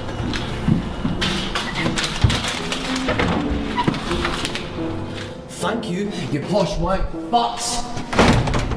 Darling, what a cunt.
Please tell me you can help me. Not until I get my tin opener back. But what? I just told you that.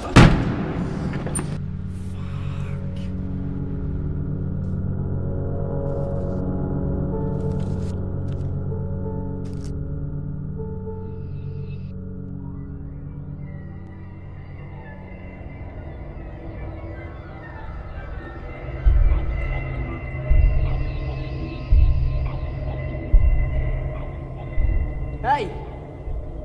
I've got money! We didn't want your money. We just want you. Look, man, I'll give you 100 quid if you just leave me alone. Okay.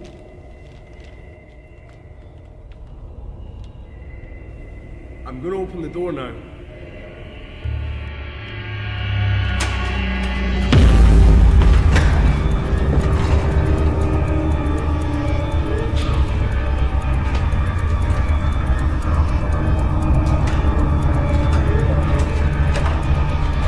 Hey, what's going on there? Look, man, you've got to help me. They're trying to kill me. Oh, better get you inside, son.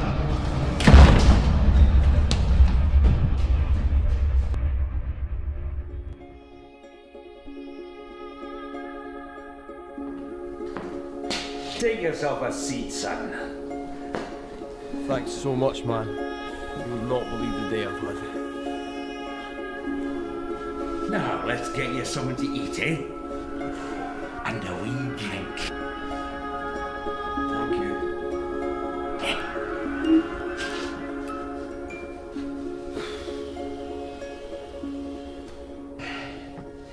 Now then.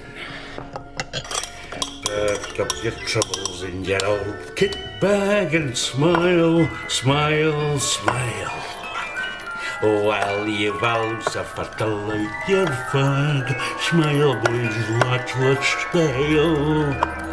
What's the use of worrying? It never was worthwhile. So pack up your troubles in your old kit bag and smile, smile, smile.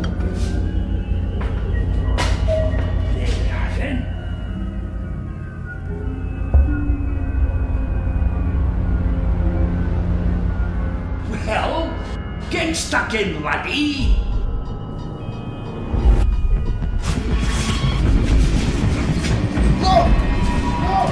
Be still and know that I am God.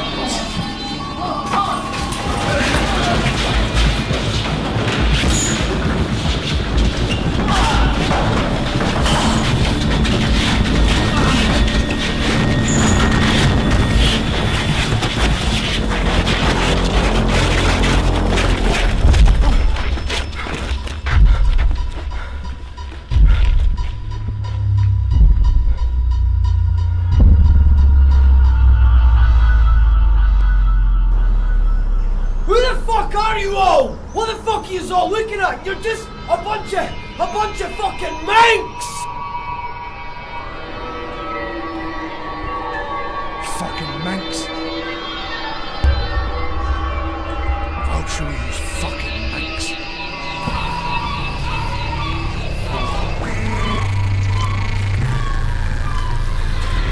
What the fuck?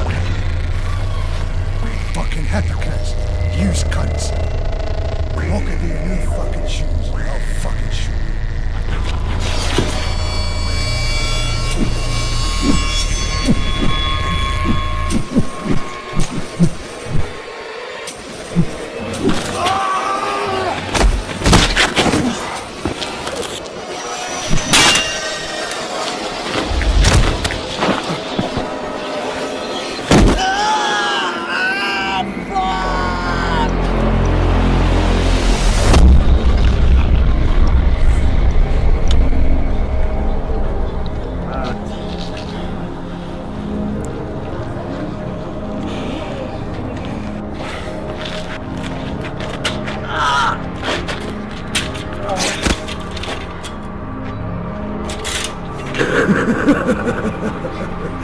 So what you gonna do, pal?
fuck? You want your fucking money? Fucking dick!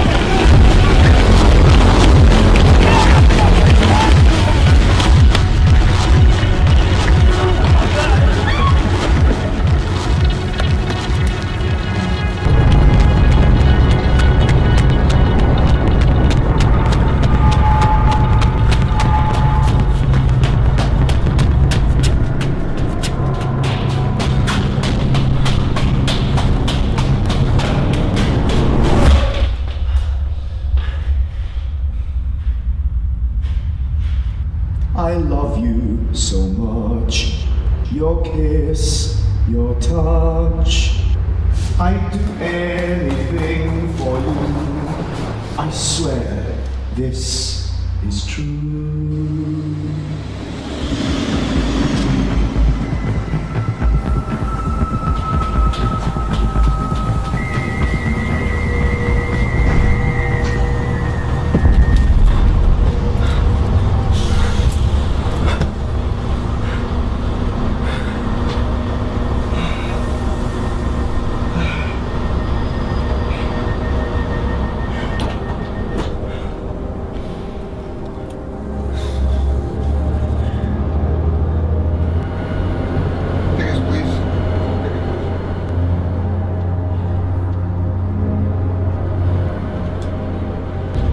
Tickets, please. That looks like I've got money for a ticket. Fuck's sake, man.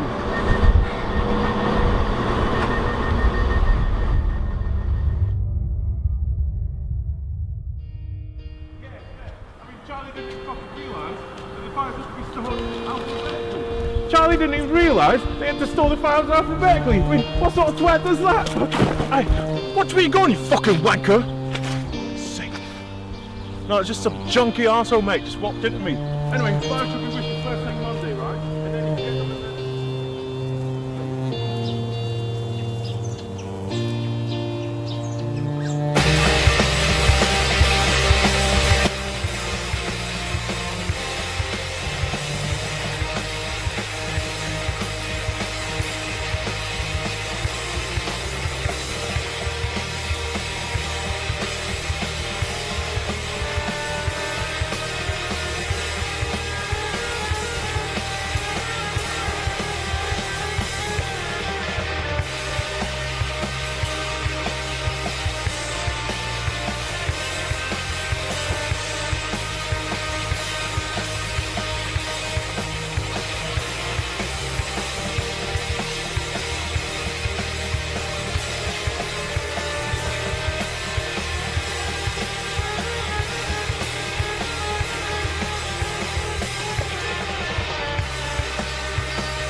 He was neat, he was sweet, but he'd hell of a sweaty feet, and they called him Skinny Malinky Long Legs. Skinny Malinky Long Legs had hell of a sweaty feet, and in the warm weather they were very far from sweet.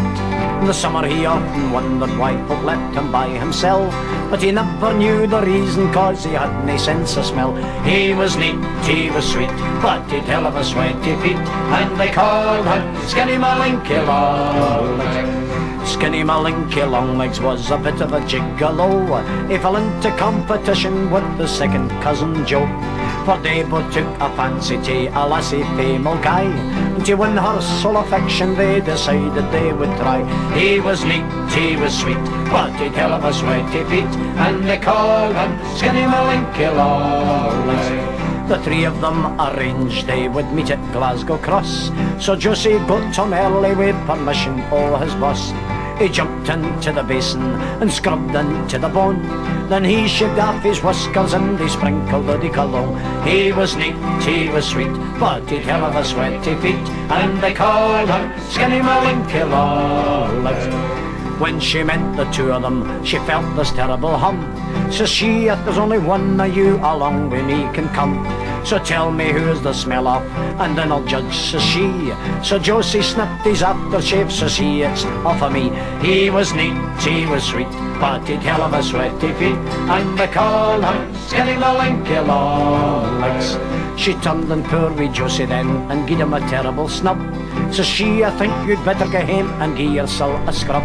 She took the arm of Skinny Malink, and they wandered all around, till I landed in a picture hall that used to be up the town. He was neat, he was sweet, but he'd hell of a sweaty feet, and they called him Skinny Malinky Long Legs. In the middle of the hall they were very soon alone, for the crowd and all the chugger-outs they quickly scampered home. But she couldn't eat his sweeties, she refused his cigarette. Says she, my darling Skinny Malink, I can smell that bugger yet. He was neat, he was sweet, but he'd hell of a sweaty feet, and they called him Skinny Malinky Long Legs.